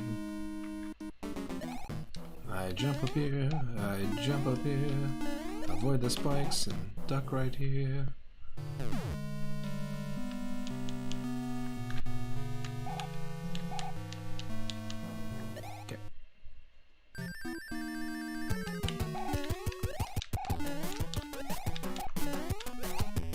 Now, some of the hacks we played, like Mario Adventure, and I think even Rainbow Realms does this at one point, they start introducing 2 boom booms, 3 boom booms, and 4 boom booms, and it's really interesting because depending on what room you're fighting 4 of them in, if you defeat one of them and they drop one of those gold sphere things, and you grab it, the other ones can still keep fighting you.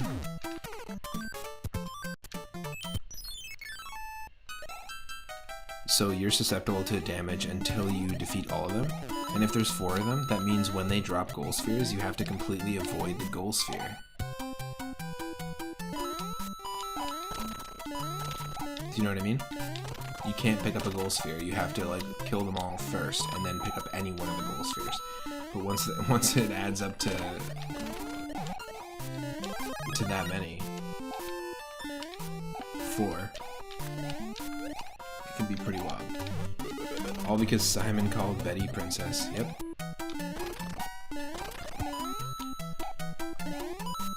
Ugh. Spoilers. I've never seen it. I've never seen it.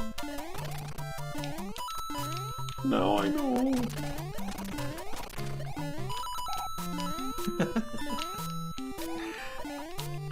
Such a good show. I haven't seen Distant Lands, but you know what? We were talking about comics earlier. There is a really cool run of Adventure Time comics that's been running since the show's been running. They have one-offs, even with Cinnamon Bun and Peppermint Butler and Lemon Grab, like one-off stories. Obviously, if you're a fan of The Simpsons and you know about the Bongo comics, there's a ton of really, really good stories that are written, you know, some of them even better than some of the episodes.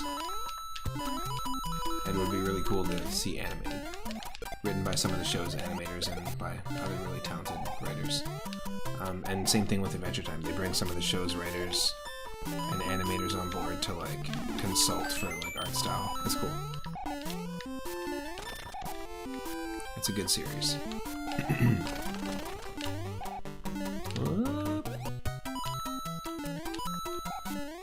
Wow. Let's go.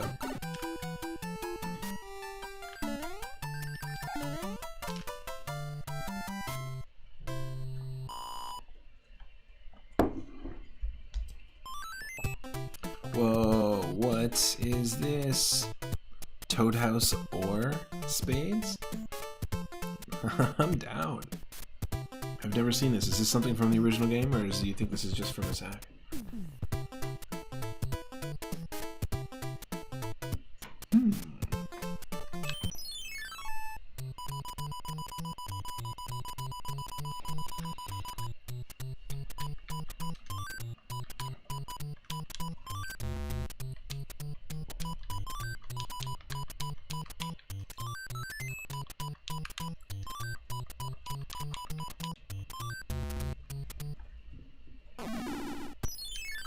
Oh, it's just 2 of them.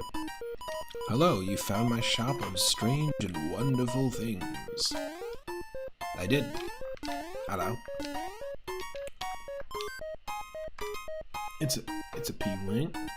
It's a P-wing.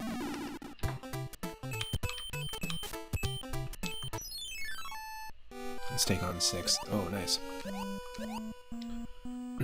I mentioned it before. I really like underwater levels in all the Mario games.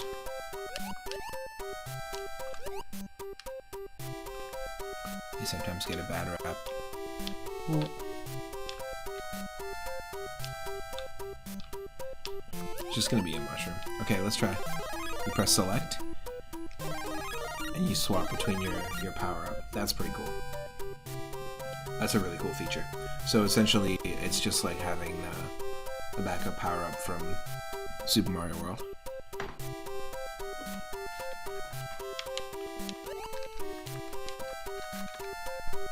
But you can't use your tail. You can't spin your tail underwater in Mario 3.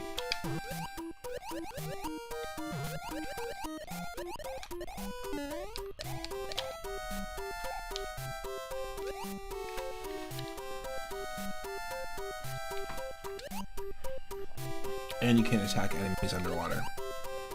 So you just have to avoid every enemy you see.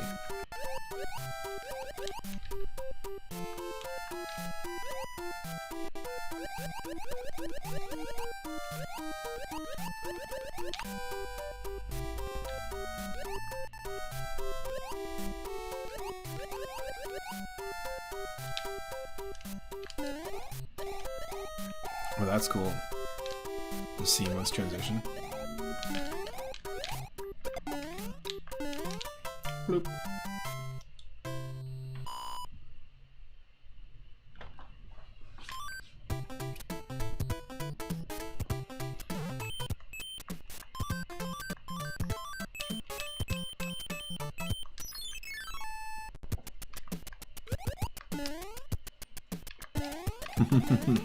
Nice one.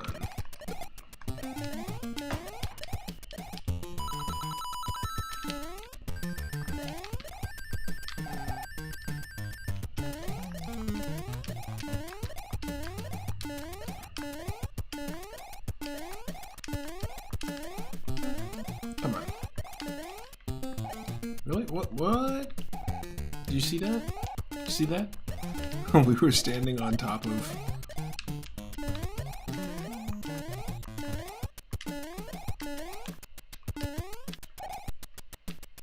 Very strange.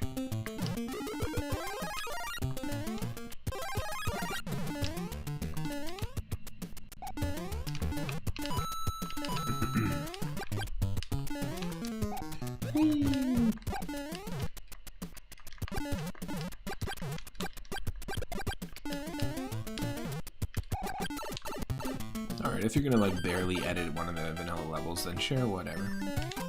I guess I'll give you some sort of, a little bit of credit, but I'm gonna barely finish it because I'm using save states, right? It doesn't count. It doesn't count.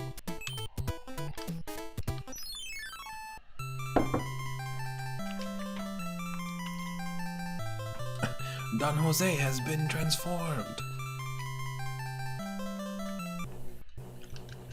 Do they all have names? Did they give the kings names? Like, I mean in general, in Super Mario Bros. 3 lore. Are there names for the kings? Or are they just called, like, World 7 King, World 8 King?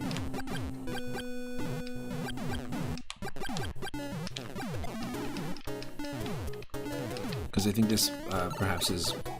The person who made this speaks Portuguese or Spanish.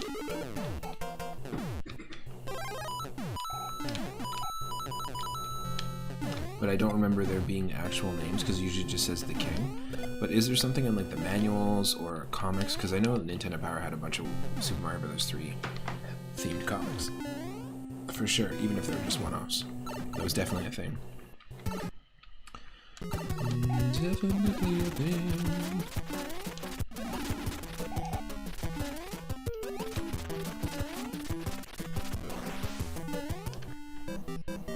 Cool.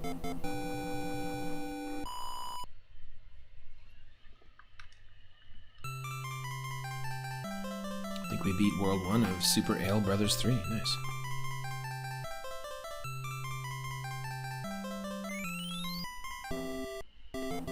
Even though this probably has nothing to do with ale at all. Cheers.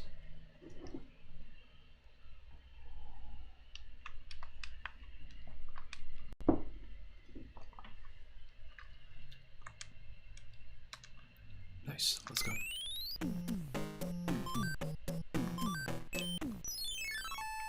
Oh, you clipped the glitch. That was weird, right? And we couldn't reproduce it by doing the same thing on the side, but just by attempting to use our raccoon tail to open that block, which you definitely can do in this game.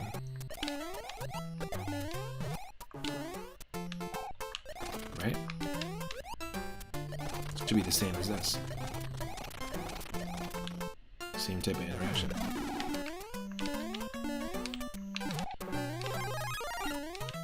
It was kind of weird, and then we ended up like basically landing on the space above. On the next episode of The Space Above. Episode 7. The Kitchen Sink. Cut to a family when they're like, honey, when are you gonna fix that space above the kitchen sink? It's like not a sci-fi show at all. It's like a renovation show.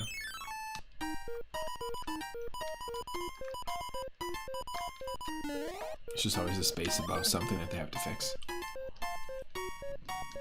Must have been something about clipping through the corner of that block. Yeah, totally, because we ended up jumping on and standing on like where that block would be standing or would be sitting normally. Interesting. I'll have to take a look at it after. And as members of the Discord know, we've got a new channel, a fairly new channel called Bug Biosphere. I usually just post glitch moments. Feel free to post moments that you run into that glitched out in gameplay that you're doing on your channel. Or if you have any stories of when you were a kid and you experienced or ran into a glitch, feel free to drop it in there. But it's also a channel to celebrate bugs and insects. So just funny. Little creepy crawlies. Two kinds of bugs live in there.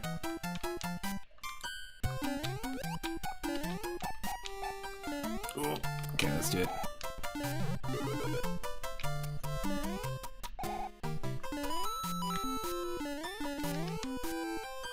It's actually better that we're small, just for that section.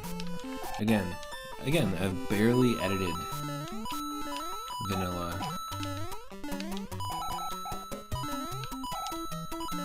level. We basically just have to do the same thing that you do in the original, and that's fine.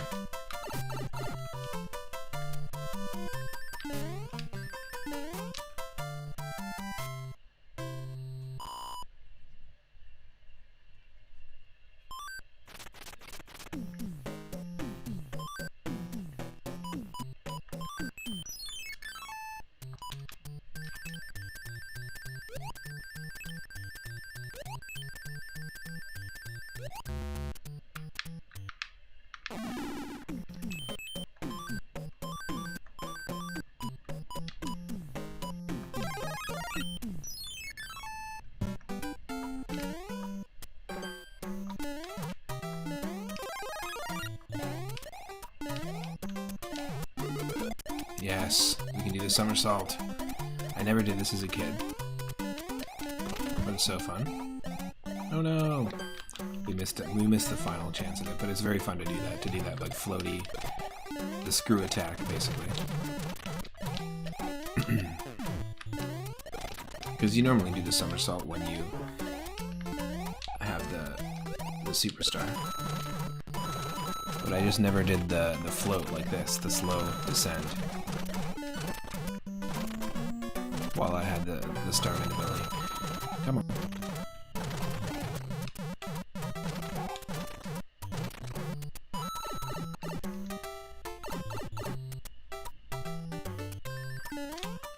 Again, barely edited.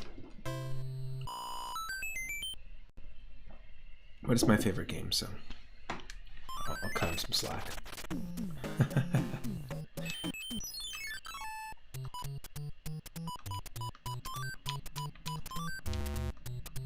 I knew that. That was a flower.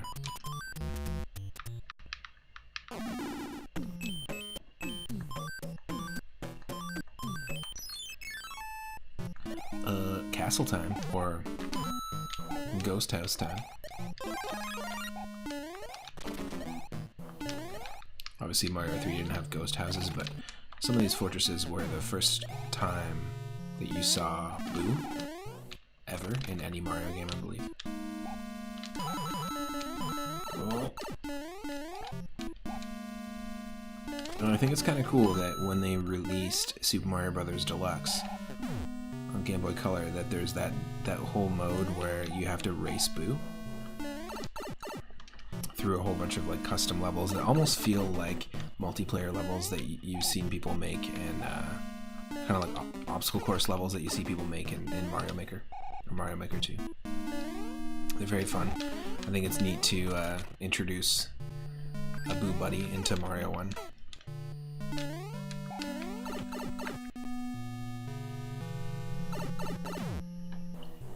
You've been out of Mario for a while. You need to boot up All-Stars again. You may run through Odyssey again too. Nice.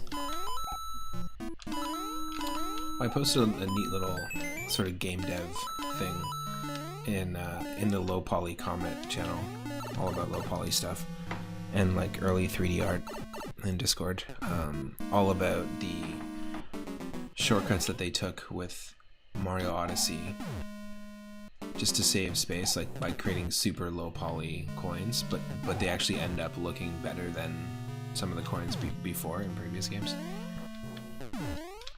I think it's called bump mapping that it uses, and a lot of indie developers and stuff use that as sort of like a shortcut trick to make it look like things have like higher res textures and definition than they actually do. Ooh. Ooh. Oh wow, that was a situation.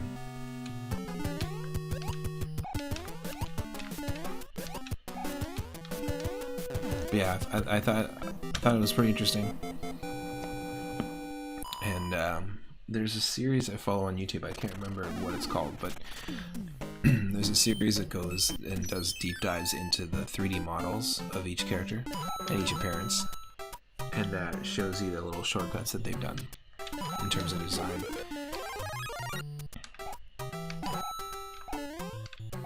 Like with textures and having less polygons than they need to. And a lot of that just has to do with like how the system runs and stuff like that.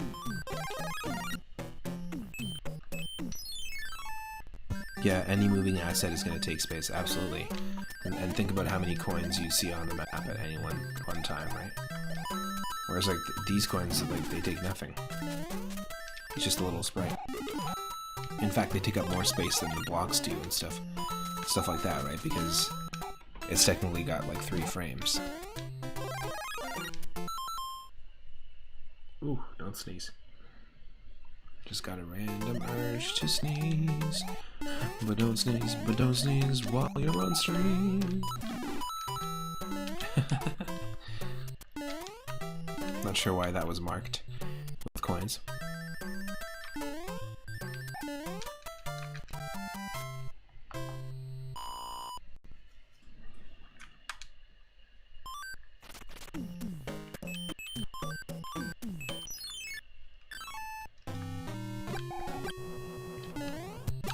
Oh, let's try that again.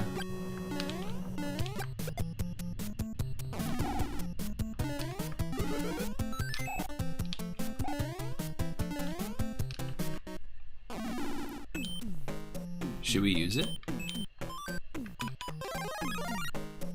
Oh, I didn't mean to do that, but hey. The blocks have at least 3 frames too, but the coin frames are constantly going. Oh, actually no, the blocks have animation frames as well too. That's right. La Casa de Entity. Okay, so you actually have access to every single world. Ooh. Does anyone want to choose? Here, okay, if we're open to every world, I'm doing it.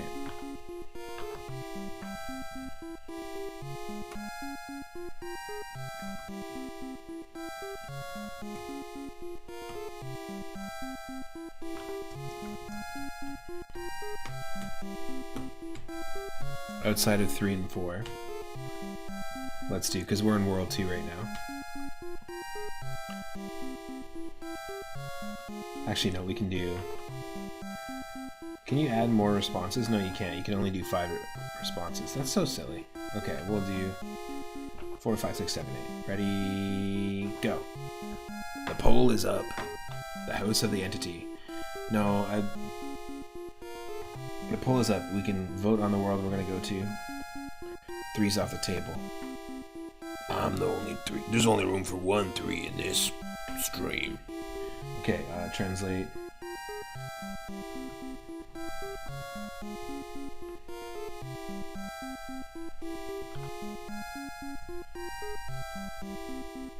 Yeah? Entity?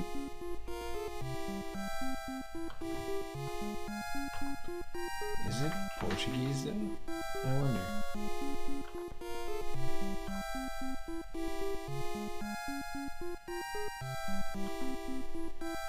Yeah, same thing.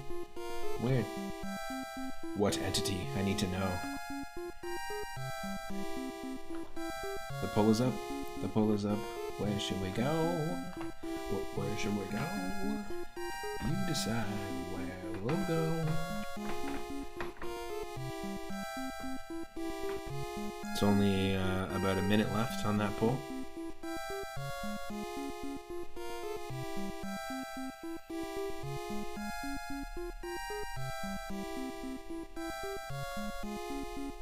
We gotta vote for World 5, and we gotta vote for World 7.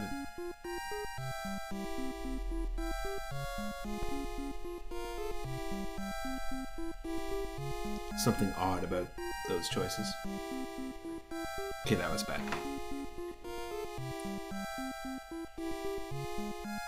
About 30 seconds left.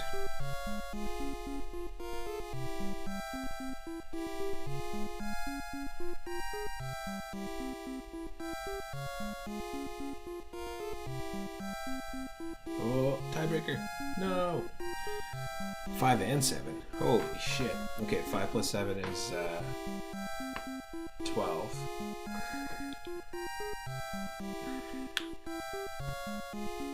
Two plus 1 is 3. Holy fuck.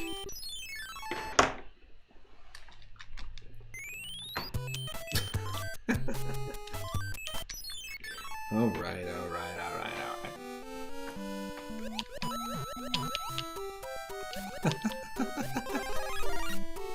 The one I left out. So good.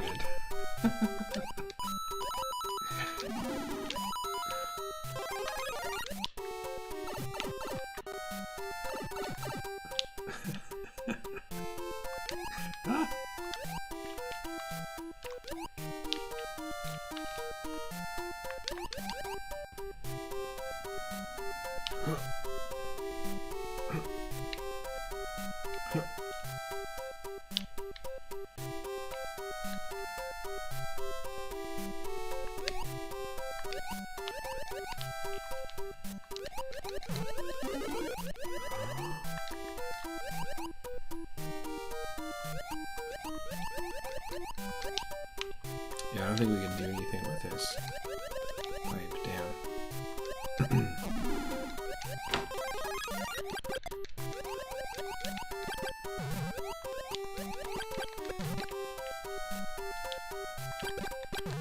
Good. Who knew that fire would be the most effective underwater?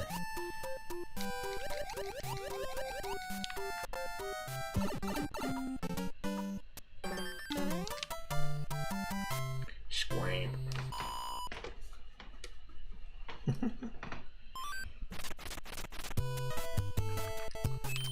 Is this our first spade game? No, we did one of these already.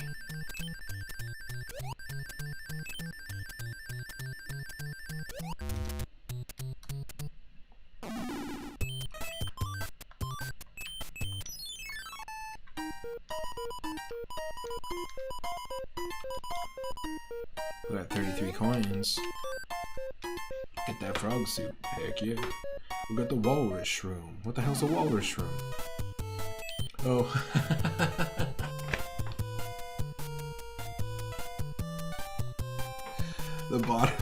The bottom of the star looks like tusks. Oh my god. Yo, throw that into an AI text-to-image generator.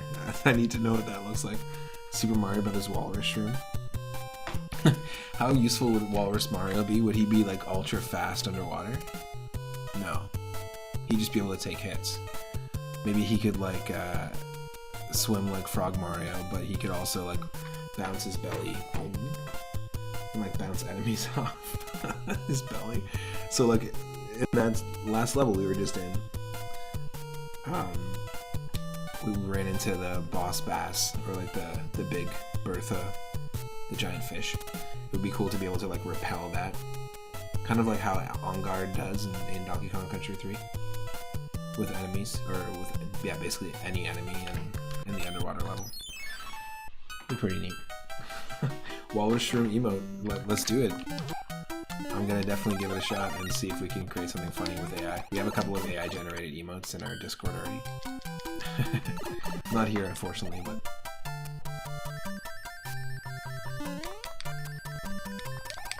Oh my. Top half of the fish, top half of the fish, top half of the fish.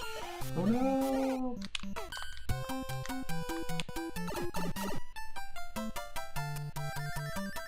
Walrus Waluigi would be hilarious, by the way.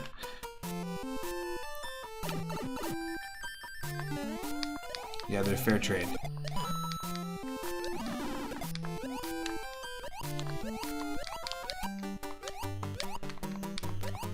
Like, if by ethically sourced you mean completely powered by sort of these like red, like thick, slimy, liquidy pods, where humans are plugged in through like multiple sensors in the back, and they kind of sit in this goo, and their bodies sort of create like perpetual energy. If by like ethically sourced you mean that, then yes.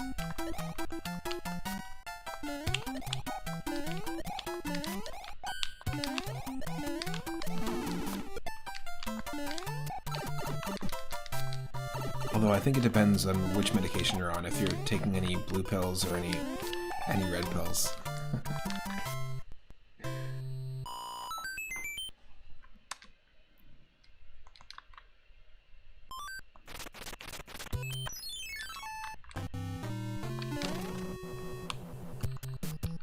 Come on. You. You. I'll take a star.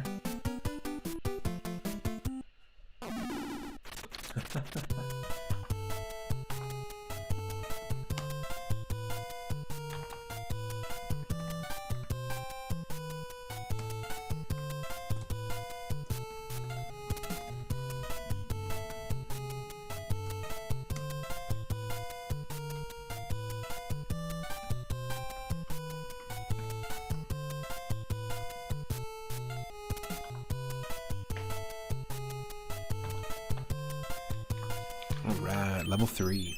World 3-3? Nah, I mean a lot of AI art programs are just stealing art from the internet and altering it.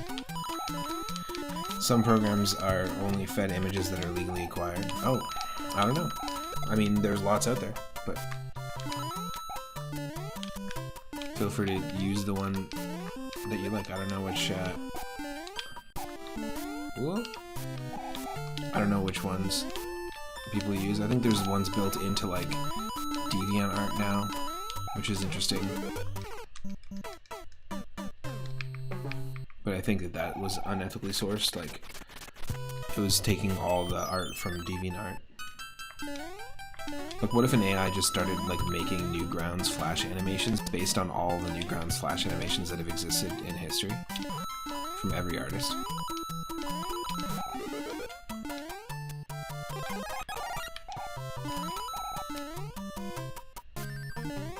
I'm pretty sure that's basically what DeviantArt ended up doing, was they crawled their own database of people's art that they uploaded, that the artists uploaded. GG.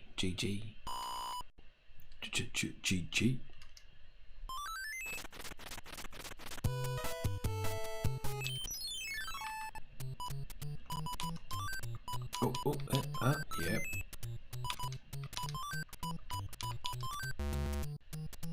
It would depend on the site's policies, but if DeviantArt has legal access to the uploaded art, they can do that. Yeah, that's why I gotta read those policies.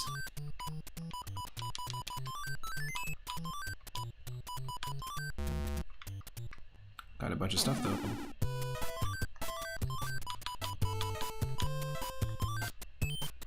Cool. I like this. You know what? And I actually like the design of the worlds, even though they're not changing them that much. That's because I like the original game. That's the only reason why.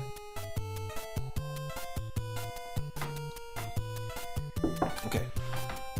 One moment, I'll be right back, and we'll continue. Or if you spin the wheel, then we'll play something else. But it's okay either way, whatever we do. I'll be back in a few. Go away or don't go away. It's up to you. Go away. I started the sentence with go away. Go and get out of here or welcome in. It's your choice. I need that. I need to like open a shop and have that on my front door. You go back where you came from, but also you are always welcome here with open arms in smaller text. Come on in, have a coffee, make yourself at home. I'll be right back.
Yeah, exactly. If you didn't already get the fuck out of here, you're welcome to be here anytime. In the fine print.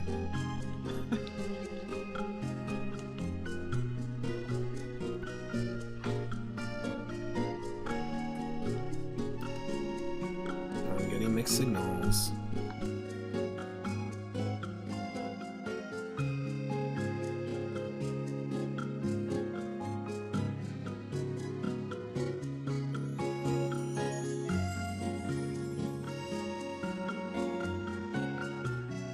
If you live on the West Coast, we're starting at 10 minutes early. Our little break. Exactly. GTFO offer applies to all. But also, so does the offer to come on in and make yourself at home. Tea, anyone?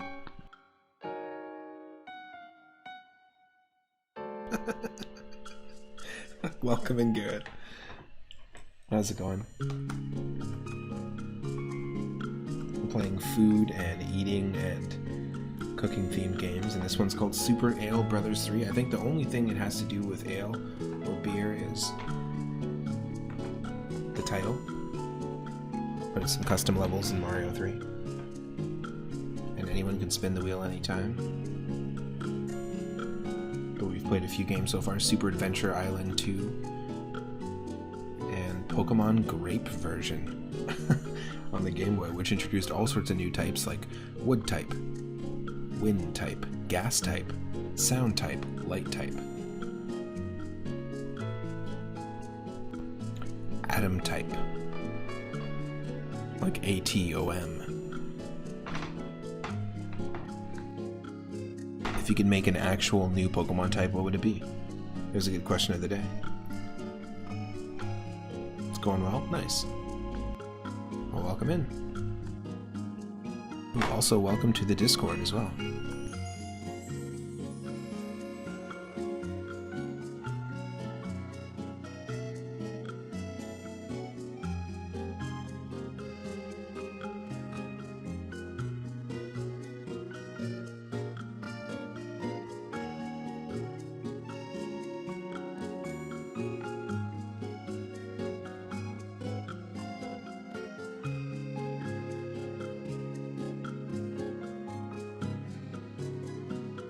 So I started this retro roulette series about 2 years ago with this specific theme and wheel, and this is actually episode 21. So we've done 21 streams with this particular list of games. But it's ever-flowing, ever-changing. And we do this with all sorts of different themes as well.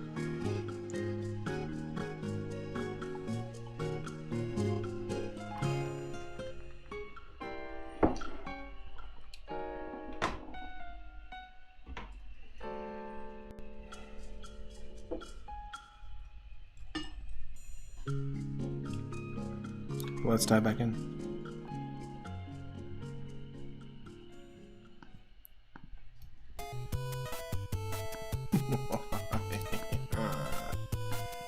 Alright, let me know if I need to adjust the volume at all.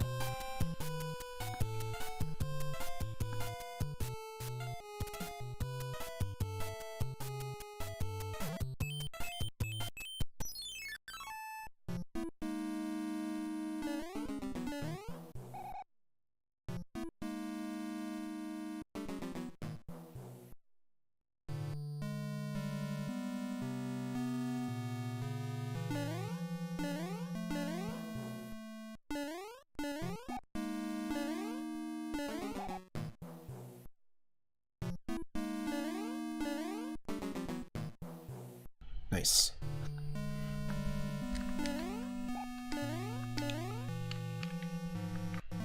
Whoop, whoop, whoop. So I wonder if it's going to be the same. If it's still going to be 6. Oh, damn, that was good. That little dry bones moment. But as I was saying before, Super Mario Bros. 3 is where Boo Buddies first appeared. And so you can kind of consider some of these fortresses the proto-ghost house.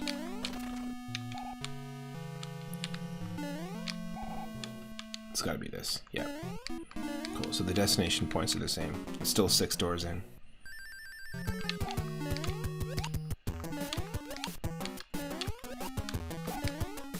Hitorama says, I saw a video where Charles Martinet reenacted his Mario audition. Now I want to see Pratt's audition tape. Nice.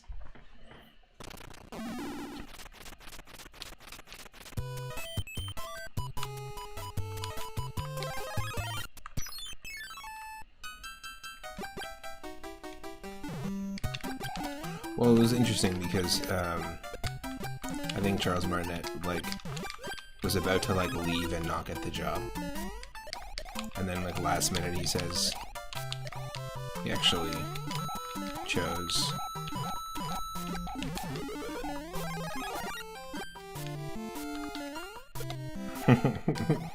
I'm saying Martinet on purpose, by the way.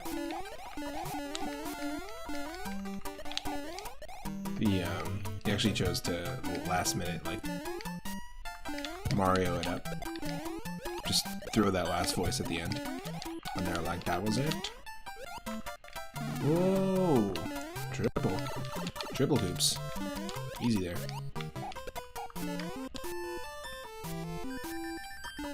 But yeah, I'm excited to see the movie. I think I'm most excited to see what they do with the Donkey Kong character and with the other Kongs, because I know that you can actually see a shot of them in the trailer.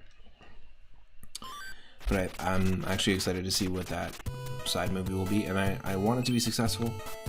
And I want Nintendo to make more films, not necessarily all with Illumination, but I'd love to see a sci-fi miniseries that isn't animated, that's based on Metroid, and then tell us a story, if it's successful, tell us a story of Metroid 2, Metroid 3, but not the way that Netflix did the Castlevania thing. That would be pretty fantastic. But this should be successful either way.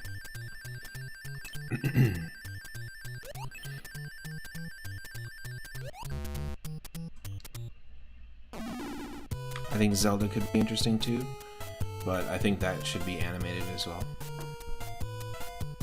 Not live action. I don't think live action Zelda is the way to go, in my opinion. Okay, let's go here. Go here and go to the Toad House and get a free item. Third one. Another frog suit. He crashed the audition and caught the producer when he was leaving.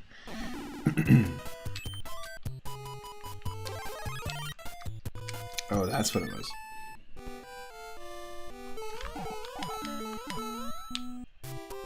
So yeah, it's really cool that this game adds that extra backup power-up, because we can do this, and then do that. Aw, damn. If we don't die.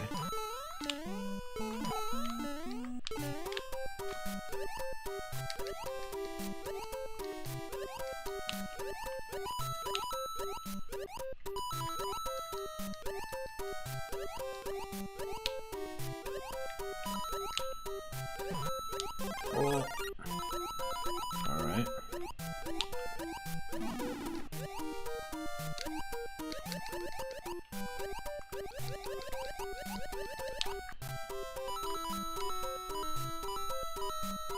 Just hack with a fire frog combo.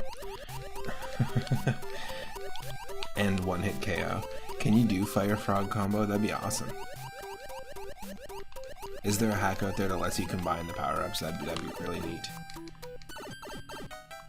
Because there's nothing that you're doing as the frog that requires the B button, except for like the run, but you're not really running. I don't even think there is a... I think if you hold the run button when you're jumping, you get a little extra height and distance with the jump as the frog, but not drastically. But Fire Frog would be so cool. I think Fire DK is a great choice. I thought that was the coolest part about the trailer. DK doesn't get it, and he thinks he's fired. He's like, no, fire DK. DK stay. Oh, don't show me those Puppy Kong eyes. Puppy Kong, oh my god, that would be a cursed AI image. Not sure about combined, but you had a frog suit with the fire flower. Oh yeah. As I see what you're saying. As like your equipment, having the frog suit and the fire combination. Yeah, if you could do the backup power up, if you could add this backup power up system to like a randomizer or to the original game, and then also have one hit KO mode and force both power ups, that would be neat. Be really cool variation on these challenges.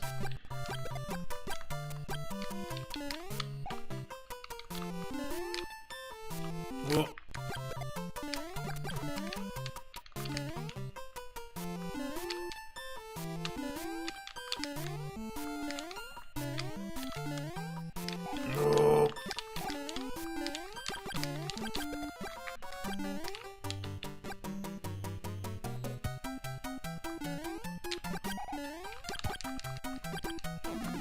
The backup power-up would be a cool standalone patch, absolutely. So there's a standalone patch that will change Mario into Peach and Luigi into Daisy. That's pretty cool.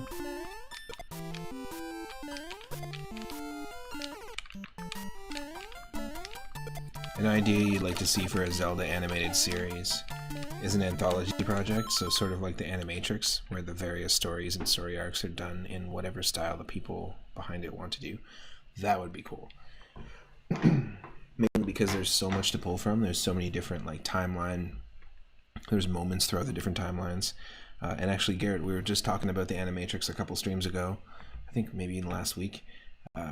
Talking about the Animatrix and how there's also a series, I think, on Netflix that's an anthology series that's for Star Wars as well, with different animators. Such a cool idea because it does give... it's sort of like those shows like What a Cartoon back in the day, where they would give like budding new creators a chance to like throw a pilot in the mix. Nickelodeon's done it, Cartoon Network's done it, Frederator's done it, where they've given like up and coming artists a chance to tell a story in a different, or just to tell a story, but like with the Animatrix, it gives you a chance to tell a story in like someone else's established universe. I think that's a really, really smart idea. Because I feel like it almost be too much pressure to just tell like the story of the Legend of Zelda, or it would almost be too boring. Like, they defeated Ganon. Yeah, it's like it kind of worked in the 80s, and I feel like it works if it's like a Conan the Barbarian style movie maybe. Well, excuse me, princess. But that's a great idea for Zelda. I still really think they should just tell the story of Metroid in a short live-action, yes, miniseries. That would be really cool. Like, kind of separate how you do it. Like, you can make a series of Donkey Kong movies, which is what they're gonna do, and connect them, and probably gonna end up doing a Smash movie, which would be really funny. If it's not like a satire of like the Mortal Kombat movie or Enter the Dragon, then I'm not in. If they're gonna make a Smash movie eventually, because that would be hilarious. If it was like Enter the Dragon and it was like self-aware and they knew what they were referencing. Everyone gets assembled on an island to enter a tournament. Also, a few more people have joined and left. Again, one of our questions of the day is what are your favorite, or what's one of your favorite video game islands? There's so many different ones. There's DK Isle in Donkey Kong 64. We had Koholint Isle, which I think is from Link's Awakening, Koholint Island.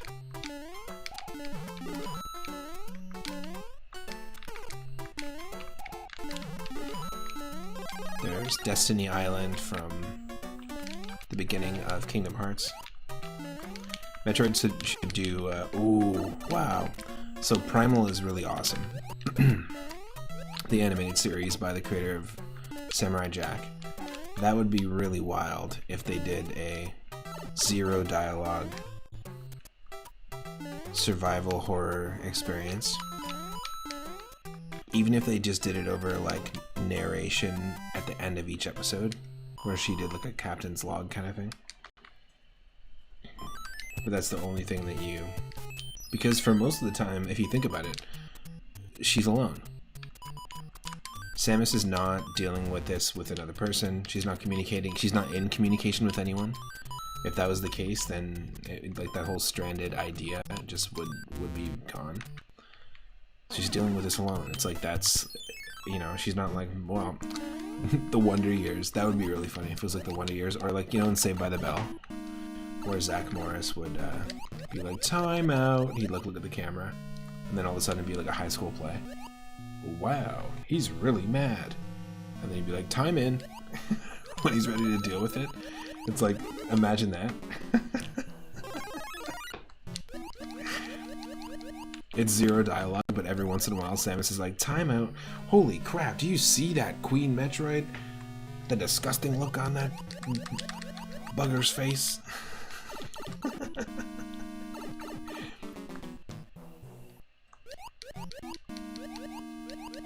Time in. Just shooting power bombs and super missiles. Imagine Luigi or Kirby in the Jim Kelly role from Enter the Dragon. Luigi for sure, or Waluigi. No, you know what? I could actually see Star Fox, Fox McCloud in that role, because you'd have to have characters right from each game. They're really funny. The question is, would it just be like Master Hand sitting on a throne watching them, like just like this? Like watching them fight, because right, who invited them to the match? Speaking of islands, hey, this Tuning Fork Island. This normally is in the shape of a mushroom and gives you 2 toad houses in the original game. This is one of the islands I mentioned earlier. But yeah, feel free to let me know in the YouTube comments if you're watching at whatever point, or in the comments what are some of your favorite fictional video game islands. Metroid could be like a film noir where there's an occasional inner monologue vaguely aimed at the viewer. Who's gonna clean up this space station? The grime and the doit in this space station is too doity. Somebody's gotta clean up this mess.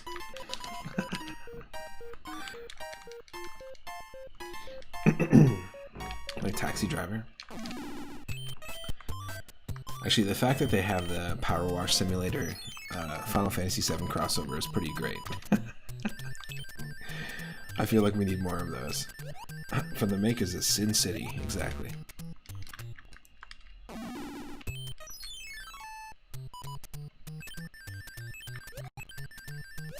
They do.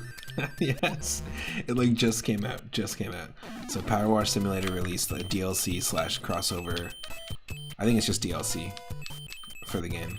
But it's like a crossover with Square Enix, and you're going to different locations throughout Final Fantasy VII and cleaning up, I guess, after all the fantasying has been finalized. After the fantasizing has been finalized. Yep. Oh, yep. That was someone fantasizing. Can you sign off on that, please? Yeah, absolutely. I'll have it to you by the end of the day.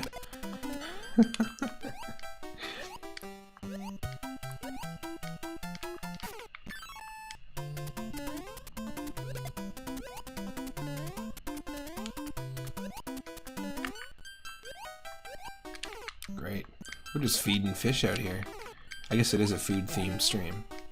I just thought the food would be for Mario, not this fish. Get out of here.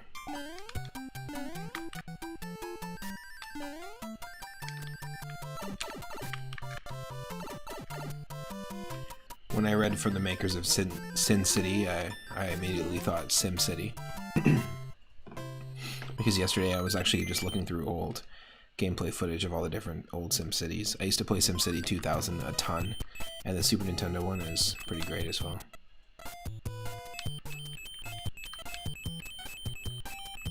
Complete shift to SimCity. In our Discord, we have a box art museum where you can share different box art of like old VHS tapes, funny DVD box art, or like even covers of like vinyl and stuff like that. But a whole bunch of them, whole bunch of different video game box art. We posted SimCity for Super Nintendo. I always really liked it. It's basically the word SimCity, but the top of it.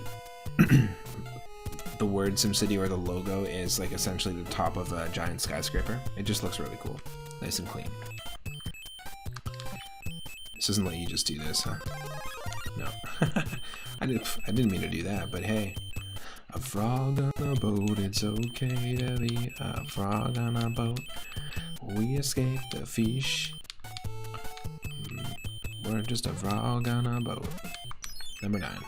Let's go. Power Wash Simulator update. 5 new levels. Hardy Daytona and Shinra Holler 1 job. Scorpion Sentinel. 7th Heaven. Mako Energy Exhibit plus Airbuster.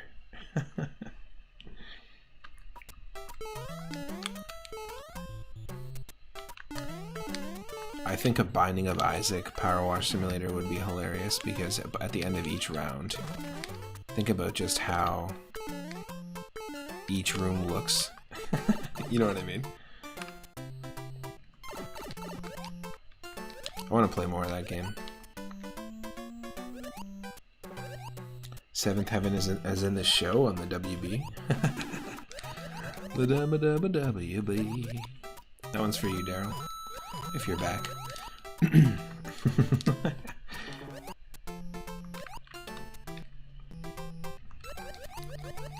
I remember that show.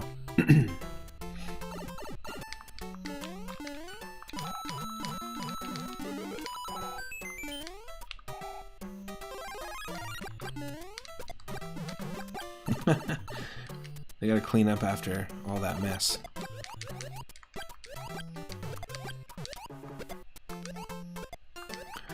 What's next on the WB?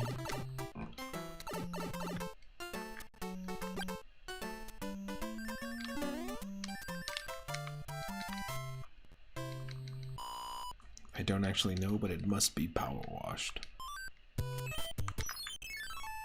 Or at least you must simulate what it's like to power wash it.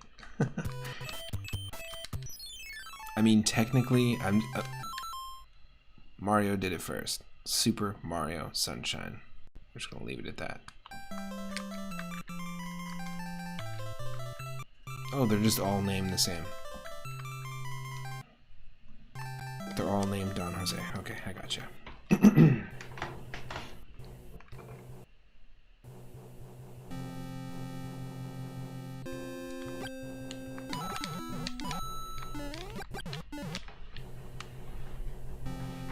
controls in that game were bad. So do you want a Super Mario Sunshine Power Wash Simulator? Mario just like looks like unimpressed at the camera. Like, are you kidding me? That's what I did. I cleaned it up already. It's like, yeah, but you didn't really do a good job. You missed a few spots here and there. We're gonna have to call it crew in. At $19.99. It's so popular we did a second one.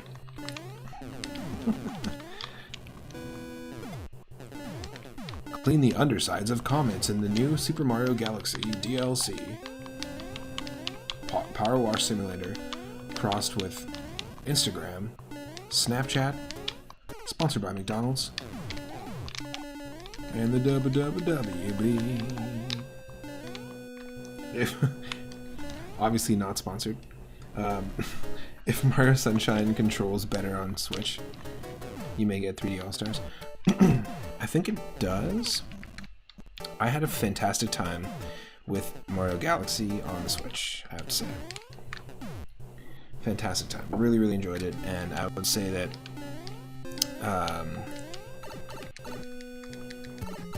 I had a much better time playing it on the Switch than I did on the Wii. I played through it 3 times on the Wii. They patched out some unintended mechanics in the Switch version. Okay. Yeah, you can't backwards long jump in Mario 64. That's one thing for sure. And they said so long to so long, gay Bowser.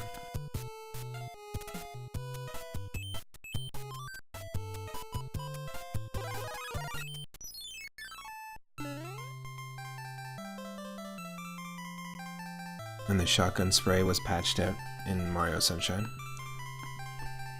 Wasn't that like a main mechanic? Or is that like a mechanic that just players use? Isn't there normally like a nozzle that shoots you up? Or is that something else?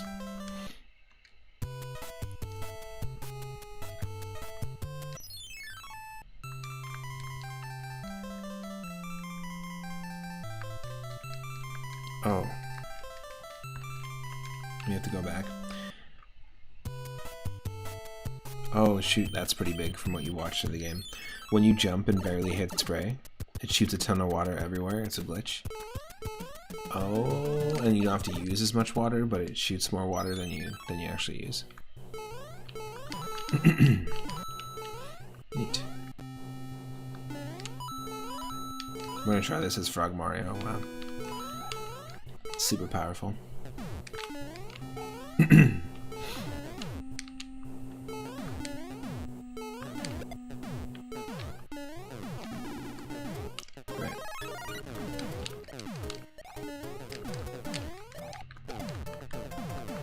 So the speedrun would be a different category altogether.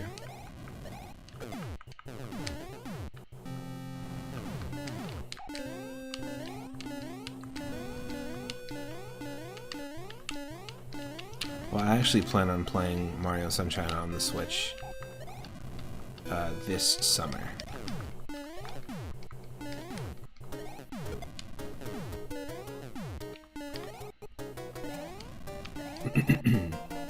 Like playing it on stream.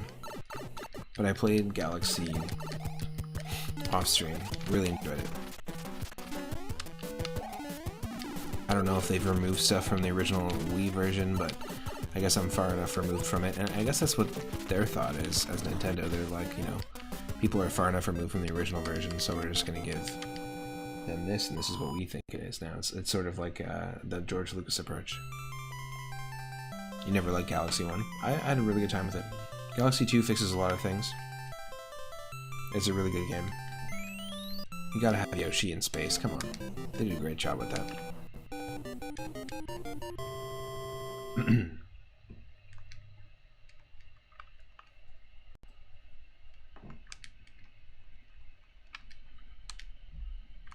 World 4.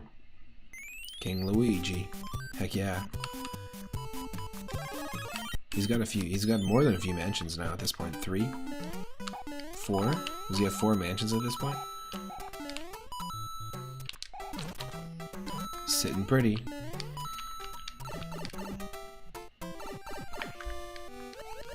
I feel like if Luigi was a king, his royal vizier, like his Jafar, would be or whatever his name is. You know what I'm talking about. The vacuum guy. Professor Egad. You know. This summer, watch 3-Up go 3D with Mario on Delfino Island. Watch him help him prove that he didn't dirty up an island he now has to clean. Whoop. Okay, watch out. Wesso, welcome in. Can we get a shout out for Wesso? How's it going? Happy Thursday. We're playing games all about food, and we're right now playing Super Ale Brothers 3. And it's not about beer at all, but it could be. I mean, what isn't a name anyways? Nothing. Nothing, I tell ya. Are we talking sunshine? Yeah, we talking sunshine. From Maine to San Diego, talking sunshine. Mattingly and Consueco. Ken Griffey's grotesquely swollen jaw. Petey Piranha and is running with the law. We're talking Mario. Oh, Bowser and the straw.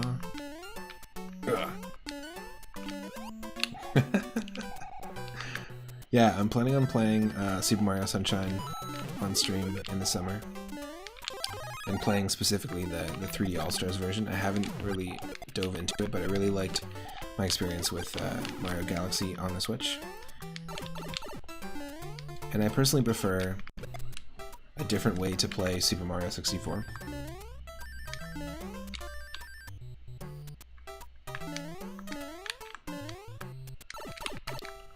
So it's interesting. I'm a fan of how Galaxy plays, but I'm not necessarily a fan of how Mario 64 plays on it. Sunshine's your favorite Mario game. Hell yeah. Yes. So, probably safe to say your favorite island from a video game is Delfino Island. From any video game. Nice. Wesso plays a lot of roguelikes and has a huge collection of roguelike games. So we were talking about Binding of Isaac earlier and how that would be a really cool DLC crossover pack with Power Wash Simulator. Definitely go over to Wesso's channel because there's a whole bunch of cool roguelikes over there.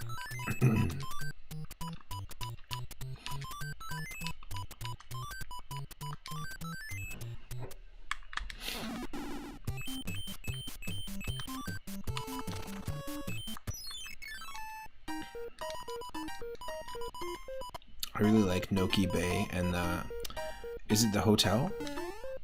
Hotel Delfino, the one that's haunted? Super big fan. Favorite areas in Super Mario Sunshine for sure.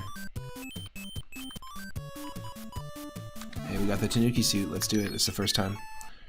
First time rocking it.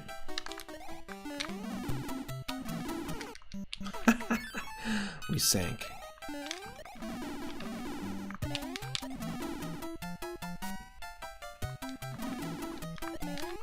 Super Mario Sunshine was the first game you ever 100%ed.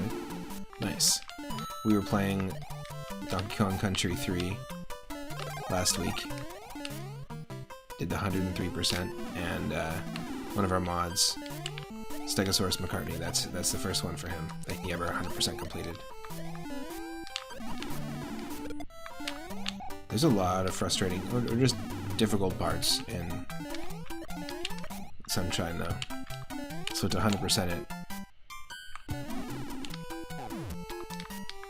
it's not easy. It is not easy. I mean, it is easy. Wait, what? It's over easy.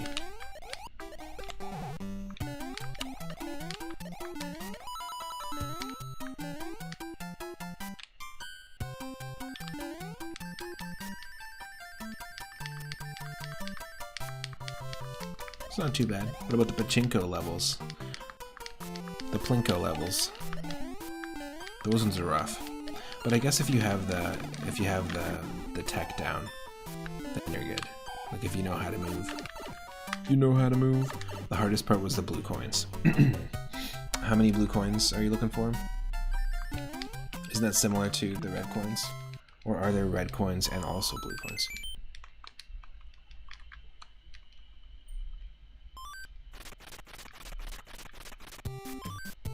There's 240.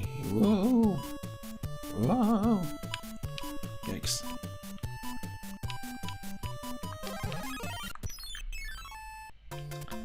That's a lot of coins.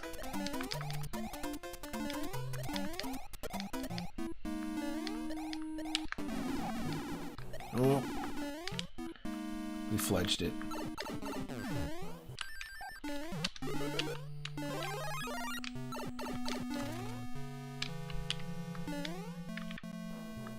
Who needs power-ups? We're just fighting the Boom Boom. 10 blue coins will turn into 1 shine. So it just gives you 24 shines, and otherwise you're missing those 24, and you can't complete it. Yeah, I remember there was like different ways to get blue coins as well too, right? You could trade them. Speaking of Yoshi in Mario Galaxy, I think that Yoshi is done really well in the Sunshine games, like the Yoshi mechanics. I always liked it. I always liked using Yoshi in the game. Whoop.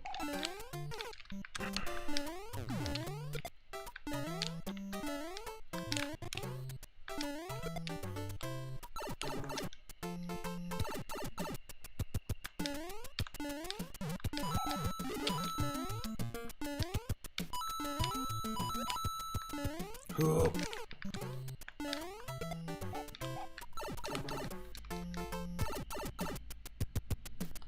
Sunshine's also a great game to speedrun as well.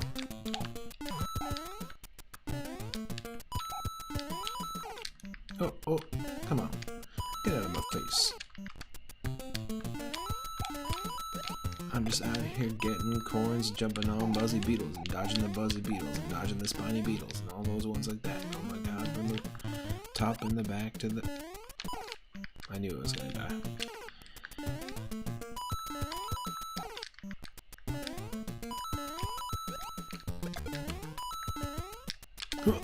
Oh my... I should not have loaded. Shouldn't have loaded.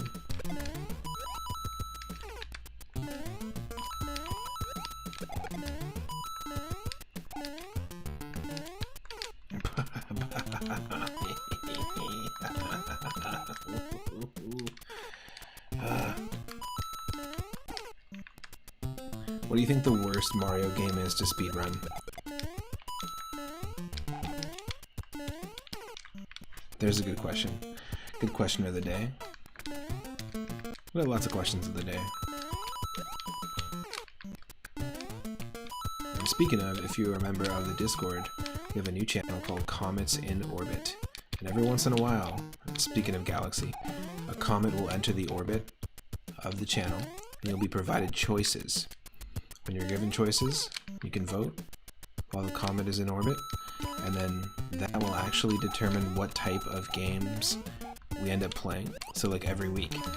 Basically this current comet that's in orbit, it's going to affect what we play this Tuesday coming up. So go ahead and make a choice now, and then when it leaves orbit, you might see another one coming up soon.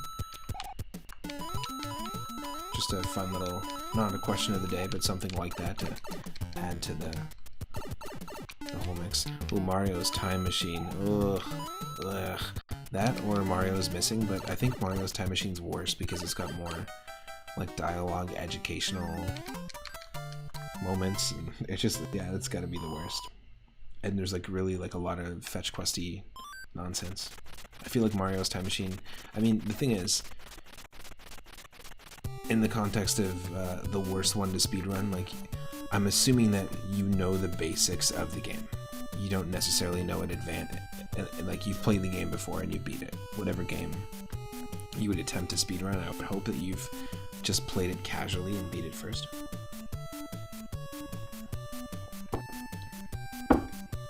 Oddly enough, I probably have more time watching speedruns of that game than any other one. Nice.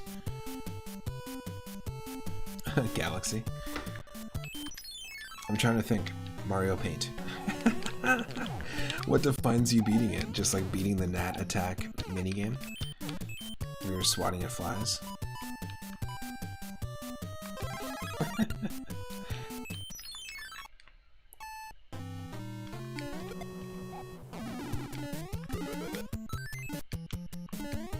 Mario Paint will be the worst one to speedrun. Are there Mario Paint speedruns? Someone's gotta have the record. I guess there's Gnat Attack speedruns. Mario Party would be annoying to speedrun. I guess it depends which one we're talking about, but I feel like it probably would. Imagine if you had to play it multiplayer, like with 3 other speedrunners. You're forced to play with 3 other Mario Party speedrunners, and you're all playing a round together of maximum amount of turns. It's like, oh shit. You have to do max turns. No, you could totally do minimum turns, but it would take you forever. And I'm sure people do it. People somehow, I guess there's a way to like manipulate or just like you have different moments of RNG. But people will actually speedrun Pokemon Stadium and Pokemon Stadium 2, and that blows my mind because how? You're having so many battles. Like, how do you...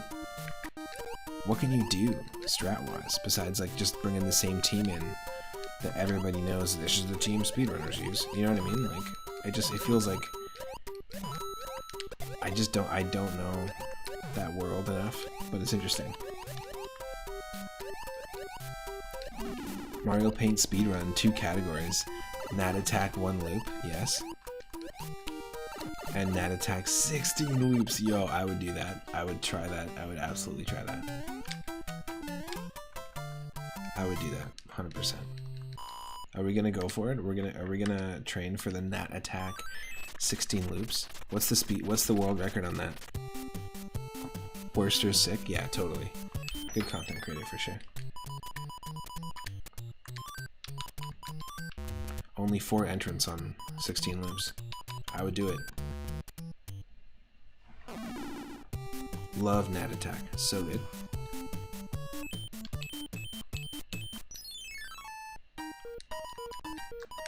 Pick a box, its contents will help you on your way. On your way. On your way.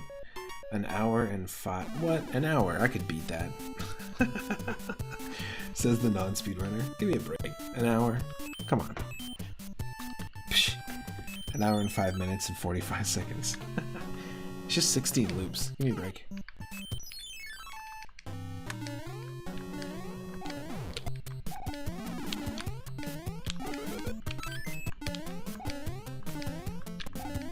That's a new challenge. 3 years. Oh, give me a break. Probably took them that long to log back in and check if anyone beat their time. Jeez. 3 years ago. Go ahead, keep sleeping. Keep sleeping. No, you look comfy. You look comfortable. It's fine. Don't even worry about it. I'll wake you up when something changes. Once we beat your world record. Oh, nothing. Go back to sleep. There's been newer times added to that in 1 loop, so I'm guessing it's a tough time to beat. Nah. Just simply nah. Nah, I can do it. With no context of how hard it's gonna be.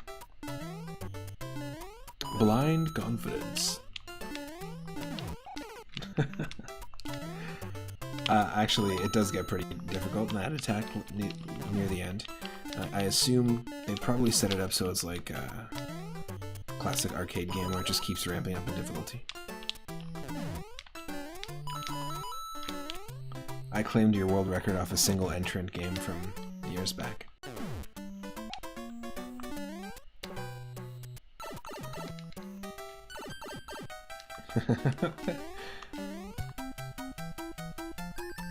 Blunk.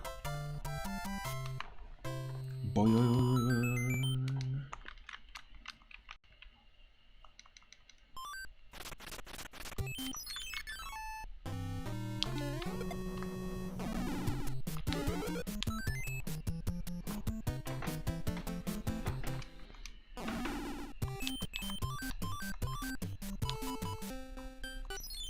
That's right. Use it after we beat the Sledgehammer Brothers, because we don't need to. Oh, that was cool.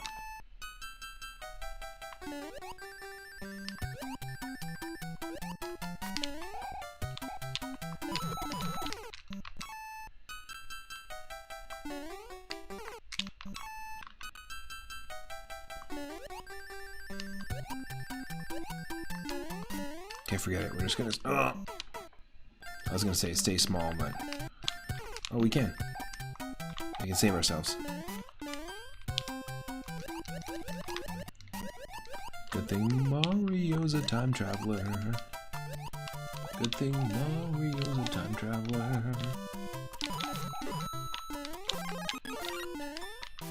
When are we gonna find a Walrus room already? I just want to play as Walrus Mario. Let's go. Apparently, actually, before the Raccoon Mario, one of the ideas and the original sketches was Centaur Mario, which would have been funny. But Mario always wants to be the centaur of attention, you know? Gets frustrating. He's gotta learn he's not always the centaur of the universe.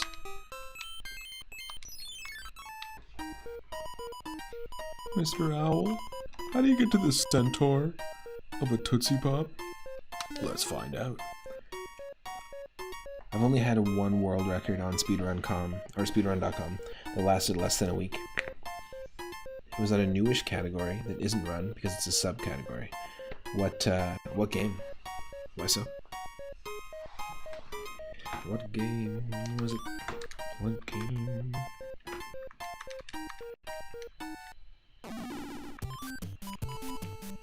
I love how the only way you could actually do a speedrun of Mario Paint is to play the minigame, is to beat the minigame. It's funny. Slay the Spire, nice. Fun game. I haven't played too much of it. I played it for like a few seconds at a friend's house. But I want to. I feel like I really enjoyed it, and I feel like I'm gonna get hooked. And there's just so many games. So little time, you know? I'm old. I'm old.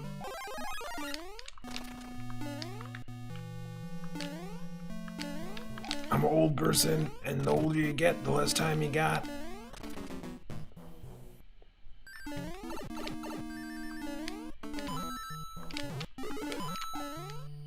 Slay the Spire's great. So fun.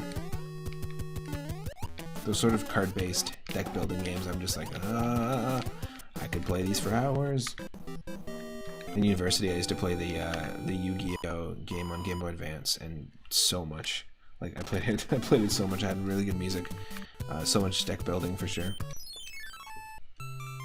For real, there's so many games and not enough time to play them all. Absolutely.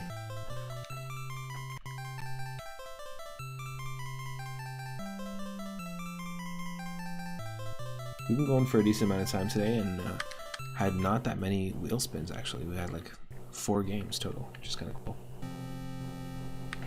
Kind of dug into each game a little bit. Itarama says mine took work. It was a 3-hour world run, or world record. So each full practice run was longer than that.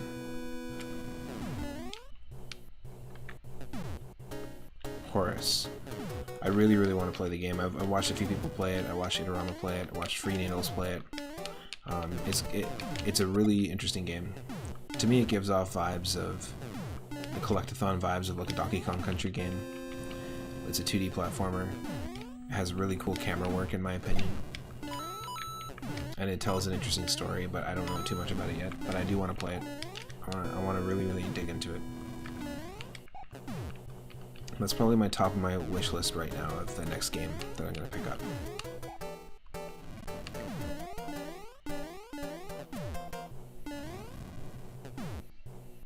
And I'm also kind of on the same vibe.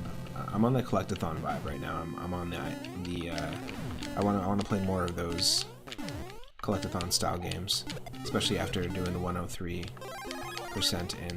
in Donkey Kong Country. I want to kind of mess around with more of that kind of stuff. Like yesterday, we ended up getting Yoshi's Island as part of the food and eating themed stream, just like this. and I was considering even doing 100% of that in the future. Who knows? I'm not really a completionist or into 100% of games all the time.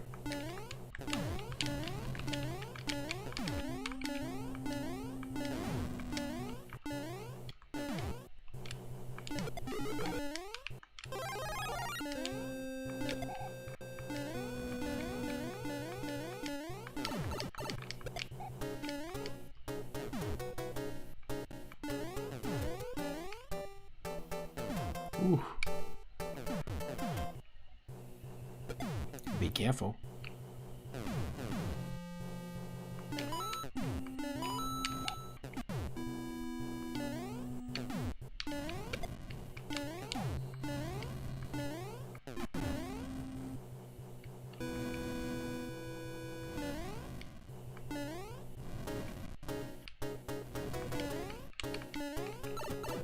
Let's go.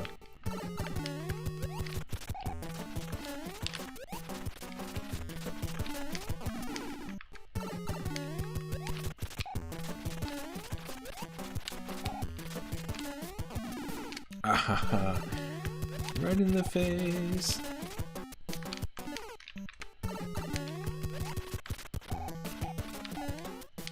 Whoa.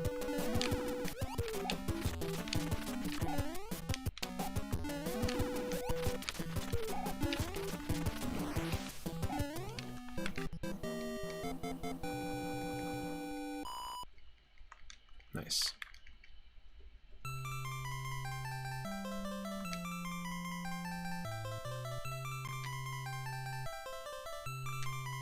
Does that take us to World 5?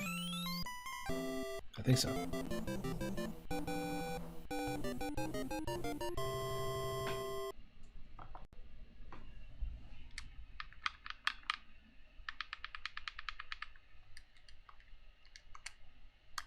Yep. Yep, yep, yep, yep, yep, yep, yep, yep, yep, yep, yep. Yep, yep, yep, yep, yep. Yep, yep, yep, yep, yep, yep, yep, yep. Yep, yep, yep.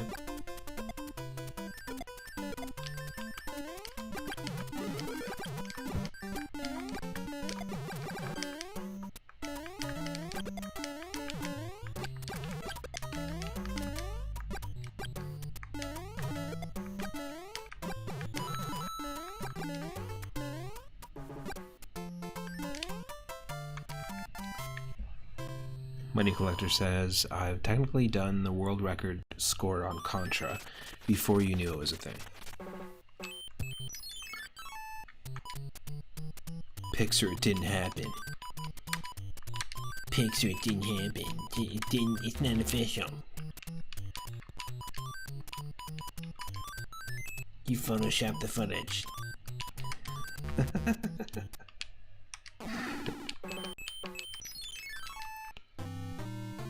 Seriously though, you're probably, out of anyone I've seen play Contra, you're probably the most skilled at playing Contra that I've seen, because I suck at it. I die at it all the time. In fact, Contra 3 is really the only one that I'm really striving to keep playing and want to play again. I do want to do multiplayer Contra 3. Tried figuring it out a couple times, couldn't do it, but I want to see what that game is like. 2-player. That would have been such a cool game to have grown up with. But the NES ones, whew, too hard for me. Too difficult. Collector just casually wrecking scores.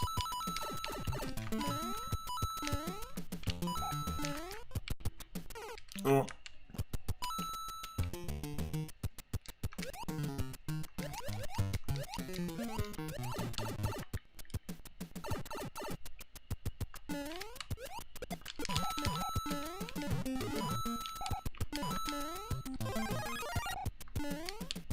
Try to see how far you could go. You beat 9 loops.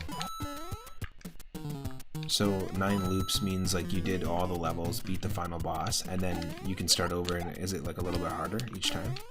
Is it like Donkey Kong vibes that way? Donkey Contra, by the way, come on, let's get that fusion happening soon. Right? Come on, people would play that. Now that Fire DK exists, you could just give him fireballs and that could be his basic bullet. And eventually you'd get the spread shot. Throwing coconuts.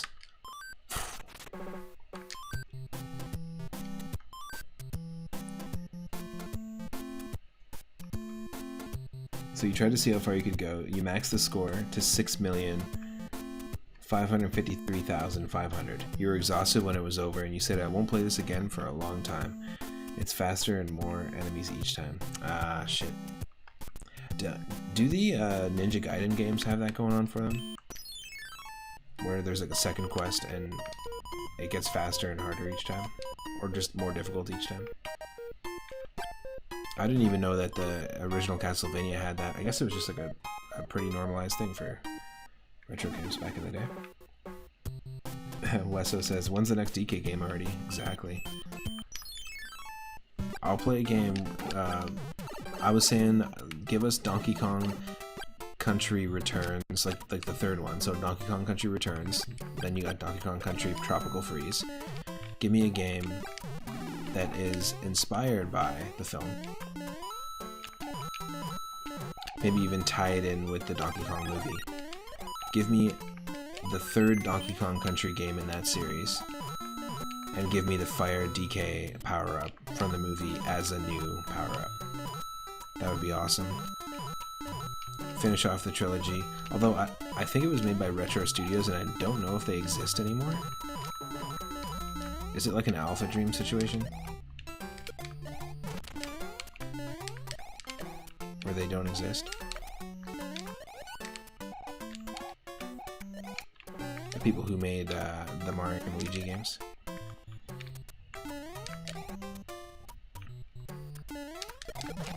Oh. I shoes you. You shoes me. There we go. Playing the randomizer, you never ever get a chance to use the boot. Because for some reason with the Mario 3 randomizer, even though the Goomba in the boot shows up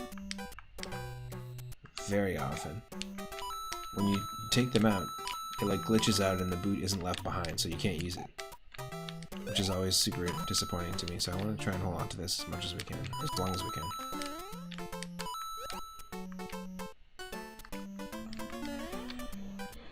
Idarama says, "I've been wanting to test out NetPlay for Super NES 9X. We could possibly get Contra 3 going on that for co-op." I'm definitely down. I want to try it out. I feel like it would be a lot more fun, a lot easier co-op, but I feel like I've said that before on stream and people have laughed.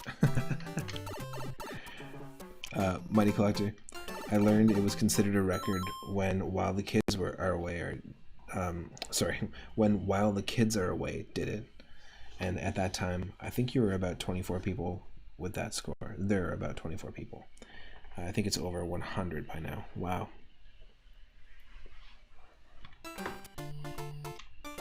That's a lot of people. But it makes sense that like the first Contra game is one that a lot of people want to try and speedrun.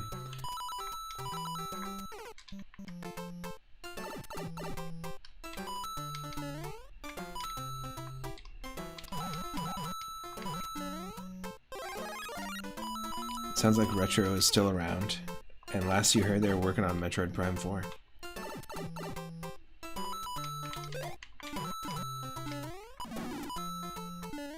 So maybe we will get it when Metroid Prime 4 finally comes out. Then they'll be like, okay, we're finally working on our Donkey Kong. You know what? Do you remember Kiddy Kong and Dixie? Let's make them playable. Uh-oh.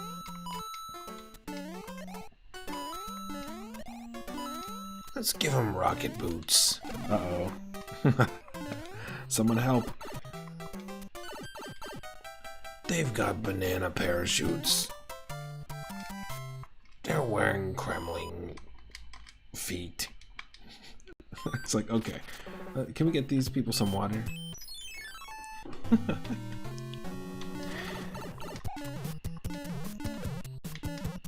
Where's my Donkey Kong Country Returns 3? Where is it?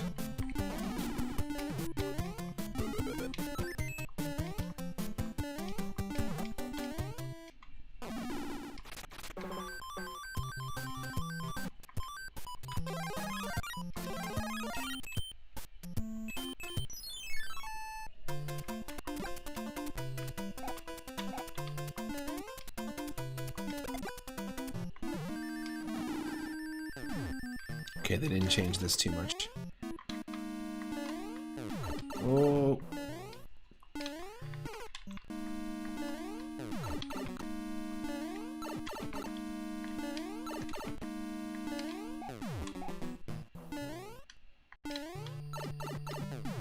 What?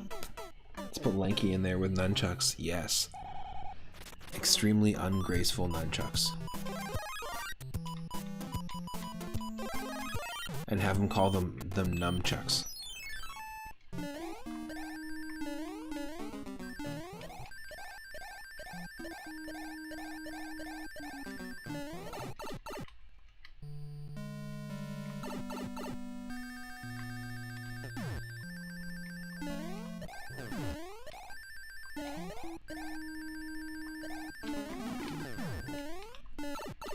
Good thing we got past that tall part before we lost the P-Wing. Oh, great.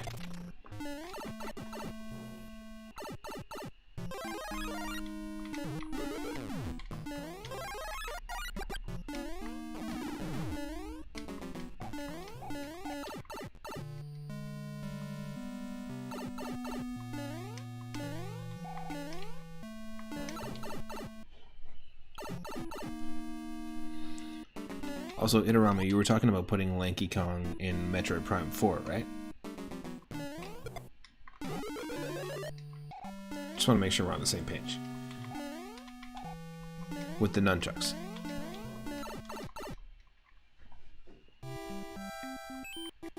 Good, good, good, good, good.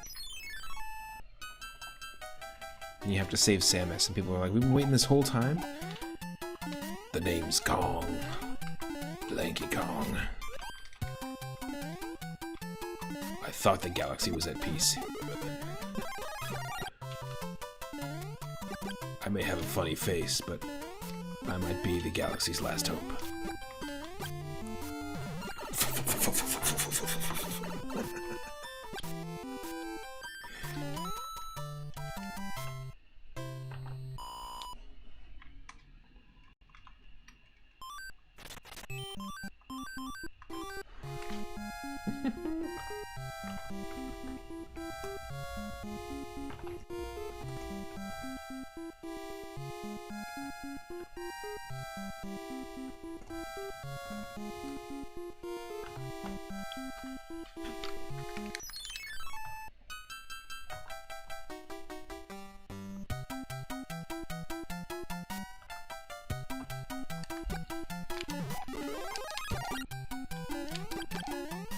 Oh.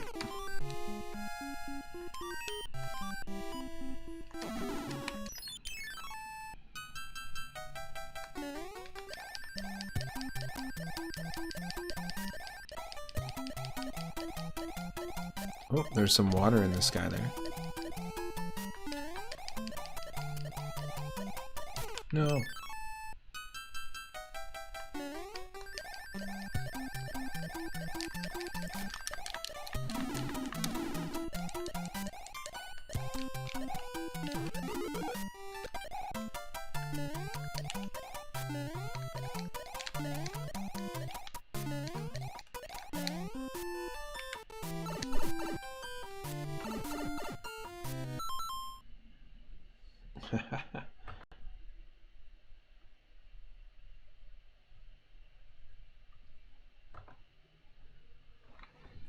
Oh my.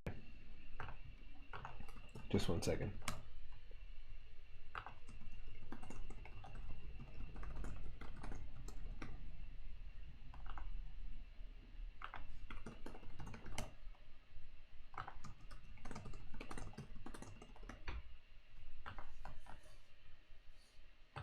Okay. He has no style. He has no grace, but this Kong is swinging chucks at your face. The Lanky versus Ridley fight is honestly gaming cinematography at its finest.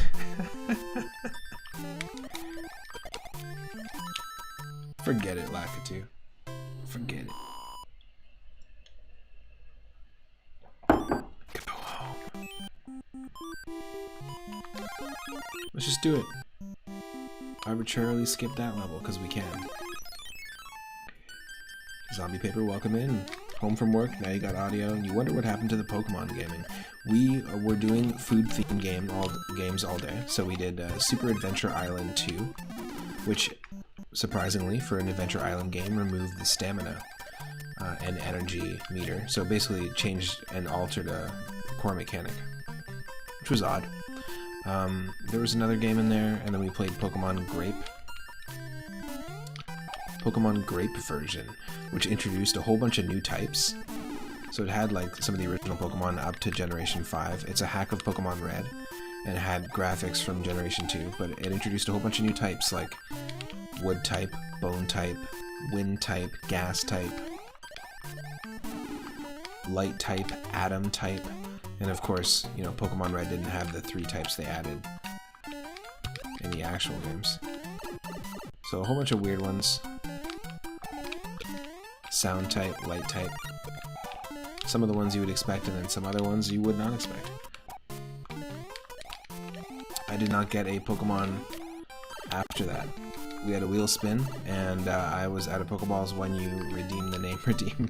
So that's just going to have to be saved for the next Pokemon run. And I was talking about earlier about how we still haven't been able to actually get through Pokemon Crystal Clear, so that's going to be probably the next game that we do end up doing a Nuzlocke challenge with.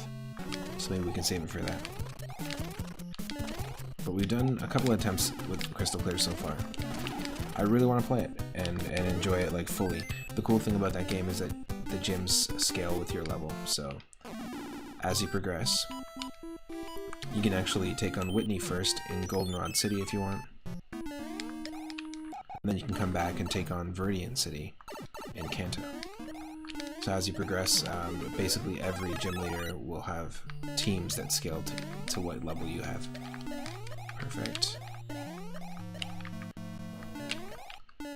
Which is just a feature that makes it feel like it really is like an open world game, and you can at least have even a false sense of control.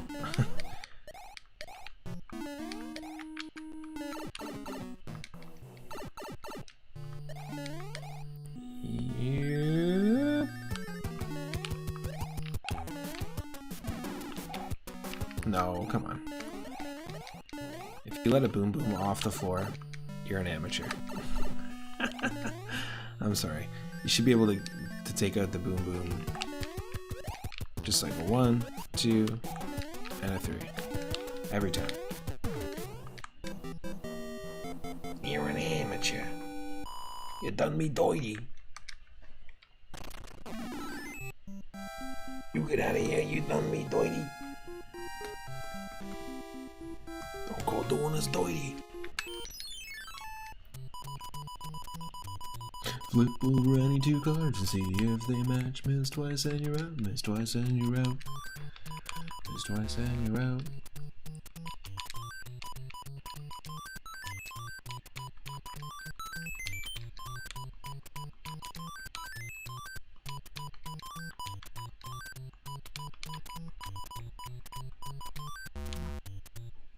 Oh.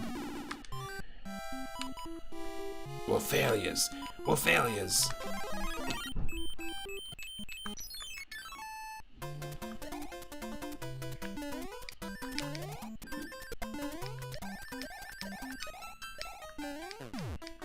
Whee!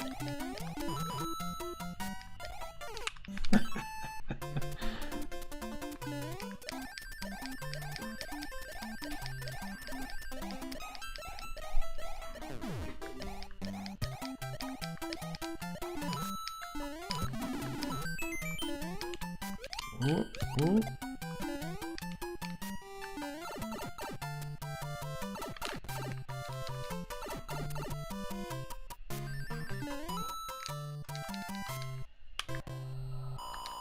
Okay, we did it. 2 more levels. I think we're choosing the right levels to P-switch on, but... or P-win. Wait, the right levels to P-what on? Excuse me? Exactly. Whoa, whoa. Chaos. Absolute enemy chaos. What is happening there?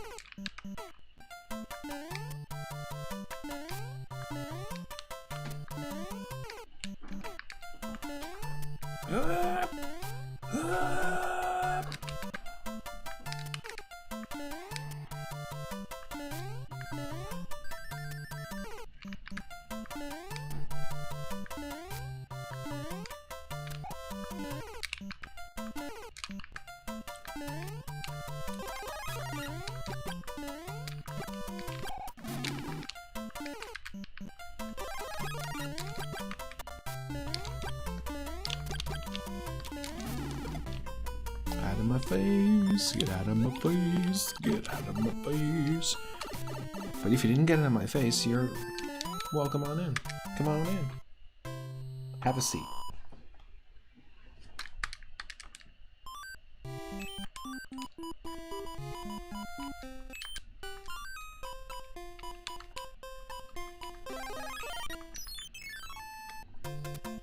Ah.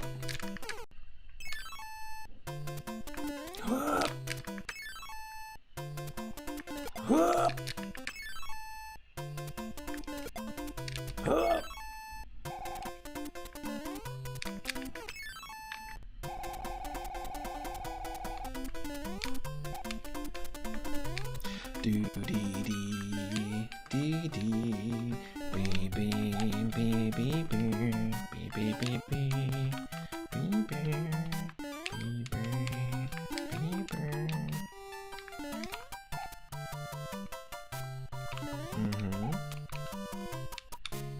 Yes.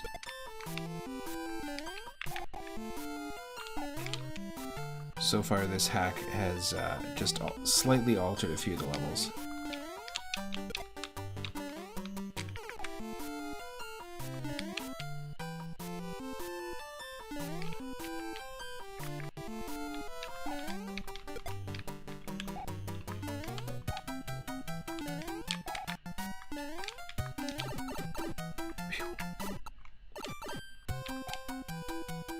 Always disco, never scissors?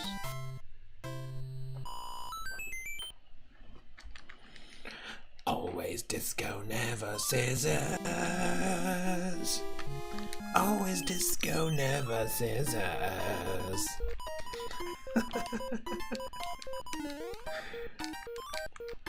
You know what? You're right. Always disco.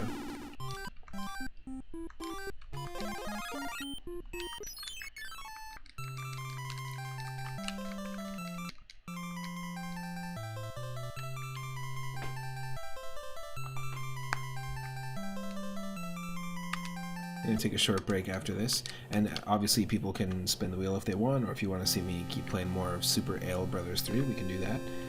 But yeah, stick around. Gonna get some food in me, because obviously we are playing food-themed games, and I want to eat something.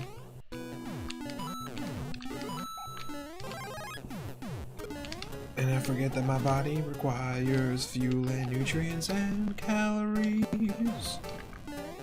God blum it. And calories.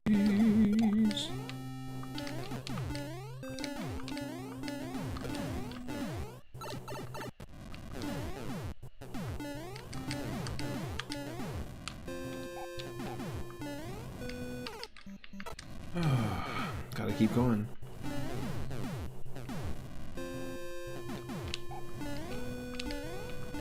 Well, I called the plumber, but he said he's a little singed. He was working on an airship and got a little too close to one of the bombs. He might be a few minutes late. Fire him. Fire him. Call someone else.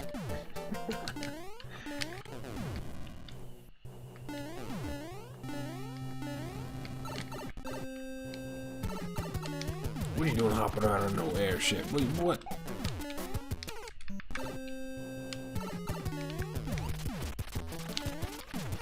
Oh.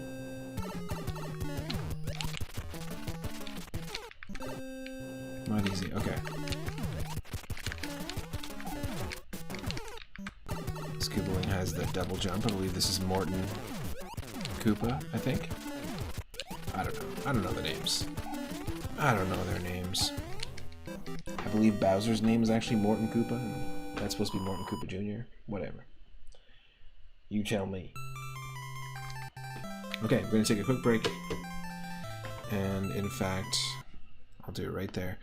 We will play some music from this playlist I found on YouTube called Full Tummy Happy Heart, which is food-themed Nintendo music. So I'll be right back and get some food myself, and then we'll continue with this, or if someone spins the wheel, we'll play whatever game is next. Stick around, and happy Thursday. If you're just joining and you aren't a member of the Discord, feel free to join. I usually stream every single day around this time, around 5 or 6 p.m. Pacific, and on Wednesdays and Thursdays I start around 10 a.m. Pacific. So we've been going for a while, but we're still going to keep going. Do a longer stream today. And if you're watching on YouTube, stick around. Feel free to skip ahead to whatever part you want. Won't be long.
So I don't really know how to set up splits, but I'm actually serious about trying to speedrun that attack from Mario Paint. I think that'd be pretty wild. Be a cool challenge.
Wow, we almost collided with that projectile. That was wild.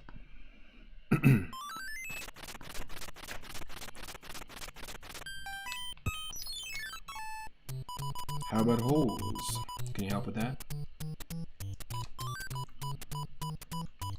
I'm fixing a hole in something something. The Beatles, they were a band once, and they wrote songs. Right? Isn't that how it goes?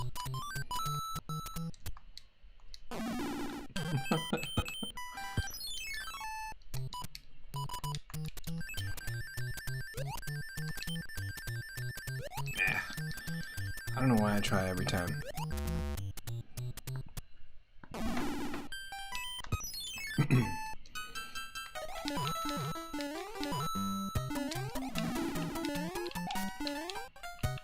That kind of sucks.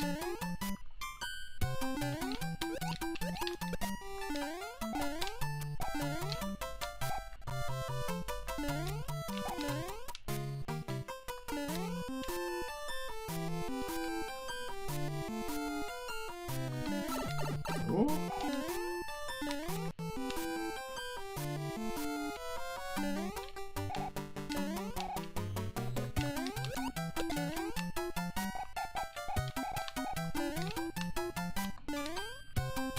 Let's go.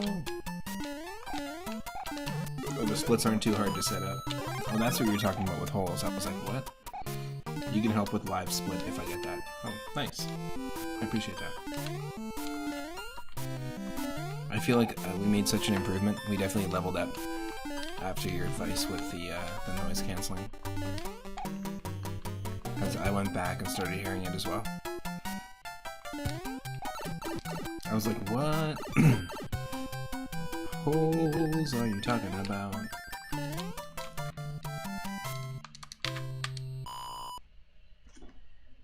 Oh, that is hot. Refresh the tea. And almost forgot.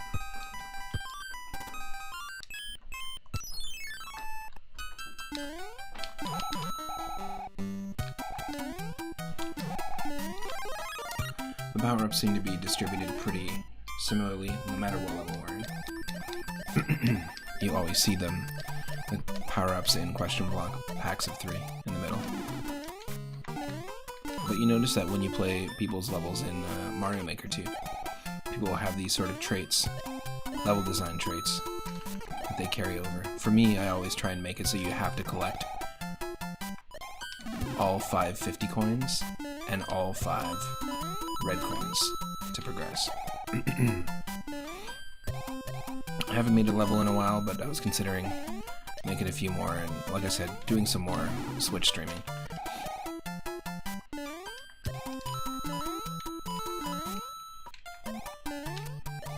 When I got the game, I just went wild and just made a ton of levels. I wish you could have different accounts and upload different levels. Like, I know you can have different users. Or wait, can you? Because I have Super Mario Maker 2, and I have my 3UP Moon user, but also my partner has a user on our Switch. Can she have just as many levels uploaded? And created? Or does she have an entire blank slate of levels that can be created? Because that would be incredible. If that's the case, that's the next goal, is to get that working. I was watching Shellshock Prime, another retro streamer, who was doing like a community night where everyone was playing multiplayer Mario Maker 2, and it was fun. It was really fun to watch it. I totally forgot how fun the game is just in general. Whoa! And it made me want to get back into it. This is a terrible level to have the frog, by the way. Oh, we can do this. Thankfully, this backup power-up system exists.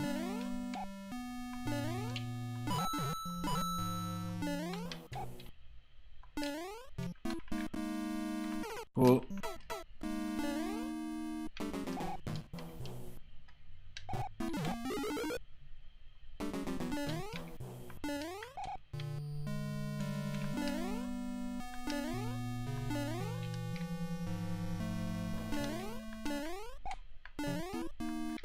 Whew.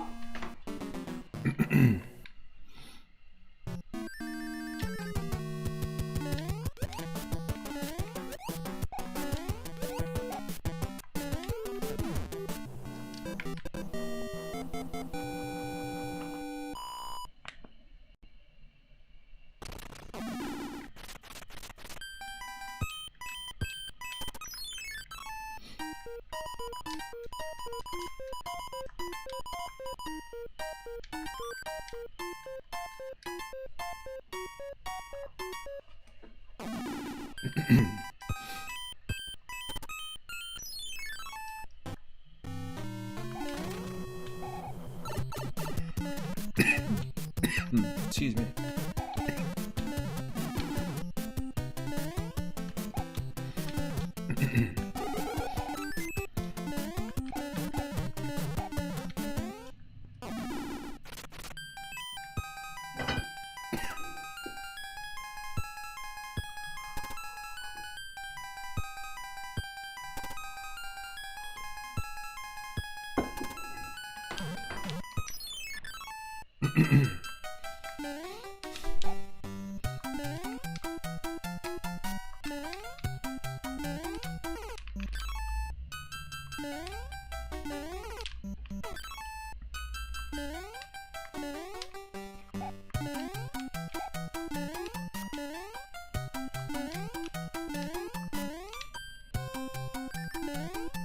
Whoa.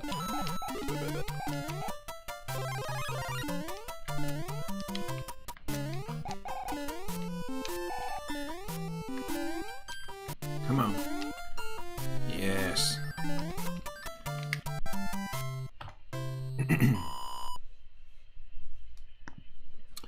I mean, these levels aren't fantastic because they're just kind of riffs off of the originals, but the originals are good, so I'm not gonna complain.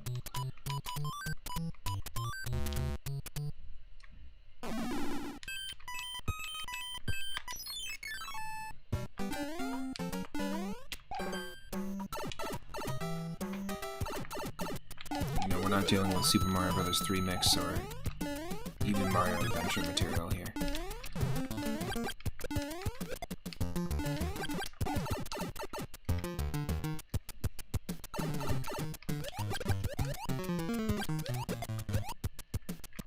We're not making an Oscar-winning film here.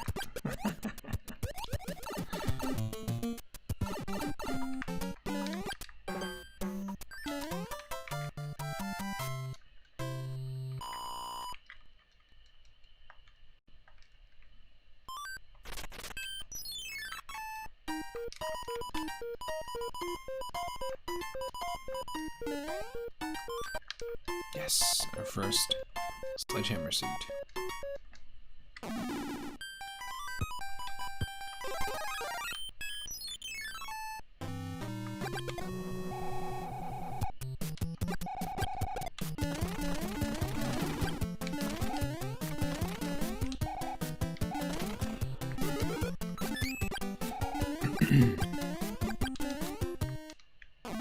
Boo, boo, boo.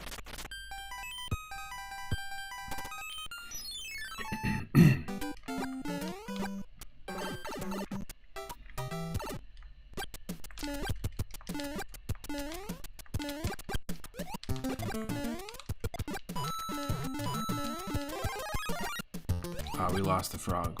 Worst time. It's okay.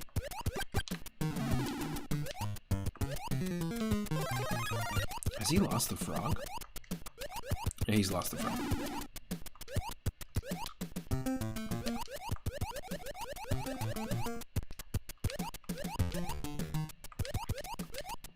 Ah, the frog thickens. Oh, it's just another one of those frog devices. Don't even worry about it. Yep, that movie was filled with frog holes. Did you hear that he was frogging against them the whole time?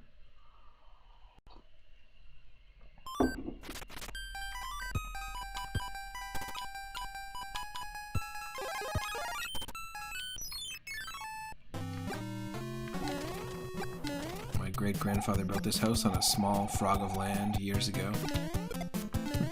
What the frog?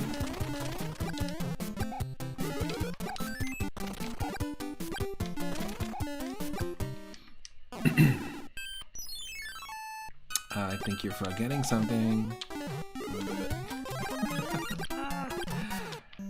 I know, riveting.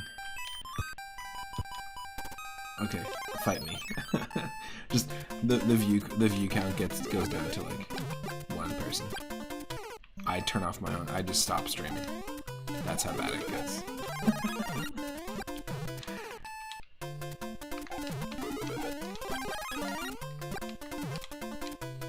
Don't melt the munchers. Thank you.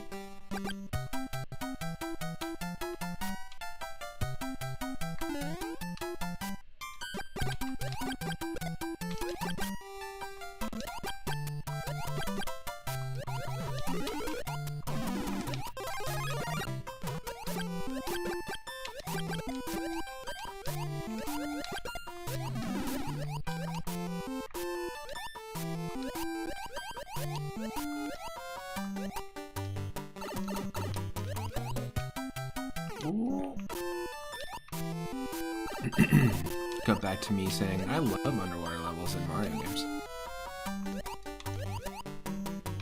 Not when you combine it with the flying fish levels. What the frick are you doing?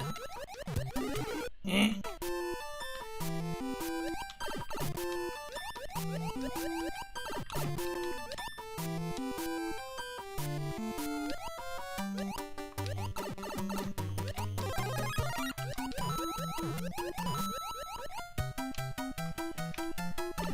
Oh, no, no, no, no, no.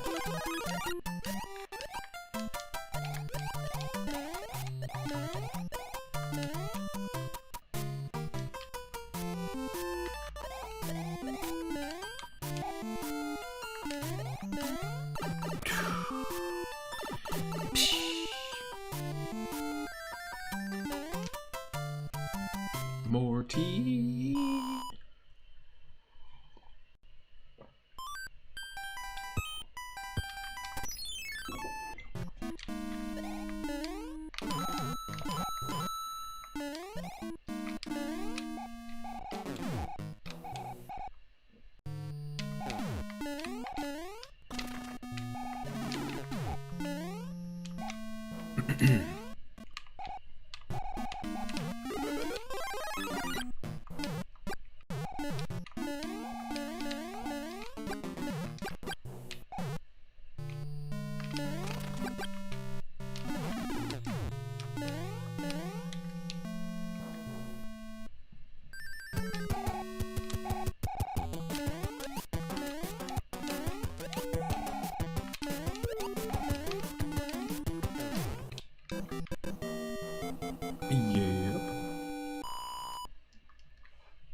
Excuse me.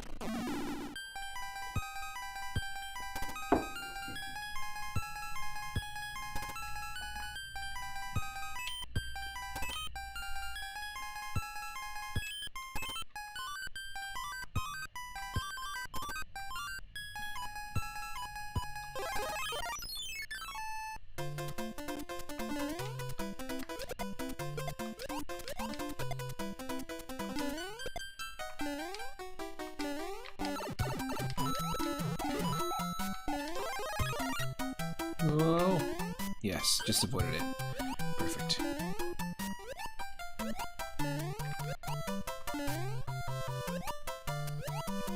Yep. Slide on your butt. Slide on your butt. Mario RPG Randomizer. Are you playing right now? Walk into Seaside Town, and the guy who normally runs away has his sprite replaced. I guess I know which boss replaced Yuridovich. It's Culex. There's a little Culex sprite that ran away from me.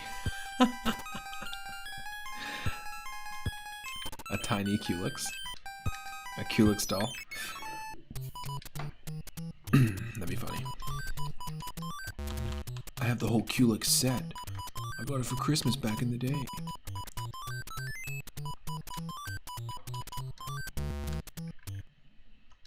That's cool. Gotta love a randomizer.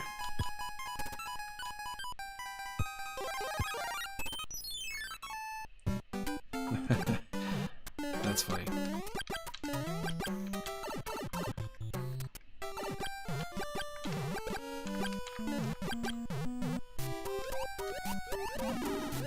Oh, but Mom, no, we have Culex at home. Meanwhile, Culex at home. And you can envision whatever that is in your mind.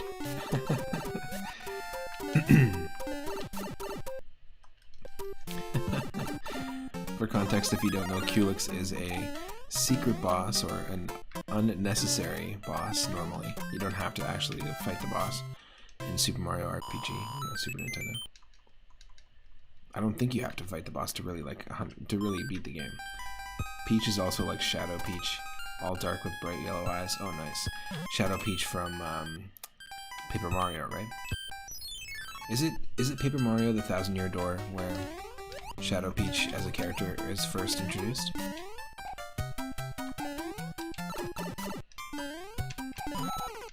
Because that's the next game in our Mario RPG list of games to play.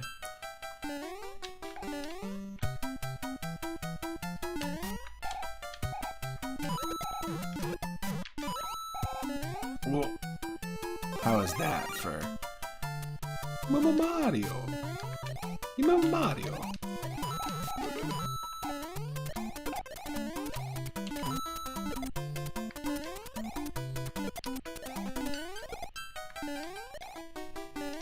It may have been another Paper Mario. You don't remember her in A Thousand-Year Door. Wow. I thought at the very end... Oop, spoiler. We'll have to see.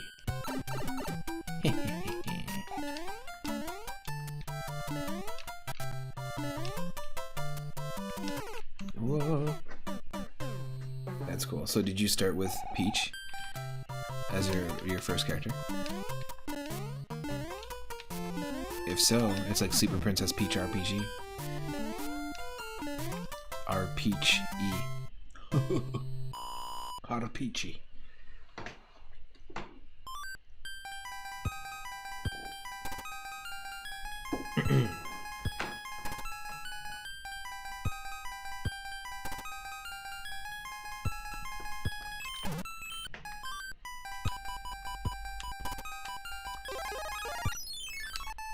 You started with Mallow, and you saw Peach and Marymore. Nice. So you're on a Marzipan quest. Cloud quest.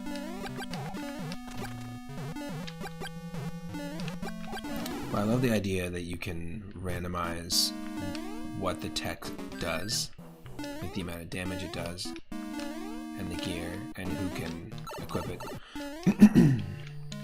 Makes the most sense. The way that you were explaining how you randomized the gear earlier makes the most sense to me. So used to not fighting boos in this area and having this be like 3 random enemies because we just play the randomizer so much.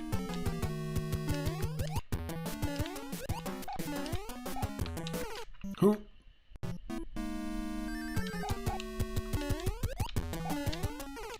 Oh, come on. I want to start Mario RPG with Boom Boom as a playable character. I want all the characters to be Boom Booms. The first item you found was Lazy Shell. Oh my god. Immediately found the hammer and rivet stick. And the hammer is the strongest. Lazy Shell is awesome.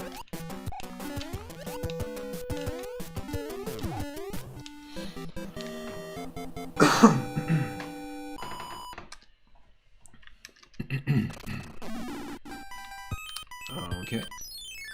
Something happened in the water, but it doesn't matter. Something happened in the water, but it doesn't matter, cause it doesn't matter, cause we gotta do this mission for the toad instead.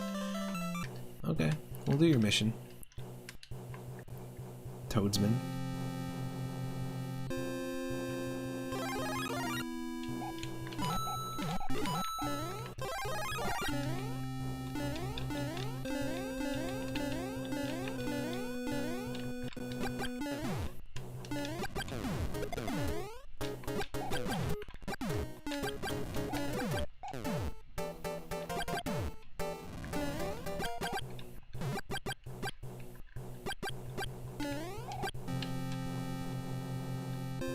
Oh.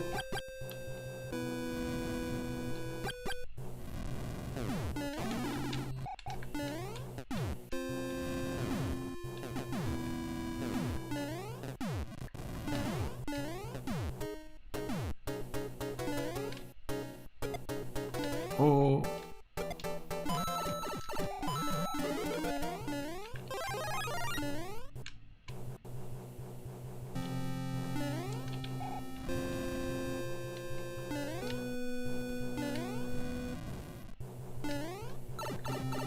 Let's go.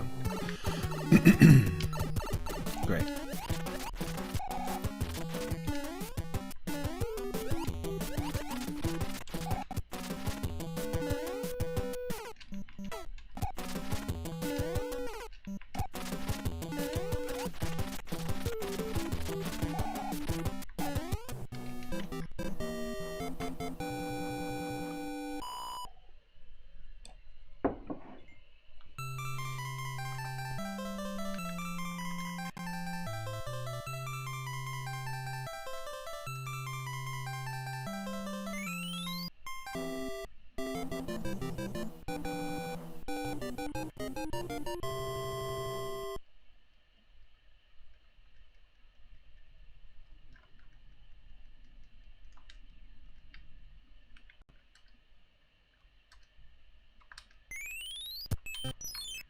World 7.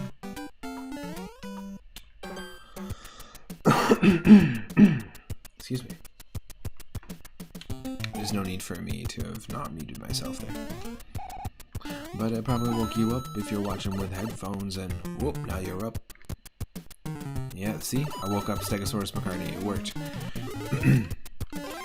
I meant to keep myself unmuted there so we could summon Stegosaurus McCartney in the house with the Koopas, and I'm jumping on the Koopas and dodging the Koopas, and I'm jumping in, getting rings and sliding through pipes, playing a basically barely edited version of Mario.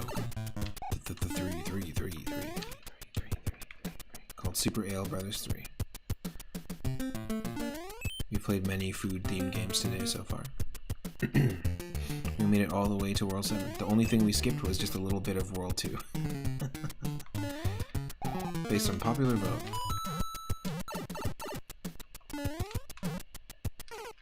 And math. Now you're Zean, and now you're Nimbusing. I gotcha, I gotcha, I gotcha, I gotcha. Are we getting all ailed up? You know what? This has nothing to do with ale at all. It just has a lot different levels. but this game does have the ability to store a power-up like in Mario World, which is pretty neat. Oh. I forgot about the screen wrap.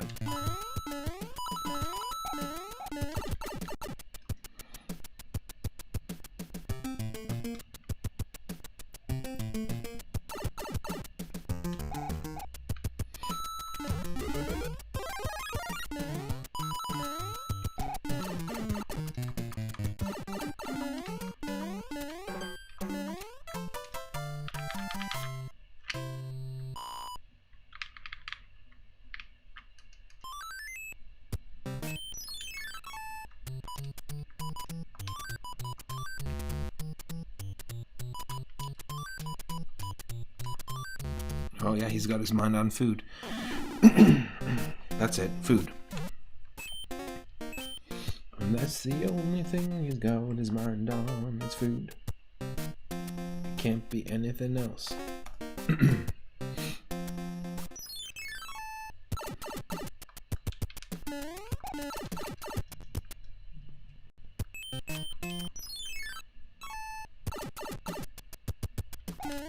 Oh.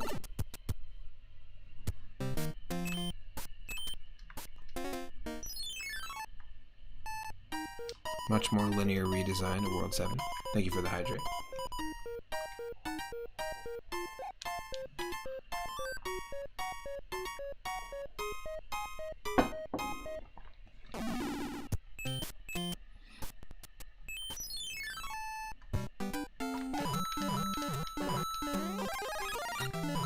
So I can press select because in the bottom left you can see I have a mushroom. Watch this.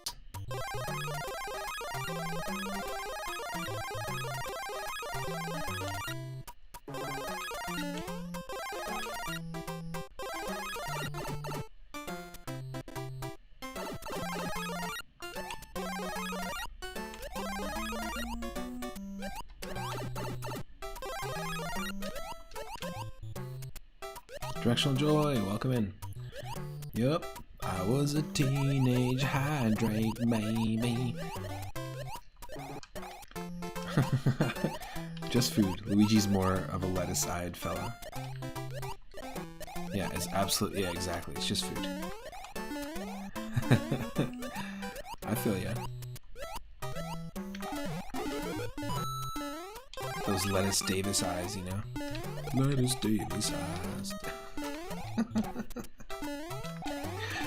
Welcome in. Happy Thursday. Whoa.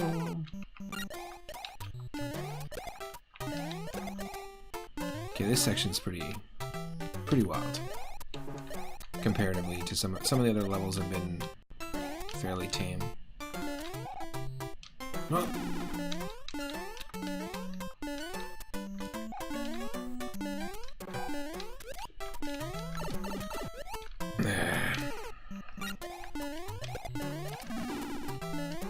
He has suspicions that Toad liked his food in pill form. Okay! Once you turn down Toad's turnpike, you can't turn back.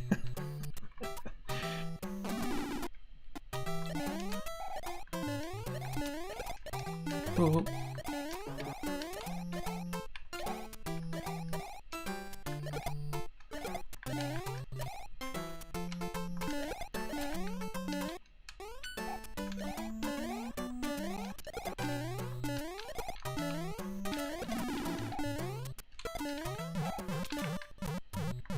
Oh, I don't like the sound of that. Don't.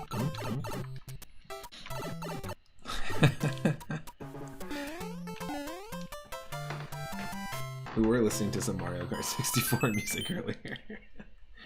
So what did we play today? We played some Super Adventure Island 2, and we learned that they removed the stamina and energy meter, which is the core mechanic of the Adventure Island series, but we played a bit of that. We also played Pokemon Grape version, which is a game on Game Boy, which is a ROM hack of Pokemon Red, including tons of new types, like Fairy and Steel and Dark, but they included Light and Sound and Wood and Bone and Atom type. Interesting stuff. I guess the logic there being, you know, there's metal type, steel type, so you should have other materials. There's gas type and wind type that they added. Interesting stuff. I would highly recommend the ROM hack though. There's a lot of really cool stuff that they added. And the fact that it's a hack of Pokemon Red. It's from 2015, I think. Same year as Super Mario Bros. 3 mix. But the fact that they added that into Pokemon Red is pretty cool. Pretty impressive. It also added a damage, like it showed you, visibly showed you how much damage you were doing. Like the numbers would pop up Final Fantasy style. And then now we're playing this, Super Ale Brothers 3, which is, you know, we're in World 7 now.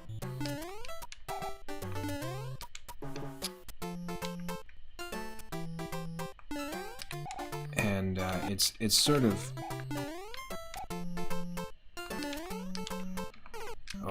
it's sort of done a decent job at bringing some new fresh life into the original levels, but most of the levels are like barely edited versions of the vanilla levels.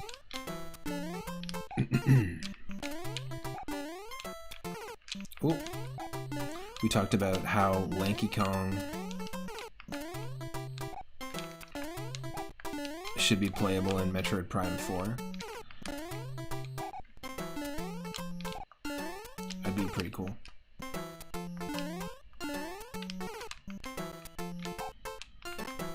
And we talked about how I'm going to play Super Mario Sunshine this summer. The 3D All-Stars port of it on the stream. We had an eventful day. Is there motivation for roulette-style gameplay because of a fan interaction, keeping you entertained by constantly shifting to something new, or a combination? I mean, sometimes we spend a decent amount of time with each game, sometimes we beat each game. I just like the idea that I kind of go in not necessarily knowing besides the theme, and I like curating, so being able to curate lists. We're listening to music from a Nintendo food-themed playlist. Okay, let's do this proper.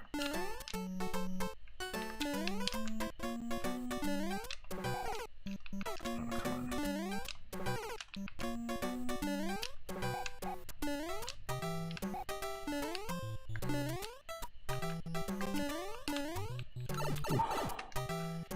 But yeah, that's barely any different than the original game.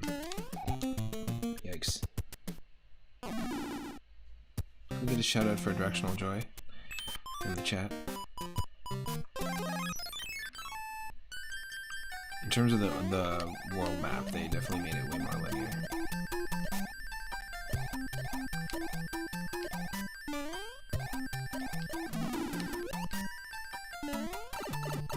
Ugh.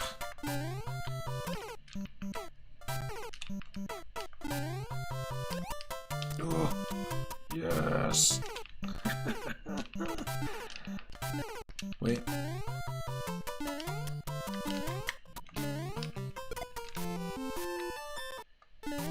Get out of here, Lakitu. That's too many Koopas.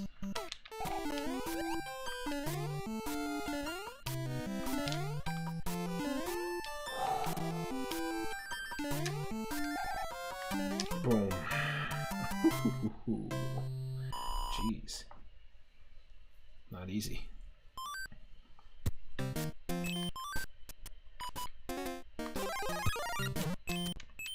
Oh, that might have been a waste. Because now, it's only going to be for this stage. Might as well just not touch the ground. Just to say we did it, because now that P-Wing power is going to be gone.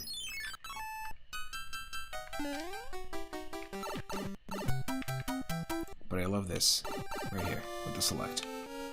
We can immediately swap to our backup power-up. Such a nice little feature.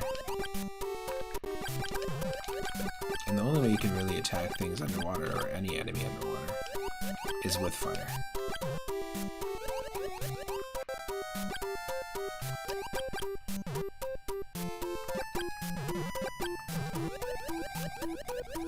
Got St. Patrick's Day coming up tomorrow. Will we be doing a St. Patrick's Day themed stream? Probably. A couple years ago we did a full playthrough of Yoshi's Island, and I think last time we played Luigi's Mansion, but it was actually a ROM hack of the NES Mario Bros. 1, where you play as Luigi, and all the stages were like ghost house levels. And we beat it, but it was Luigi's Mansion on NES. So who knows what we'll play this time. Hey, grapes are green. We could continue with Pokemon grape version. People seem to like it.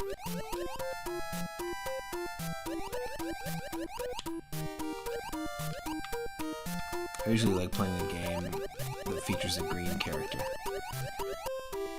So if you have any suggestions, we've played a bunch of Battletoads recently, so I would say no to that.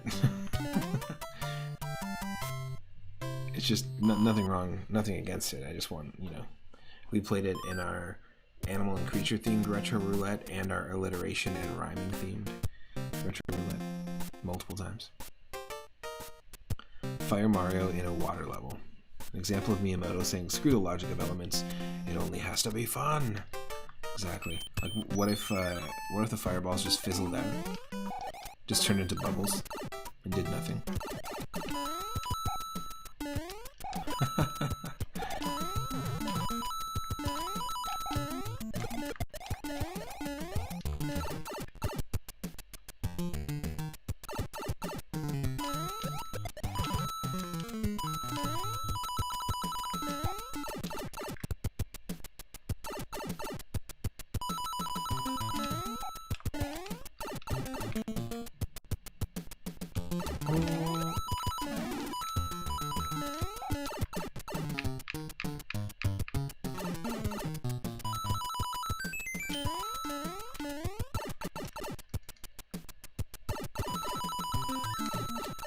Nice.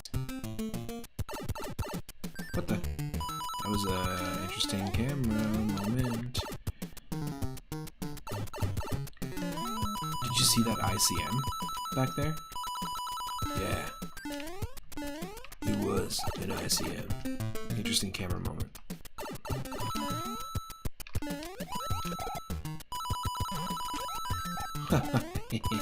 Nope. Not getting Koopaed. See? Another ICM.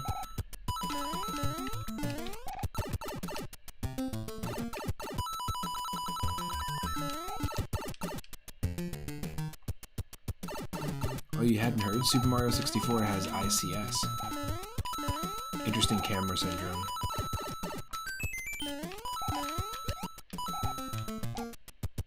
Or irritable camera syndrome. It's funny how you react to game music. You flick the sticks while I usually juke your shoulders unconsciously. Oh yeah, you gotta jam along.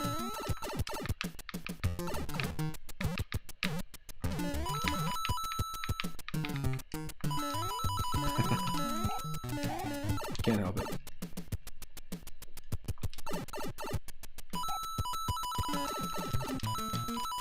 Oh, yeah, get me out of here.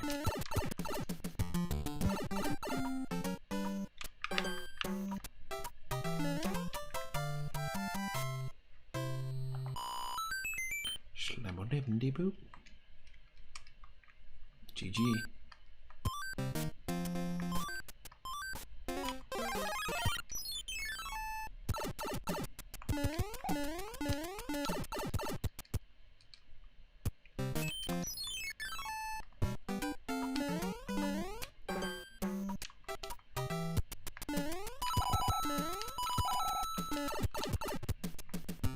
So again, this is my first time playing this, but whoever designed this really kept it to the exact same like gimmicks and flow of gameplay that you have with the original.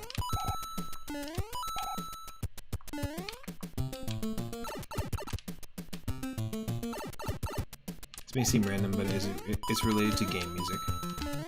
Have I played Rayman Legends? I have not. I have seen people play it. I have not. You're tearing me apart, Rayman. Oh, hi, Globo. Globo, whatever his name is. John Leguizamo, everybody. John Leguizamo, everyone, as Luigi and Globo. And Sid the Sloth. If you want to go that far into his voice acting repertoire.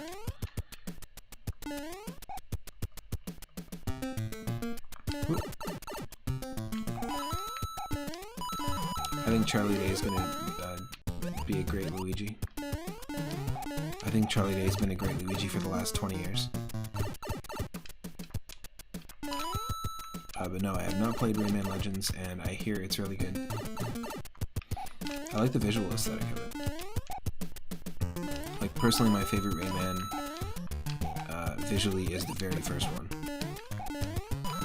But the one I played the most and spent the most time with was Rayman 3. I think it's called Rayman 3 Hoodlum Havoc. And I had it on GameCube, but I know it was available on a bunch of different systems. I quite enjoyed it, actually. It was a really good game. I really liked it for what it was as a 3D platformer. At the time, I liked it more than the Crash Bandicoot games, which was something I would have been playing at the same time. The music-themed levels were a highlight. Oh yeah, there's music-themed levels in the original Rayman as well. The work that must have been daunting for that Black Betty level alone. Yeah, it's a cool series, actually. I like the world of Rayman. Not the whole Rabbids thing, but then again, I really like, I played that Mario and DK Rabbids, like, XCOM game. I know that the one that just came out recently, I don't know the name of that series of games, but the first one. I played a bit of that and was kind of hooked.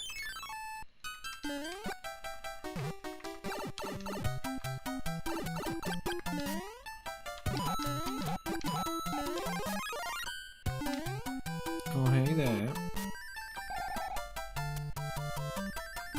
So I guess that kind of counts as like the Rayman universe, but basically all the main series Rayman games I've been a big fan of.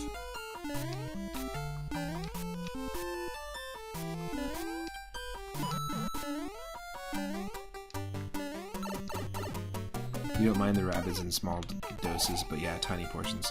I'll take them over the minions any day, though, to be honest. Because there's more personality, I think, in the character designs, at least especially in that series of games. Is it called Mario and DK? Like, what's the fucking... What's the game called? It's like, it's frustrating. Sparks of Joy is what it was called. Nintendo. Mario plus Rabbids. Okay, Mario and Rabbids. What's the first one called?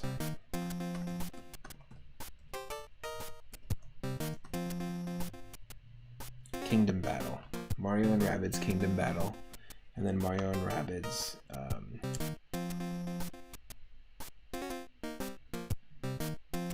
oh, awesome. Mario and Rabbids Kingdom Battle is actually pretty affordable here in Canada. It's not bad. And then the new one. You own the Mario Tactics game you're talking about, and even... I don't remember the name of it. Yeah, Kingdom Battle, and then Sparks of Joy was the next one. But I always keep thinking Mario and... Because it's Mario and something, it always immediately goes to Mario and Donkey Kong, because you can play as Donkey Kong characters in that. So I get the visual of it, and then I go, oh yeah, it's Mario and Donkey Kong, but that's a completely different series. Of course.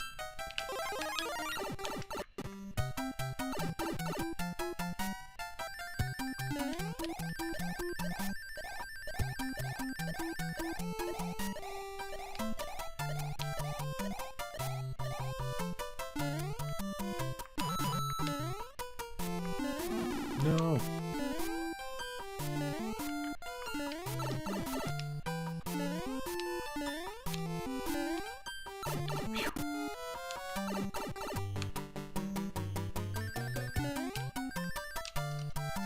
Mario Tactics. That's a good way. You know what? They could have called it that. Sparks of Joy is half off on the eShop right now, but you haven't completed the first one yet, so you passed. Nice. Interesting. Good to know. I'll definitely check that out if it's half off.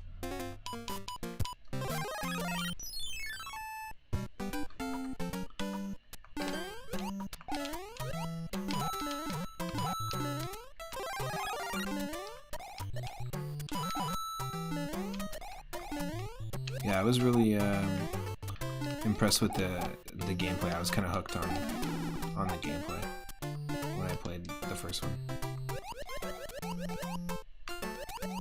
I didn't play it on my Switch. I played it on a friend's.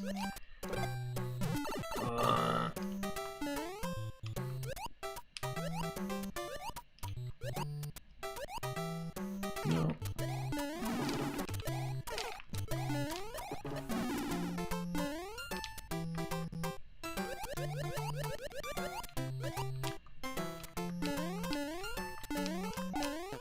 Oh.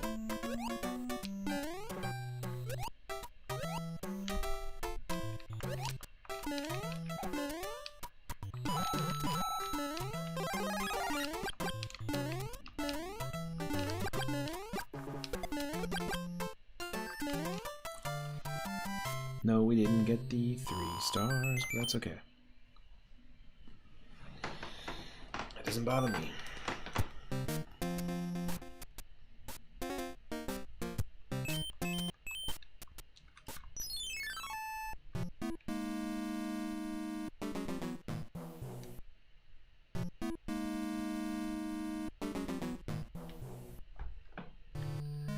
It would be cool for them to make a newer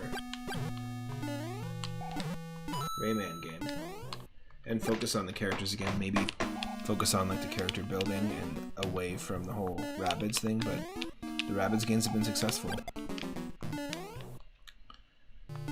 so I get it. Probably way more successful than the even that Wii game sold a ton. The first, like, Rayman's Raving Rabbids, which was just a bunch of minigames. There's tons of merch. Like, it's probably made more money than the Rayman series combined.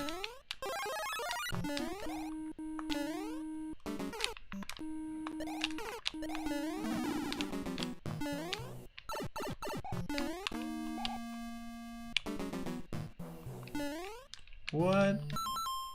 Gifting a tier 1 gift sub. Directional Joy coming in with that gift for Bella Beluga. Nice. Thank you so much. Ooh.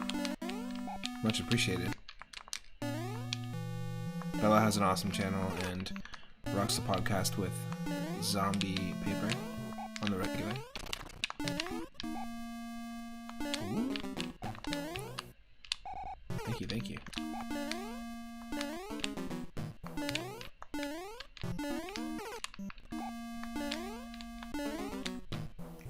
Ooh.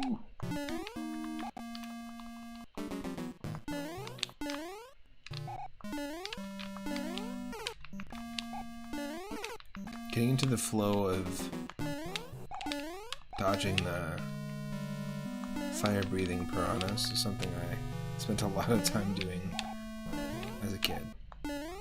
What the? Oh, don't make it obvious, now I have to guess. Tell me I have to try all these pipes?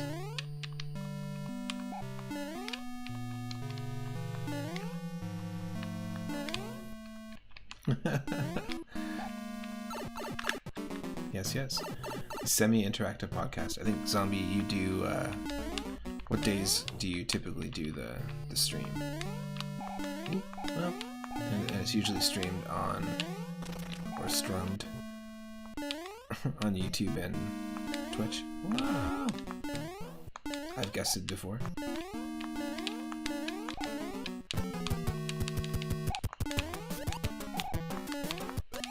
Ooh. Here, I'll shout out Zombie Paper, because that's the channel. It happens all. And Bella Beluga.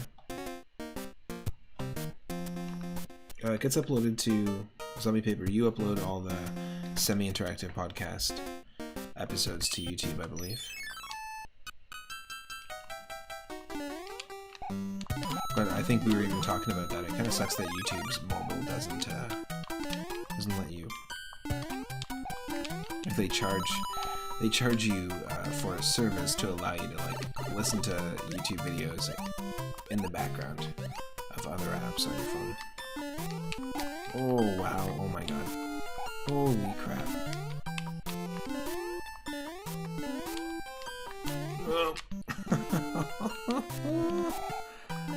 This is life's a gas.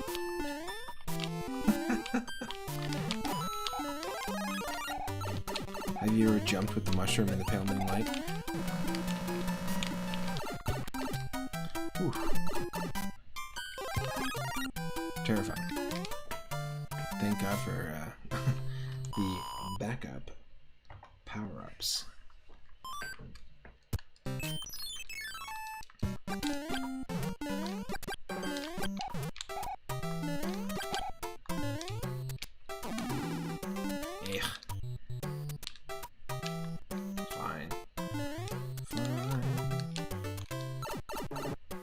Just go, go, go. Ignore it! Use your iframes.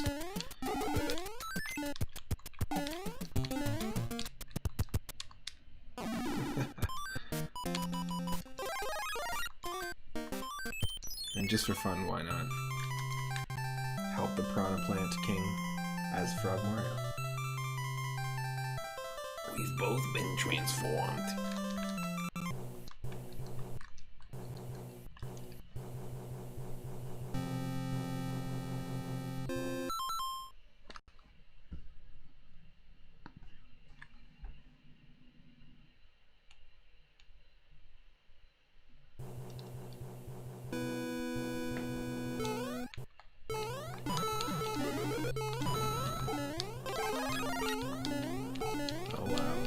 This is Frog Mario.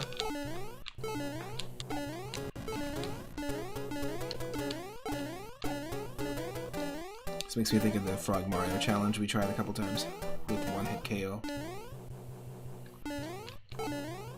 mode.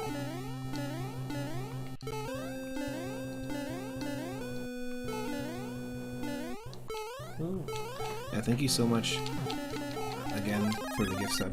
I know that Bella Beluga will be very appreciative. And if you follow Bella, you'll know when the stream, the podcast happened too. Same with Zombie Paper. Wow.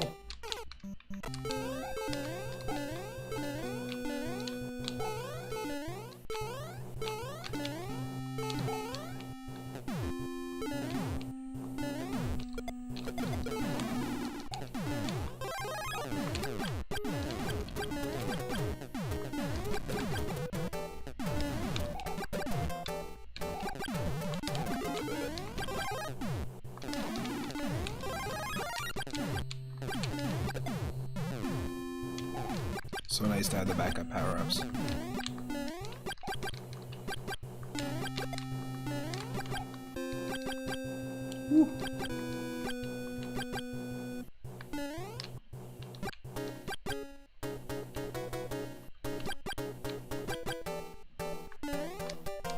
Oh, perfect. So funny.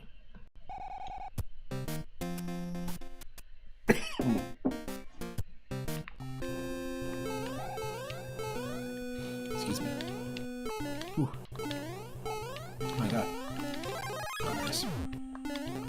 That cough. I've been just down in tea all day.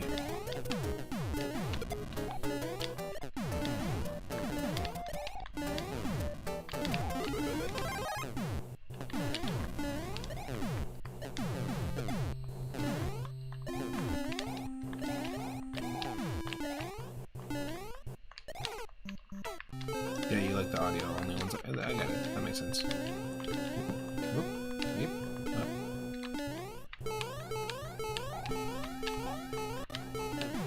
Let's do this again.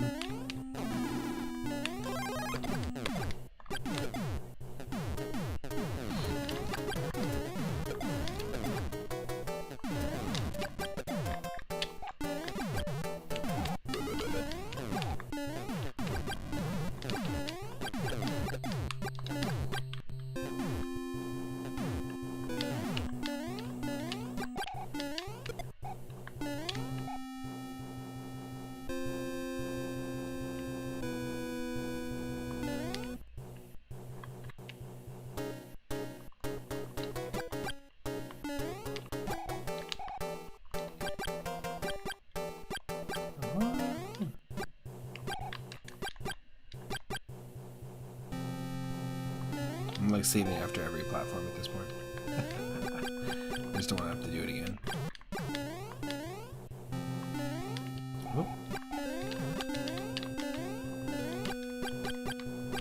Remember the first time I had to figure out that those like spinning platforms that are like made of four nuts. What are you, nuts? That like it stopped me in my tracks. The same thing with when you had to deal with a Wiggler in Super Mario World for the first time.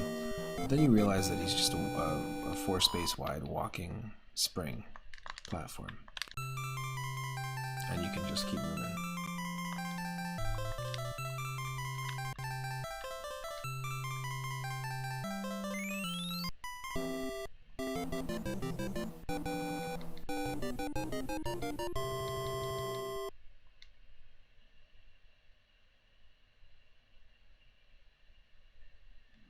Reading comics, watching TV shows.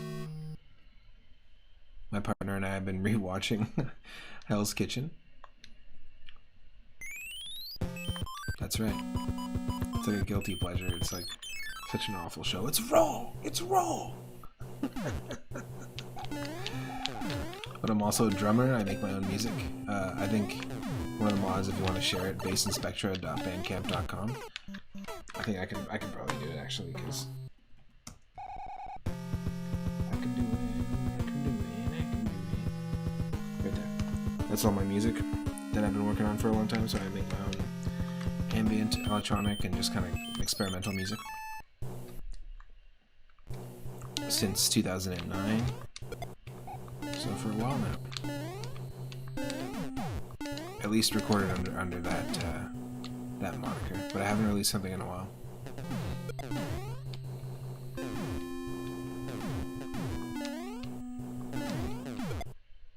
So yeah, just that, you know, reading comics. I have a comic zone in the in our Discord, but the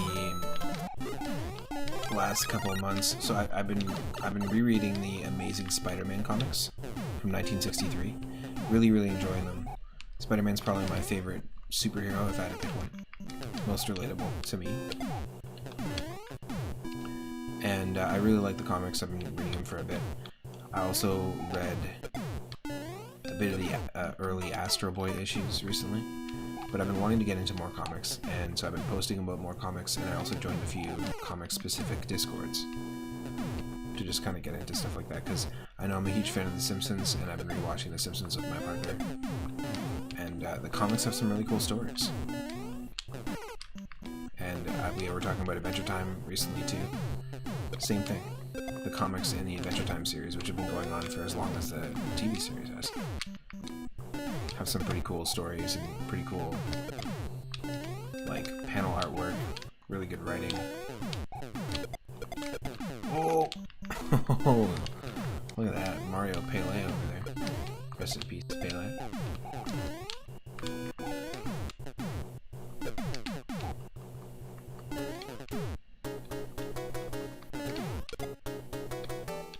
But yeah, I'm also a drummer. I haven't drummed in a bit, but I have my music there if you want to check it out. I don't know. I've been streaming for a bit now. We've been streaming for, it says 8 hours now, so I'll probably be streaming for a little bit longer. And if not, I'll be hanging in the Discord, probably streaming some classic cartoons, or I was planning on streaming some itch.io games, some indie games over in Discord. So I might do that. But either way, nice to see you. Thank you so much for the gift sub as well. I know Bella Baloo doesn't really appreciate it.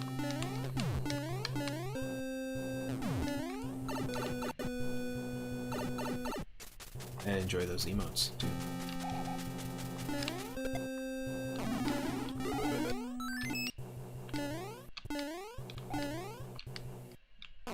Nice. Almost. So we're in World 8. That really wasn't that different from that original World 8 level. Same thing with this. This is kind of similar. You know? Plunk.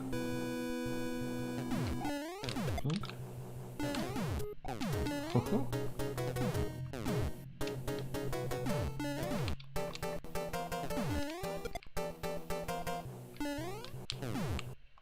Yeah, very similar.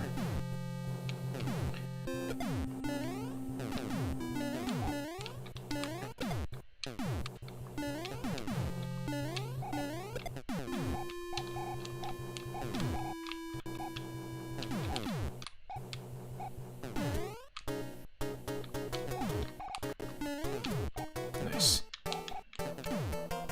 But yeah, Hell's Kitchen's pretty fun to watch, even though it's ridiculous.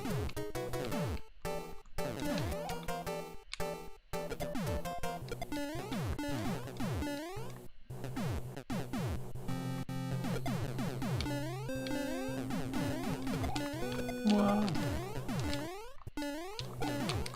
We had some really good questions of the day. Damn, damn, damn.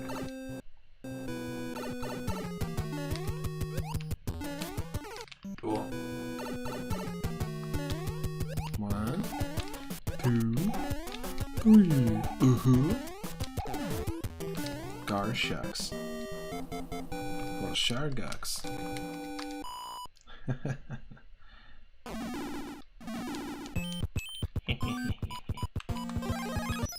Frog time.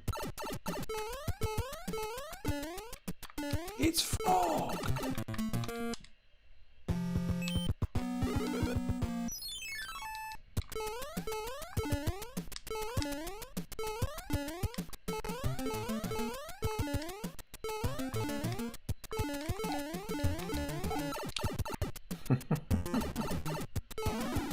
Open the stash box. It's frog!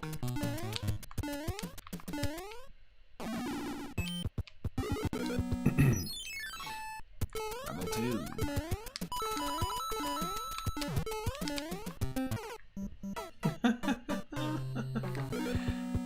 That was good. Good performance. Good show.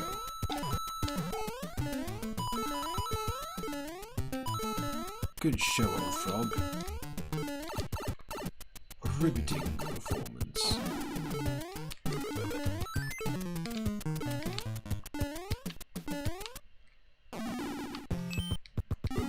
How old do frogs live? I know that turtles can live for up to a couple hundred years old. That's like the longest that a frog can live. And is there a frog that's still alive, been alive for like 2,000 years? Like, I feel like maybe just people just don't talk about it. Oh yeah, there's Hypnotoad. We don't ask Hypnotoad how old Hypnotoad is. I think every time you ask that, you just hear. That's all you can hear.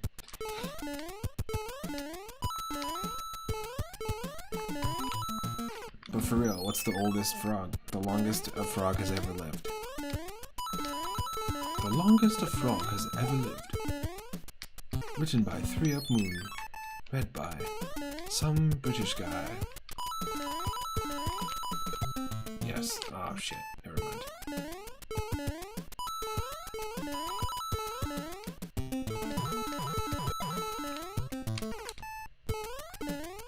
The oldest of the toads.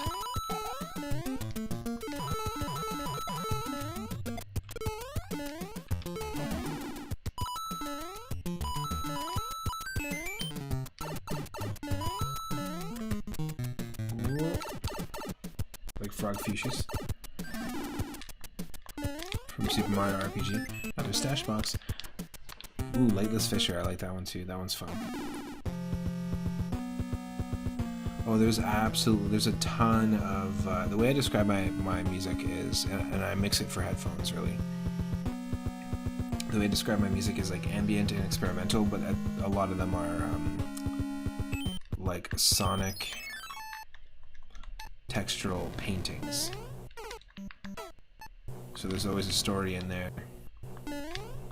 A lot of people have said, you know, they like to paint to the music, because there's no, I typically don't put like lyrics or anything like that. I'll sample some stuff, but I won't do lyrics. It's just all like digital. But yeah, Legless Fisher was fun to make. There's a lot of like a lot of mixing, stereo mixing stuff.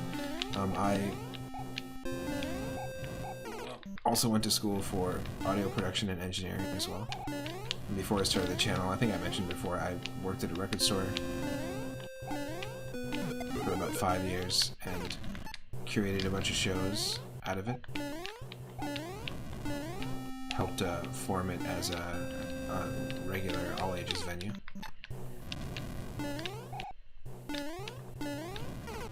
Oh my. Like I was doing the sound, the curation, emceeing, and sometimes even sitting in on drums with people. So a whole bunch of different musical journeys have happened. You can see Bob Ross painting some some badass clouds, absolutely. Listening to it. I just laugh because I watched a ton of that show. Whoa. Bob Ross. Bob Ross in Hell's Kitchen, like the perfect. You need to have that range, you know. It's Ross!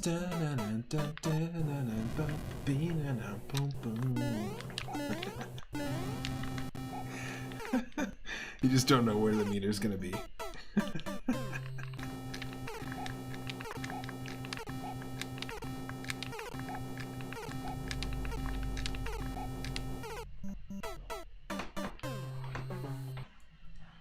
And that right there, I'm gonna paint a little happy little tree. Happy little tree! Someone could have eaten that! You, all of you, get out of here!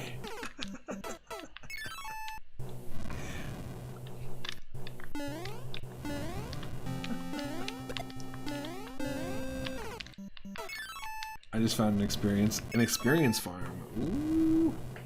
You need that in a RPG randomizer. It doesn't matter what RPG randomizer. You do it. You gotta do it. You found an experience farm in Super Mario RPG randomizer. You can fast forward and spam A to level up. Nice. I approve. It's the angel and devil on your shoulder and entertainment form, exactly. Bob Ross and Giorgio Ramsey, right? Is that his name?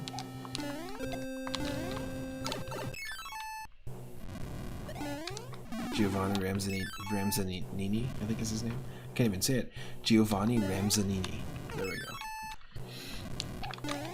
So when you can't say it, the joke's not funny. Moving on. Let's not die. Backup leaf. Let's just focus. Back to the leaf. No!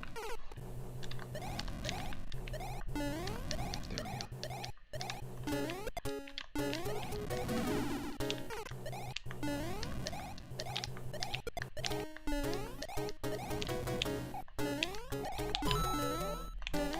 we go. I mean, we've been streaming for 8 hours at this point.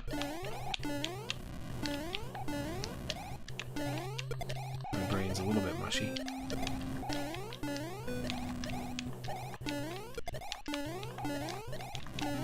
Ooh.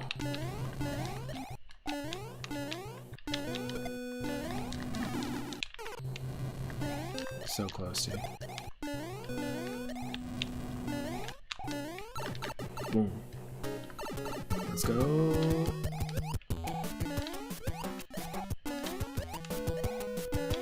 This is the last Boom Boom in the game. And we'll have beaten Super Ale Brothers 3. Nice. One of the random food eating themed games that we got today.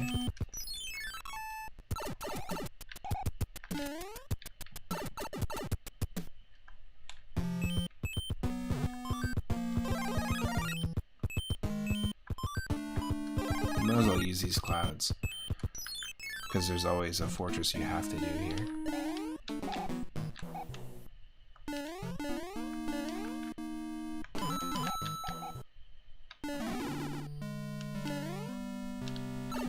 Ooh.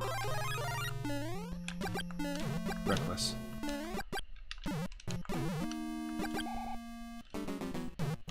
Well, I need that, thank you.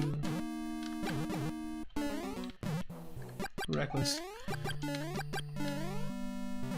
You're also getting 6 coins every one fight. So it's also a coin farm. Whoop.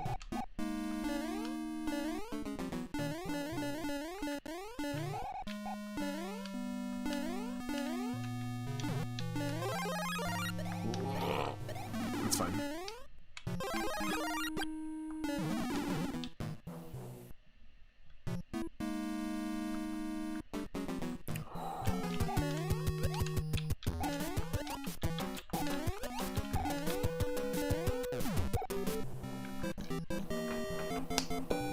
Boom, boom, boom.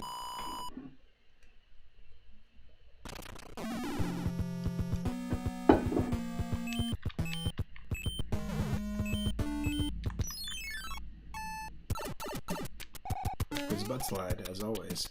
Whee!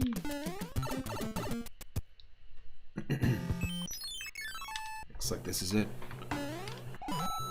Near the end. I mean, last week we beat the vanilla Mario 3. I feel like this feels not that different. But still, unique sections to the levels, and not easy ones. So it'll be a fun one to add to the list. You know, comparisons for a musician can be taken as an accusation or a slant. So you swear this is meant as a compliment, but the use of the drums in the beginning made you think of Emerson, Lake and Palmer. What the, for Lightless Fisher. The LP's great. And I would say that's a big compliment because, well, I used to work in a record store and listen to a lot of their records, and I would say for a prog band that a lot of their stuff is very similarly, could be similarly described to what I'm aiming for, which is like a sonic painting, in a way. With a lot of layers and texture.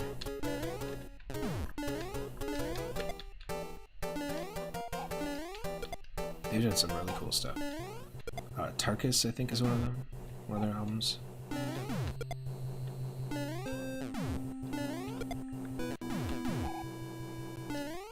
Speaking of tanks, there's a tank on the cover.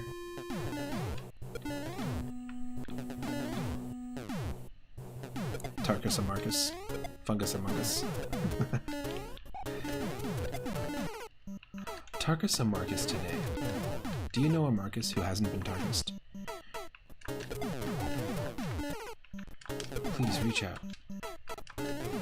Make sure they get Tarkused.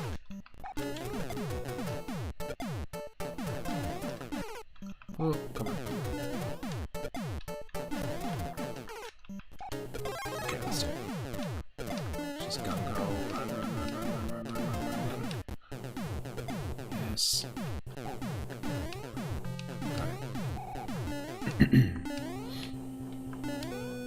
You think the track was called Toccata, spelling off, you're sure. They also appreciated the ambient nature of music, drifting the listener off to a far off place. Yeah, there's a lot of dynamic in some of their individual pieces that are super long as well. Oh, and as somebody who worked in a record store, it's just like all that anyone does artistically, whether it's music or anything, it's just like an amalgamation. It's not only an amalgamation of the things that you've seen before or that you've been given permission to do. Basically, anytime there's something you like, in my mind, I feel like that artist is giving you permission to do that thing. And then all those things combined, you mix it into a pot, and then you focus it, and as an artist, you can then pull from those ingredients and make something pretty great. Maybe I'm just rambling, but like, I feel like everyone's gonna be compared to everyone, like to someone, if that makes sense. And we're not that far removed from our influences.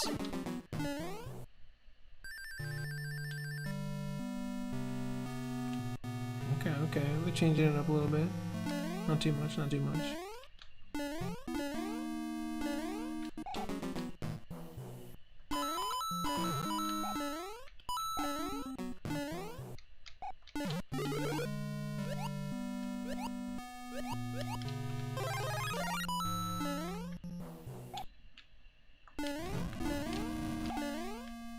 Oh, let's go. I mean, it's the last level, so I get it.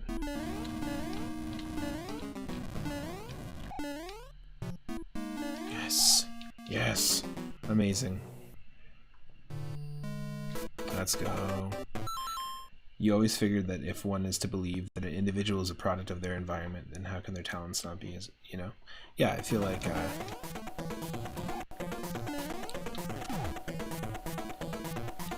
everything I listen to there, like, is something I want to try and maybe do something similar to. It's a lot like you listen to something you like and you see something you like and you're like, oh, wow, you can do that? You're allowed to do that? Wow.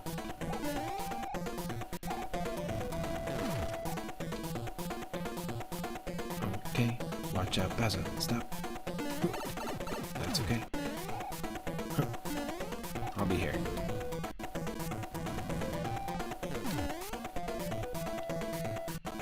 Let's go.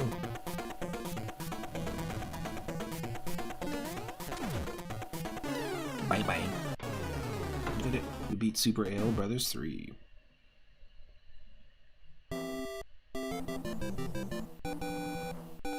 And we had what? 1.2 million points?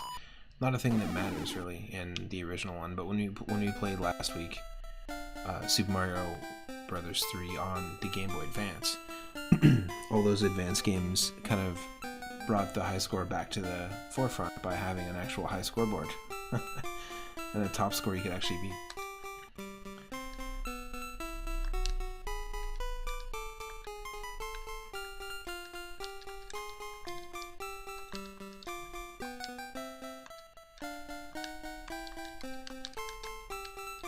Nice. We beat it.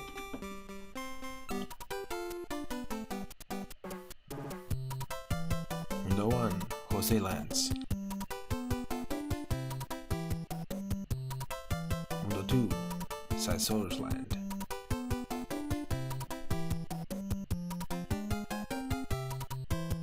Mundo 3, Oceanside.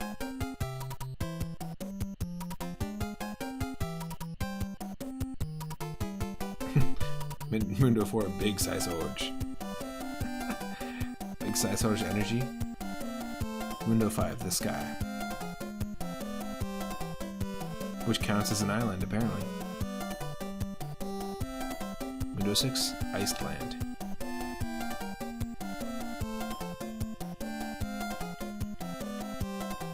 Mundo 7, the Pipe Maze.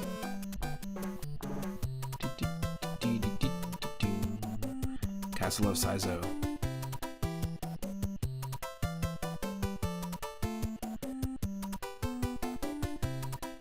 Otherwise known as Bowser.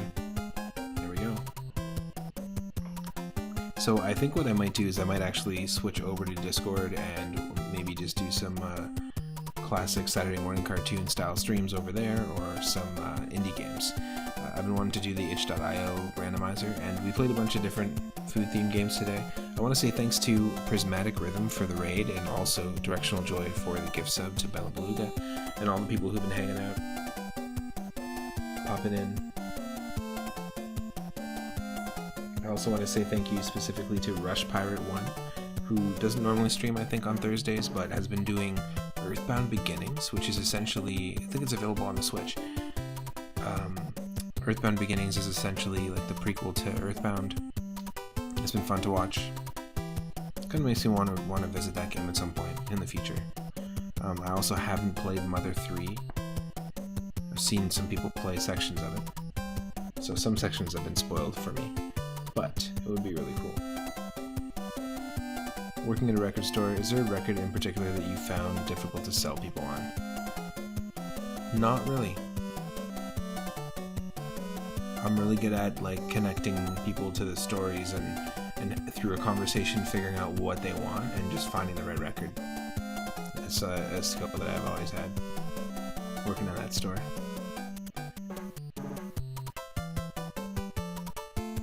Yeah, weirdly enough.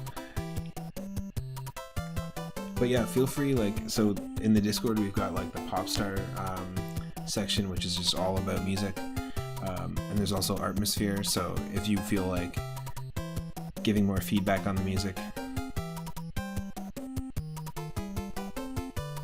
I am super open to it as well. Zombie Paper, is this really the end? Is it really? Are you saying that because of the screen? I'll do this. It's not the end anymore. Here, let's put this music on.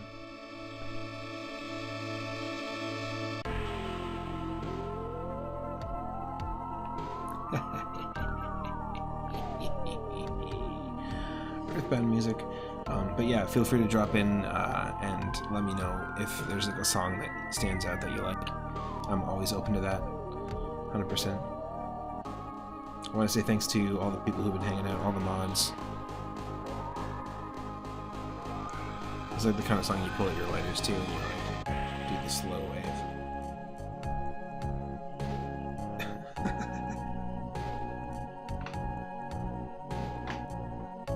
Oh mama, is this really the end? To be stuck inside the mobile with Memphis Blues again.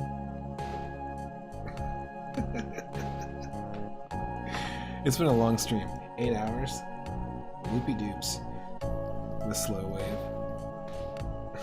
I will see everyone in the Discord just for some, classic cartoons, Saturday morning style cartoons, but in the evening, obviously. And I will see you tomorrow at 6 p.m. probably, 6 p.m. Pacific, and we will be doing something St. Patrick's Day related, something green related, who knows. 8 hours of pure 3, exactly. Exactly. Okay, we're gonna raid somebody else who's playing Super Mario Bros. 3? No. We're gonna raid Havoc. Our good friend Havoc. Who organized Save and Raid, which is a really cool event. That's like a charity event where a bunch of streamers pass down save files of Fallout back and forth, which is kind of cool, and then eventually beat the game, but it's like a relay race. It's an interesting idea. But thanks again, everyone. If you're watching on YouTube and you watch this far, I'll see you in part 22 of our food, cooking, and eating themed retro roulette. Thanks again to everyone who spun the wheel and hung out. Peace.